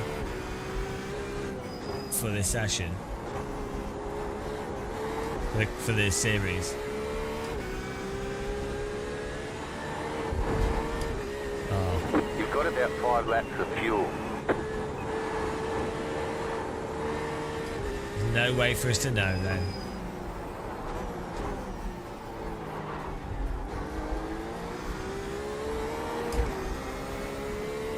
I think it was a 33 we got with the other car.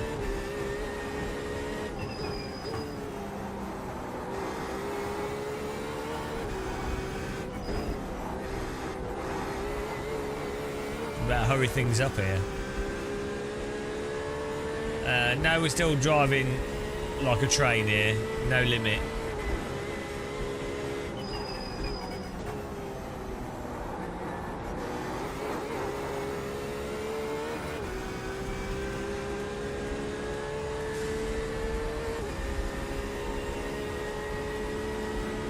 This is what sleep deprivation looks like.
Still feel like we could probably be a second or two faster.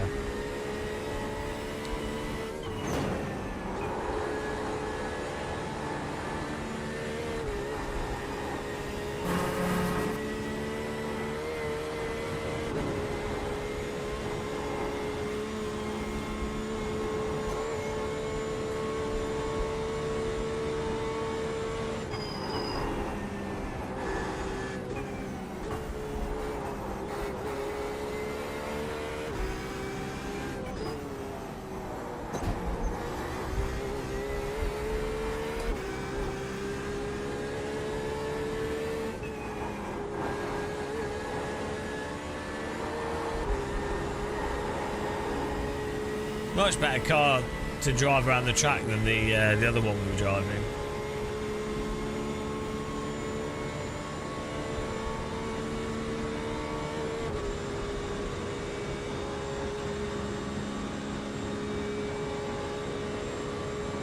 Like it hooks up better into oversteer, off the throttle and on the throttle.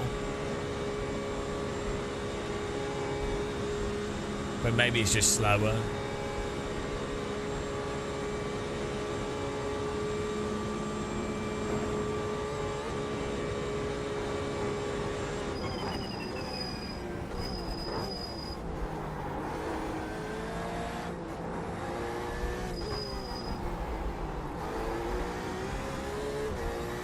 I know. Checkered flag, checkered flag.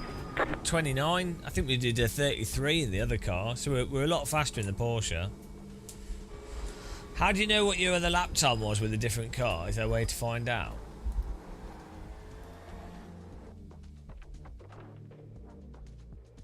Yeah, we could be probably a second faster there. Wasn't even on it. Did I do a 29 in the other car? Oh, shit. How do you see your times?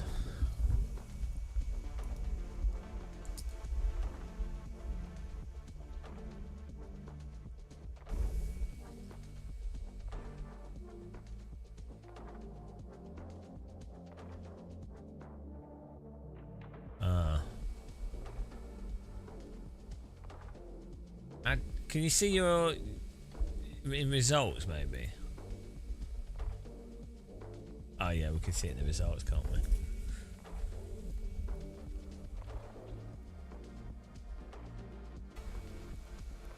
we? GSM Bolt, thank you. Is it really Sunday? Oh no.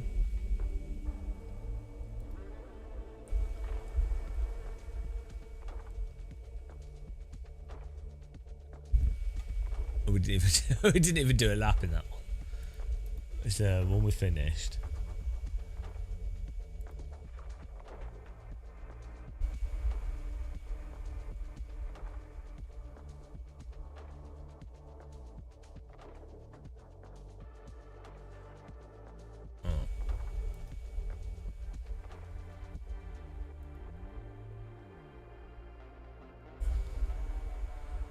Hang on, did we not finish 2?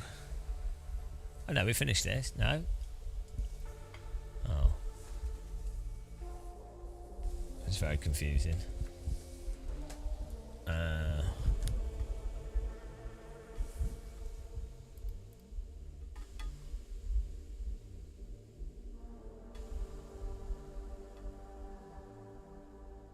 here we go.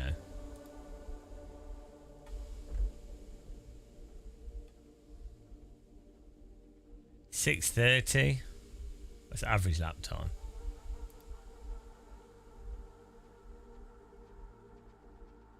.6:27.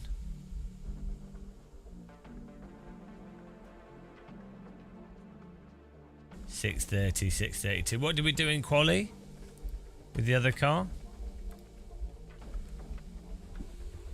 That might have been with draft, the other one.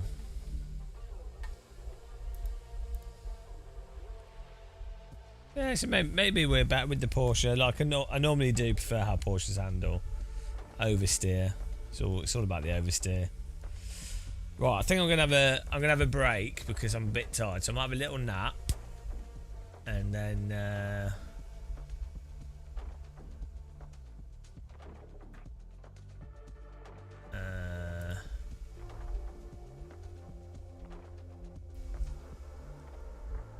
yeah, we'll have a nap and then we'll come back. Iron Apper.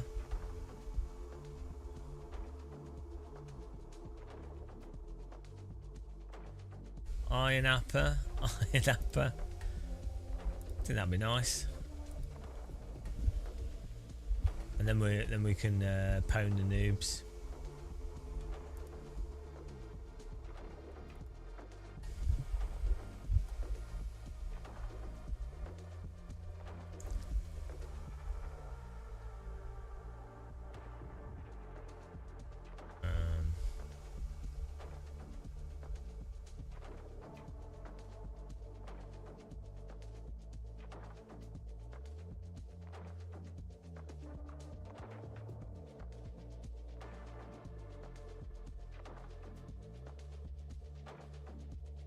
Who do I send you to, guys?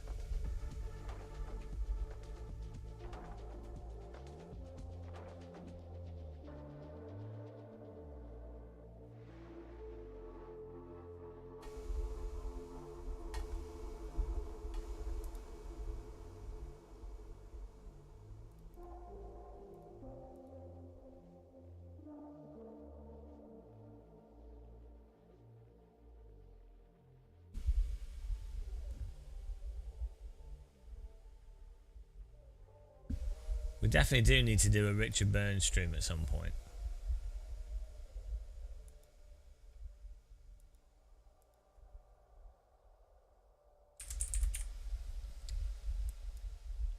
Let's raid. Like, there's so few Assetto Corsa streamers that actually have a camera on.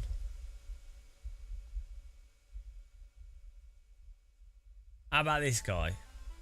He's got no viewers. Well, raid this guy, he's got no viewers. Right. He looks like he's in the zone of drift. Have a good rest of the day, guys. I'll catch you soon. Let's just... Okay, this guy's screaming, but we're going with it. He's doing some sideways driving. It'll be fun for him. Oh, I'm so sorry. Take care, guys. Bye.